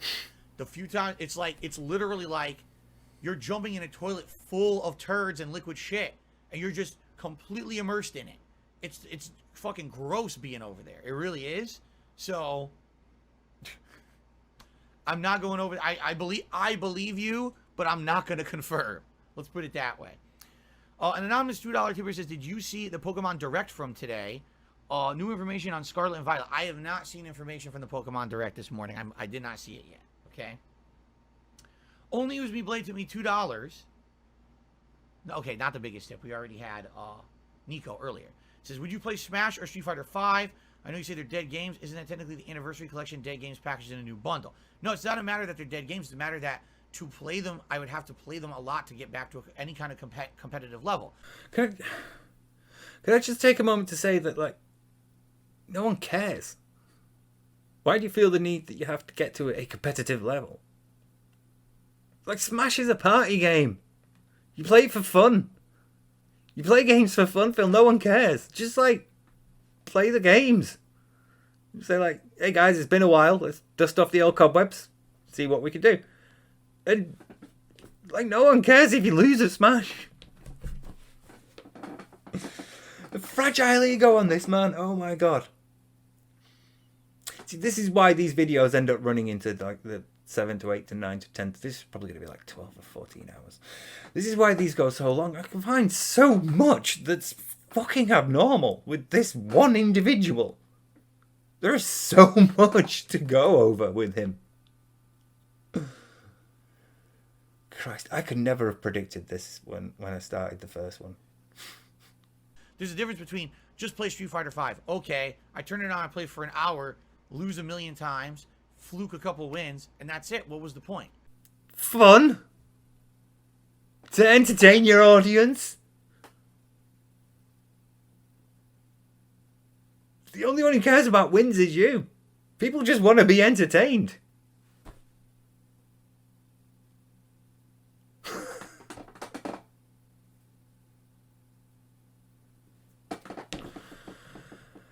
Oh my God, what is wrong with this man? The like relationship that he has with his audience. Christ.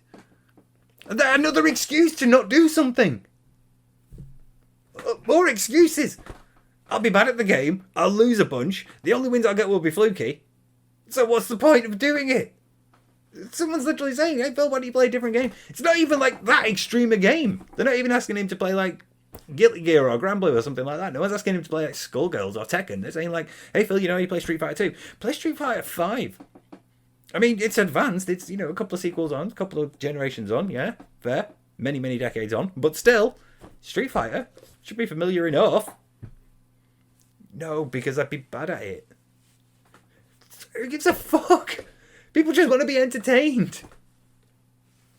Christ. What you want me to do is learn Street Fighter 5 so when I play it, there's actually good gameplay there and interesting insight. No, they just want you to be entertaining. They just want to be entertained. They want to see you do something that's not Street Fighter 2. God. This isn't even related to Champions. I'm just pretty sure that he's going to mention it again because there's like another 7 or 8 minutes left of this. You don't just want to see me turn on a game and lose, so I don't even understand anything in it, right? Who cares? What's the point? Who cares? What's the point of turning on a game for an hour just to fucking suck at it and lose and never play it again? To have fun and entertain your fucking audience. You're a streamer. This is your job. Oh my god. Oh my god. It's like I can honestly argue now, right? What's the point of this? What's the point of me doing this? I could stop this now and I would be the only person who ever saw this. But I'm doing it because I want to at least entertain and interest people that watch it. We're all talking about this moment and some people like want my insight on this and I feel like I have some insight to give and I feel like I could do that in a way that is interesting if not entertaining, if I can at least interest you. If you can at least come away thinking, oh, I know something new about psychology or I know like, the name of the theory or something like that. If you can come away with something, anything, then I've done all right. I'm happy with that. As long as I've interested you or entertained you, then I'm fine with all this. All of this will be worth it because that's just what I want to do. I want to make this interesting because this is fucking mental and I want to make it interesting for you. And he can't even be asked doing that. He doesn't even understand the concept of it's entertaining to the audience. That's his psychology there. That's him being so self-centered and narcissistic thinking. My standards are the ones that should apply here. What matters to me is how good I look when I do this thing. What matters to me is that I'm not going to win a lot in a game that I've not played for years. And I want to put in the time to learn so that I can win a lot. But only up to a point. Because I'm only willing to play it for like an hour or two. So it's not worth it. Why don't you just entertain your fucking audience? Why go through all these hoops to be avoidant? Why can't you just say, look, and nobody would care. That's the thing that drives me mad the most. Nobody would care. Everybody can understand that you've not played this game for years, so you're bound to be rusty at it and get beaten. It's fine. I've not played Street Fighter 5 for years. I'm going to get the shit kicked out of me if I play it again. But that's fine. Because I've not played it for years. And each sort of like ass whooping will be like, oh yeah, I remember this. Oh yeah, I remember that. Oh yeah, I'm getting the hang of this now. Yeah, it's coming back to me. And you just can't make that fun for your audience.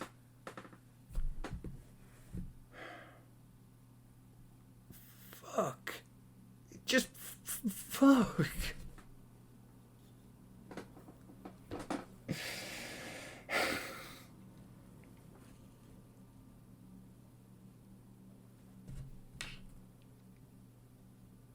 Like another 7 minutes. Right? But no, that's why I don't play those games. It takes too much time and investment to become competitive at a fighting game. I already talked about this in the past. Unlike other games, fighting games, you have to study, you have to lab, you have to memorize, you have to research, you have to practice. Oh god, no. Practicing at something. Jesus. You don't have to do any of that. I say that as somebody else who plays a lot of fighting games. You don't have to do any of that. You can just pick up and play.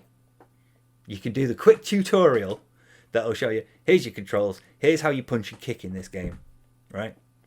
Because sometimes, like in Mortal Kombat, you have 4 buttons, and it's left kick, left punch, right punch. Because each one is mapped to the limb. In Street Fighter, you have 6 buttons. Because you have punches and kicks, and you have 3 different strengths of them. It's different in Marvel vs. Capcom. It's different in Power Rangers Battle for the Grid. It's different in Dragon Ball FighterZ. It's different in Guilty Gear. So you do a quick tutorial, just so you know the basics of how this game plays. Do the tutorial to quickly get to grips with the controls, and you think, okay, that's how I punch, that's how I kick, that's how I do a special move. Great. And then you just play. You just play. Like, pick a character. Anyone who looks cool, anyone who looks interesting to you. That should be like the first sort of thing that you do when you new in a fighting game. Have a look through all the characters and think, they look cool, I'll pick them. And if they don't work out, then great, you've got a whole other roster to pick from. And if they do work out, great, you found your main. And just play. Play through the arcade mode. Put it on easy if you have to, because you're just learning the game. So, you know, it's fine to want to learn it in a comfortable environment where the risk to you is low. So, play it on easy for a bit, get the hang of it, then put it on medium. Because you're getting the hang of it now, so you want to be challenged. You want to learn a bit more of the fundamentals. You want to learn a bit more of, like, the mechanics of the game and how they really work. Maybe this is the time when you start thinking, I want to learn how to parry. Or I want to learn how to do this dodge. Or I want to do this counter. And then you get to hard. And you're getting much better at the game. And then you go online and get the shit kicked out of you. But you play for fun. I can't get over that. And this has nothing to do with champions. So I need to stop. Oh, here you go. DSP lies about mobile games to the $1.50. Says, you exposed yourself in a video with Jasper the other week. You're a fucking idiot. My God. See, he's doing it right there. Immediately attacking. Immediately.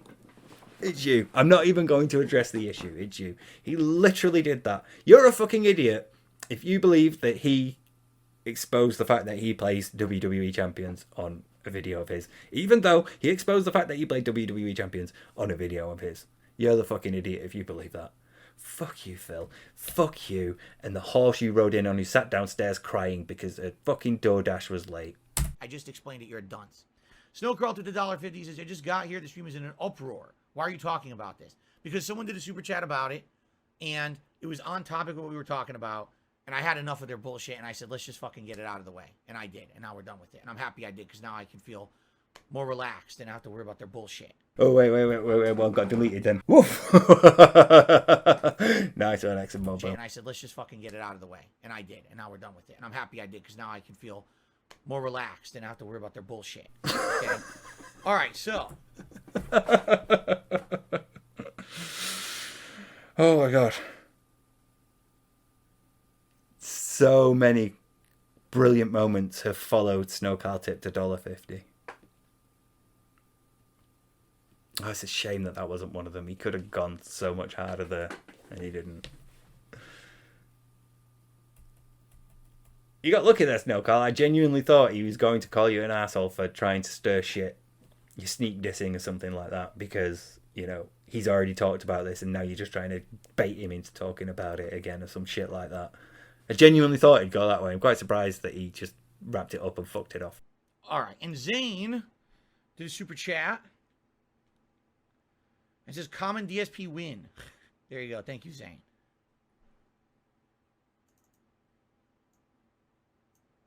You know, and you know what? Someone just said drama content is killing YouTube. You want to know what the sad fact about all this is?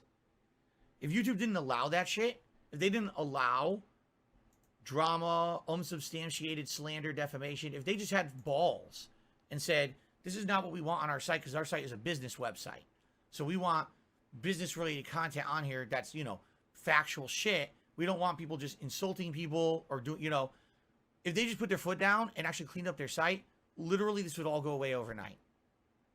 All the drama, all the shit, all the stuff that's all been said about me in the years, it's all because they allow it.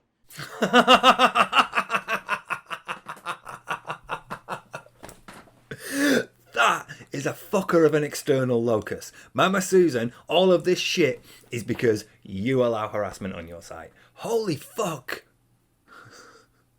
It's not because of the stuff he did. It's because people have been documenting the stuff he did. That's the problem. Holy shit. I fucking can't with this dude anymore. I really can't. Oh my god. Oh, it's going to happen again, isn't it? He's going to bring it up again. Come on.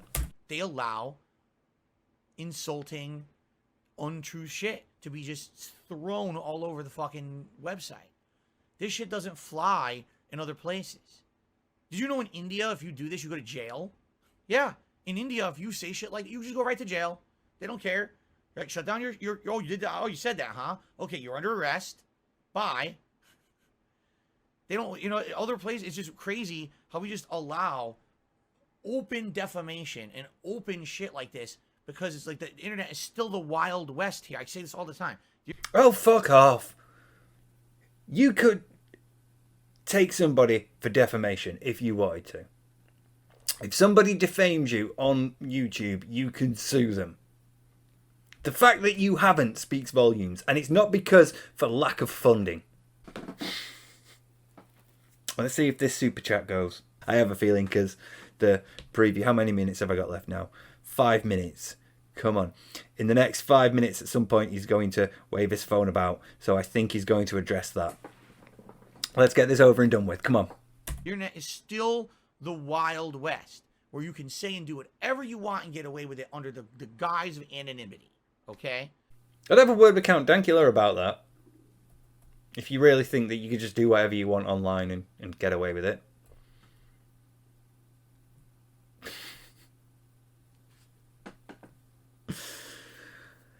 DSP, the fact that India can jail people for stuff like this is not good. It's sort of antithetical. And I say that as somebody who lives in a country that has hate speech laws. So there are certain things that you can't say over here because you'll get in trouble. It's generally not good to clamp down on speech in that way. And the fact that there are defamation laws, you can sue for slander on YouTube. You can't sue for libel because it's not written, but you could sue for slander because it's being spoken. So you could sue for defamation. There are laws for that. There are recognitions that some speech is harmful, even in a country that has freedom of speech literally built into its DNA. Its foundational documents. The very first thing is freedom of speech. The fact that you have libel laws, you have laws about slander and defamation that you could take advantage of to sue people if you genuinely believed that you had been slandered or defamed, and you haven't, is very telling about you, Phil. I need to stop with this.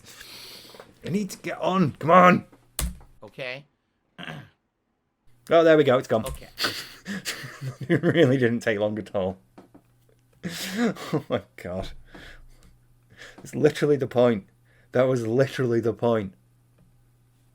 It's all about the lying to your fans, Phil. And you're still doing it.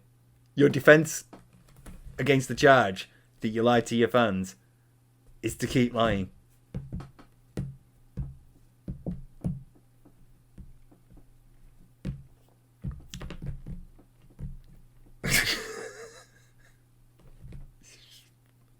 It's fucking ridiculous.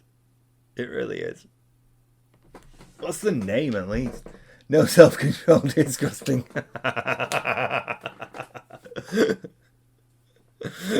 Phil, you need so much help. You need to admit you have a problem, man. Come on. Yeah, see, even she agrees. Yeah, thanks for your input. Even she agrees. An anonymous tipper tipped $1.50 and said, would you ever play a mobile game on stream or keep that private for reasons you gave earlier? Well, okay. Like I said, because someone actually asked me this a couple weeks ago. They said, Diablo Immortal just came out. And would you consider actually covering it like a real game? Like doing it like a playthrough, right? And I said, well, if it was viable as a real game or a playthrough, if people felt that there was content in it that was worthy of covering like a real full game or playthrough, But I would have to look into it. There's no way to actually to do that right now. Like, I have no way to capture from a phone. I don't even know how to do that. It's beyond him to Google that. And here we are again, excuses for not doing something. And it's very, very obvious that the mobile game in question that people mean is not Diablo Immortal. Oh my fuck. Oh fuck, here we go, come on. I'm just going to go as far to say it probably wouldn't work with my current setup anyway. You know what the problem I have with my PC and everything. So maybe long term, if they started, I even said this recently, I said if they started making more serious mobile games, like full-fledged, fully featured mobile games that are must-play experiences. Those games are out there, you just don't know about them because most of the time you're playing stupid fucking gacha games because you've got a fucking problem. And if you're missing out by not playing that game, like you're really missing on like a game of the year style experience because you didn't play that particular game, then likely, yes, I would probably try to find a way to cover that game. I don't know how. I actually don't know how to capture like from a phone. I don't. I'm sure there's ways to do it. I'm sure tons of people do it. I don't know how to do that. Fucking Google it. Jesus Christ, I can't. Stop stopping, Steve. Come on. Okay?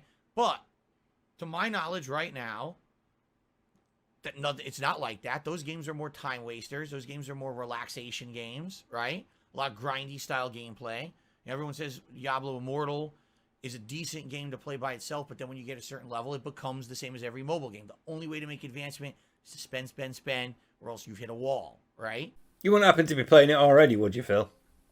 Because it seems like the sort of game you'd enjoy.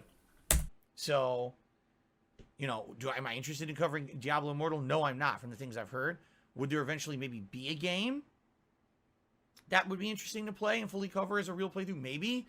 Obviously, I need a lot more things changed and upgraded and set up. You know what I mean? But I couldn't do it right now. Malcolm took me $3 and your true fans don't believe the troll. So here's the thing again. Like anything, Malcolm, anything that those guys say is based on a nugget of truth. They take this tiny little nugget, right? I'm going to shoot myself if I have to hear about a nugget of truth again.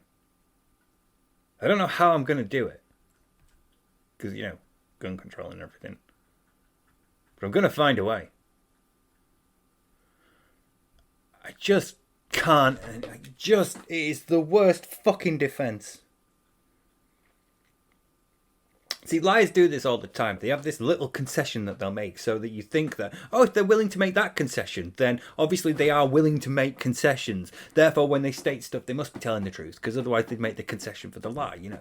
And so it allows them to slip bigger lies past, because you have a belief of trust, because you've seen them confess to things before. You've seen them, like, acknowledge a thing, you know, and then you're like, okay, yeah, they're willing to do that.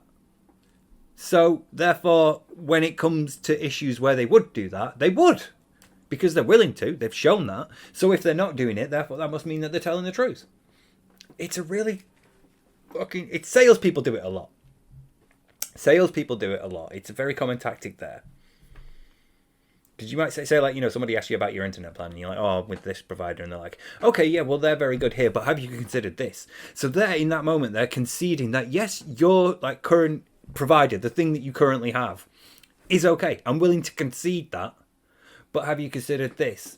And in that act of showing that you're willing to concede, you try to build a foundation of trust that you can take advantage of later. If you're willing to concede that, yeah, your internet might be good, but ours is better. And they're going to try to sell you on it. And he does it all the time. It's a really cheap sales tactic. But it's also very good at manipulating people, because it does work. It does convince some people that, well, if it was wrong, he would have admitted it, because he's previously admitted to being wrong here and here. All these smaller examples of him admitting to being wrong means that if he was also in the wrong here, he would admit to that too. So the fact that he's not admitting to it means it's not true. And that's like the sort of basic logic behind it. That's how it works. And he does it a lot. It also makes him appear reasonable, because obviously somebody who's willing to concede a point must be reasonable. Most people assume that, because most people are right about that. If you are willing to accept, yeah, I did fuck up there. Yeah, fair enough. I will take that on the knuckle. Then you generally sort of willing to believe somebody when they're saying that, no, actually that's wrong. I did right there, because you've seen them concede before, so they're willing to when they feel that they're wrong, or when there is an issue to concede. And in examples or in situations, where they're not conceding, when they're arguing against, if you said, actually I saw you do this when you came into work yesterday, and like, no, I didn't, I never did that, then you're more likely to go, well, okay, yeah, fair enough, you mustn't have done, because you've seen them concede before when you've said, actually, I saw you do this. Oh, yeah. I left the cup. I didn't fill the coffee pot, Fair enough, I'll accept I didn't fill the coffee pot. And then, later on there's a charge of somebody pissed in the elevator. Which are extremes, I know, but the sort of point remains the same. It helps the deceiver because it allows them to deflect issues later. It allows them to deflect bigger issues because you've seen them concede smaller ones, so you assume that they will concede if they are in the wrong. You assume that they're the sort of person who is willing to accept culpability or fault or responsibility or whatever. And in situations where they're not, you would assume that there mustn't be reason to. They must be telling the truth, when really they're lying to you. Like Phil does all the time. So close to the end of this. Imagine this. Imagine you had a tiny little chicken nugget, okay? You have a little chicken nugget, and it's actually a real chicken nugget. It's good. It's tasty, right? But what they keep doing is they take handfuls of sticky breading, and they just keep sticking it to the outside of the nugget. And the truth is still there in the center, this tiny little piece of truth that they're working on, but they just keep pasting breading on the outside. What he is describing there is the accumulation of evidence. He's describing finding evidence that supports the central claim, that is based on the nugget of truth. And he thinks that's bad. He thinks that's like building a conspiracy. He thinks that's a sign that what we're claiming is wrong. That we can build a case. Has this man ever seen like a crime procedural or like, a courtroom drama or something?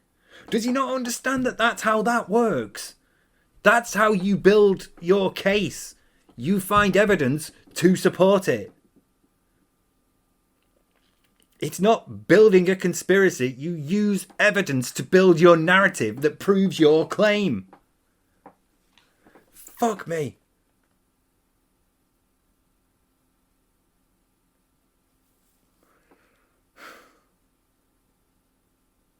I expected the psychology part of me to be screaming throughout this, but I didn't expect the forensic part of me to kick in as well.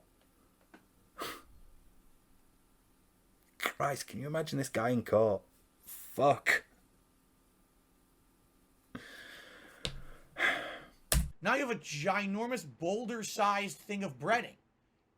Oh, well, it's real. Well, wait a minute. What's real? That tiny little piece of chicken in the middle where you started is what was real, but they have all this insane logic jumps and controversial conspiracy shit that's not true. But they also, well, because this one tiny little thing is real, all of this must be real too. When it's a logical person doesn't make that jump. Joke! Sorry, I'm swallowing the last bit. Fuck! That's literally what you do for your defense. This one tiny little thing about the username being the same as my Twitter handle is bullshit. So it all must be bullshit. How fucking dare you? How fucking dare you? Fuck me. I cannot hold on. This has been torture. Oh my god. Okay, come on. Come on, I have less than 2 minutes before he starts playing Final Fantasy VII. Come on.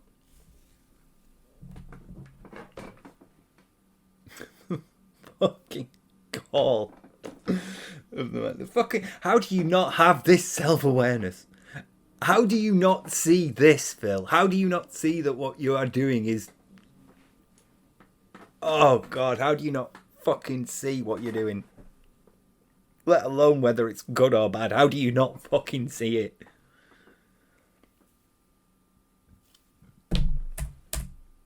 Right?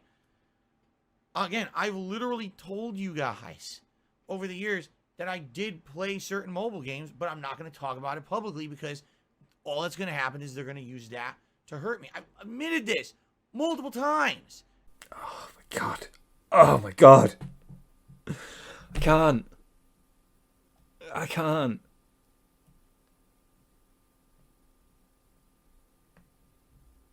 Phil, do you play WWE Champions? I have admitted to you guys loads of times that I play mobile games.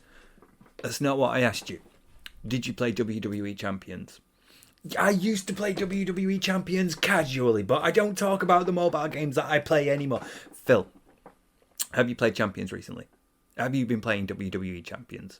Have you been spending your viewers' money that you told them was for bills on WWE Champions? Well, you see, I used to play mobile games all the time, and I have admitted this multiple times to you people, but I just don't talk about the ones that I'm playing anymore because it will only cause detractorship. Not answering the question. You have not dealt with this issue. But it's like I never said it. It's literally like it never happened. I never said it.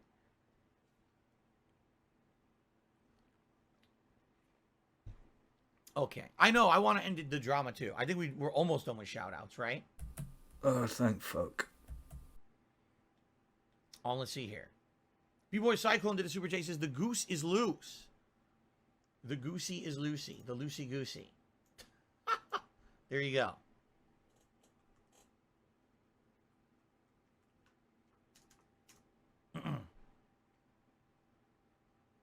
Yeah, remember? Only Kawaii Coffee. When I said I didn't have much to talk about on pre-stream today, it would be a shorter one. Funny how that worked out, right? It never does. It literally never does. Okay? Now I'm going to turn on the air conditioner. It's getting warmer in here because the sun came out. Which sucks because the sun wasn't supposed to come out today. Okay. All right, guys. I think we're good. I think we covered everything. No, we haven't. We haven't covered the issue of you playing WWE Champions and spending money that you told people was for bills on Hogan pulls. And trying to get your roster up to 5 stars. And now being very angry that there's 6 stars. We haven't dealt with any of those issues at all, Phil. That was fucking awful. That was actually fucking awful. Like, not just to go through, but as a defense. What would you do if you were his lawyer there? Like, if that was in court and that was his defense? What would you do if you were his attorney?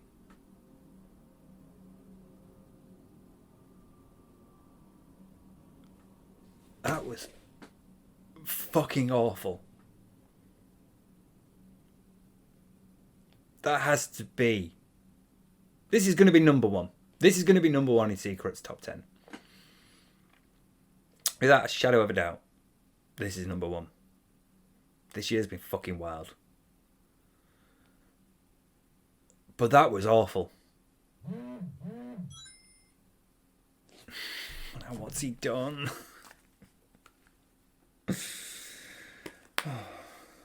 Deal with it later.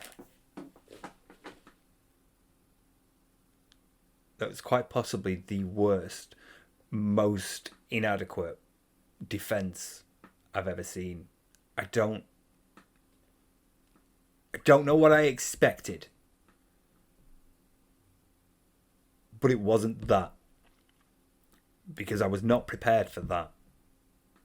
All of that was just fucking horrific. Genuinely. Genuinely. Coming out of this thinking. I'm shutting down. I'm struggling to assemble everything together in a way that like summarizes it all. He's an abuser. He manipulates his audience. He's been lying to them. He is an addict. He is somebody who has a lot of issues that he's not getting help for. He's somebody who needs a lot of psychiatric care. He needs a lot of therapy. He needs an intervention. And there's going to be nobody there to get it for him. There's going to be nobody there to help him. And this is only going to get worse.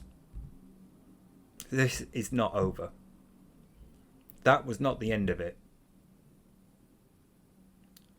I'm dreading what JG said about it to me. That he's mentioned it again. I'm dreading this. It's going to get worse. Until the day he admits the truth and says, yes, I have spent all that money on WWE champions. That account is mine. Everything is true. I have a problem and I need help. Until that day, this isn't over. This isn't going to end. We're going to keep coming back to this. Because it's just not going to get dealt with. That's the only way out of this now for Phil, is to just accept that he has an issue. It's to say, I've got a problem and I'm sorry. And he will never do that. Not voluntarily anyway. You might be able to force it out of him somehow. Maybe, I don't know. Like I said, Cat leaves or his parents get involved, one of them, something major. But it's not coming voluntarily. He thinks this is done, and it's not. Because he can't admit it. He can't conclusively deal with it because he knows it's true. He doesn't have any defense against it. That's why during that entire... Oh God, it's only like 40 minutes, isn't it? During that stream, that pre-stream there, he didn't once say, I still play WWE champions.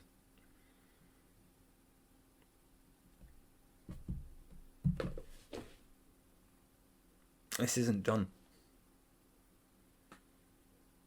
But I think I am.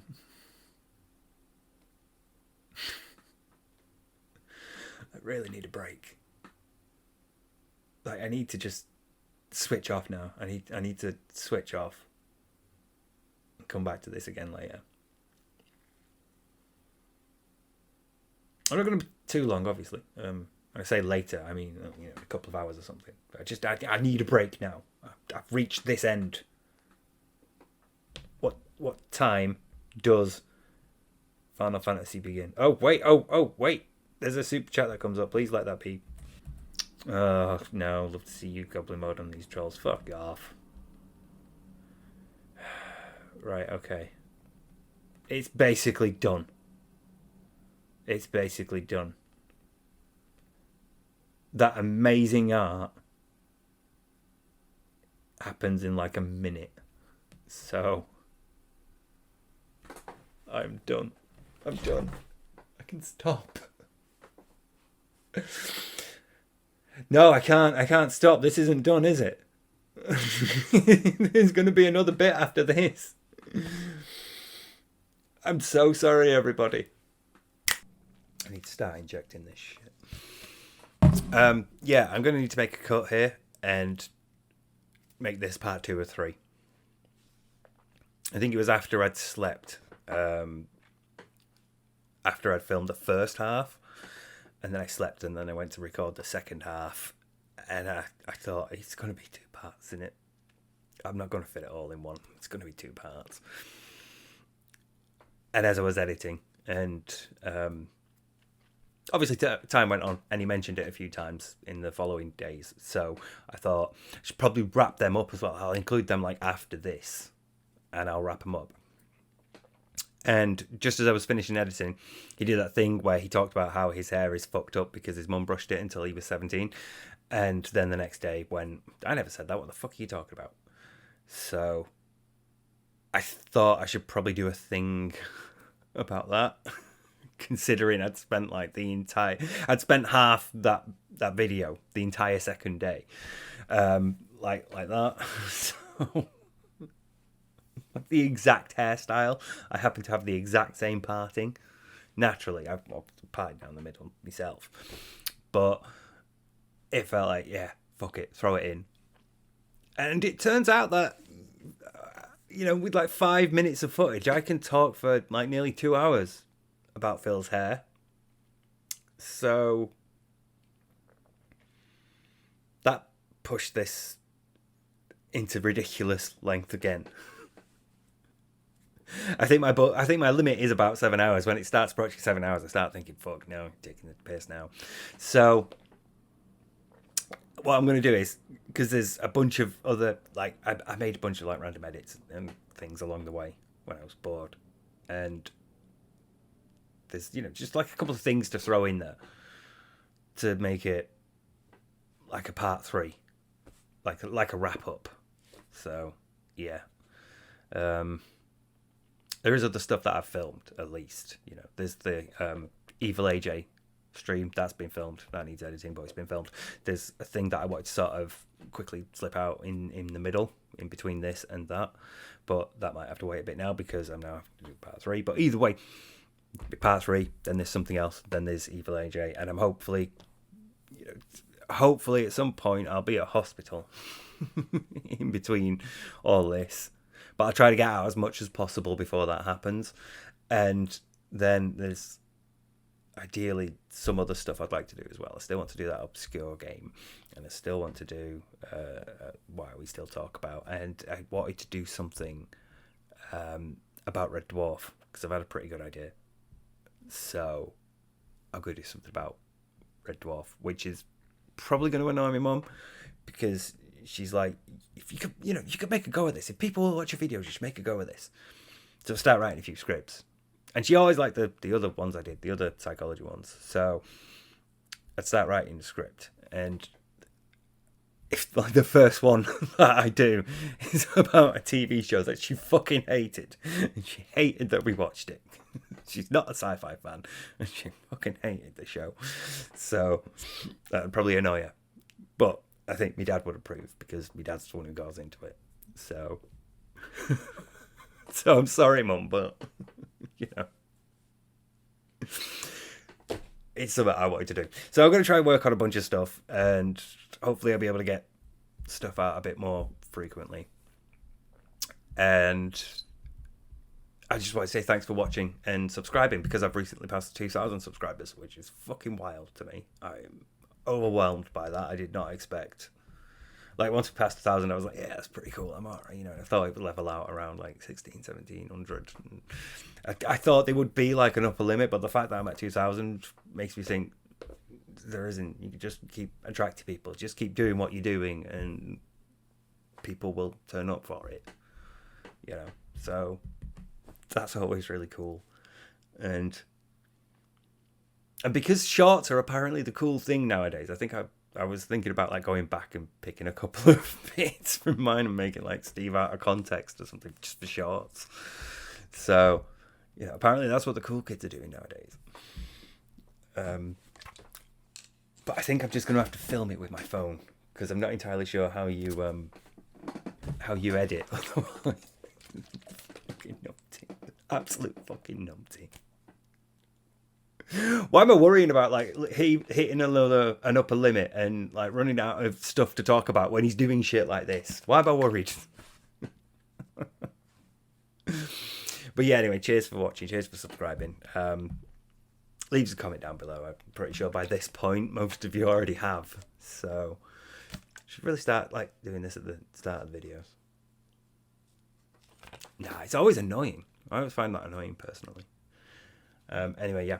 I'm also available on Twitter most of the time. I do sometimes oversleep for things. And I have recently been off it for a bit because things haven't been great here. But yeah, I'm sociable sometimes. You can catch me there. If I'm not here, you can usually catch me there. And if I'm not there, you can usually catch me here. So, yeah. I don't know why. I'm shit at this YouTube thing. I'm sorry.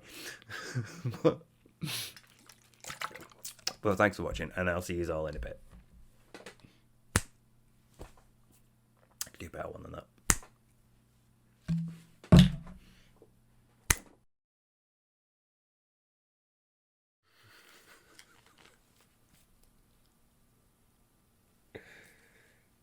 Oh, there's a spider. You're right, mate.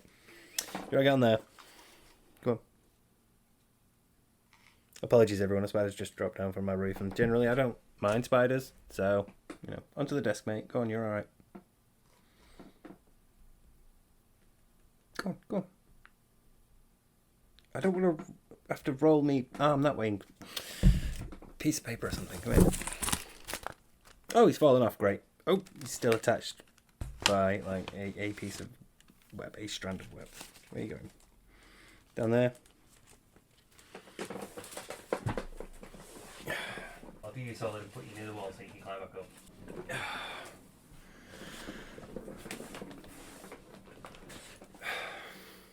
Sorry, spiders eat moths and flies and things like that, so they're cool in my book. I don't mind the occasional house spider. They're part of, you know, having a house. You get them every now and then. So, yeah, spiders are cool with me. I'm fine. I like spiders. Anything that'll kill a fucking moth is fine with me. Fucking hate moths.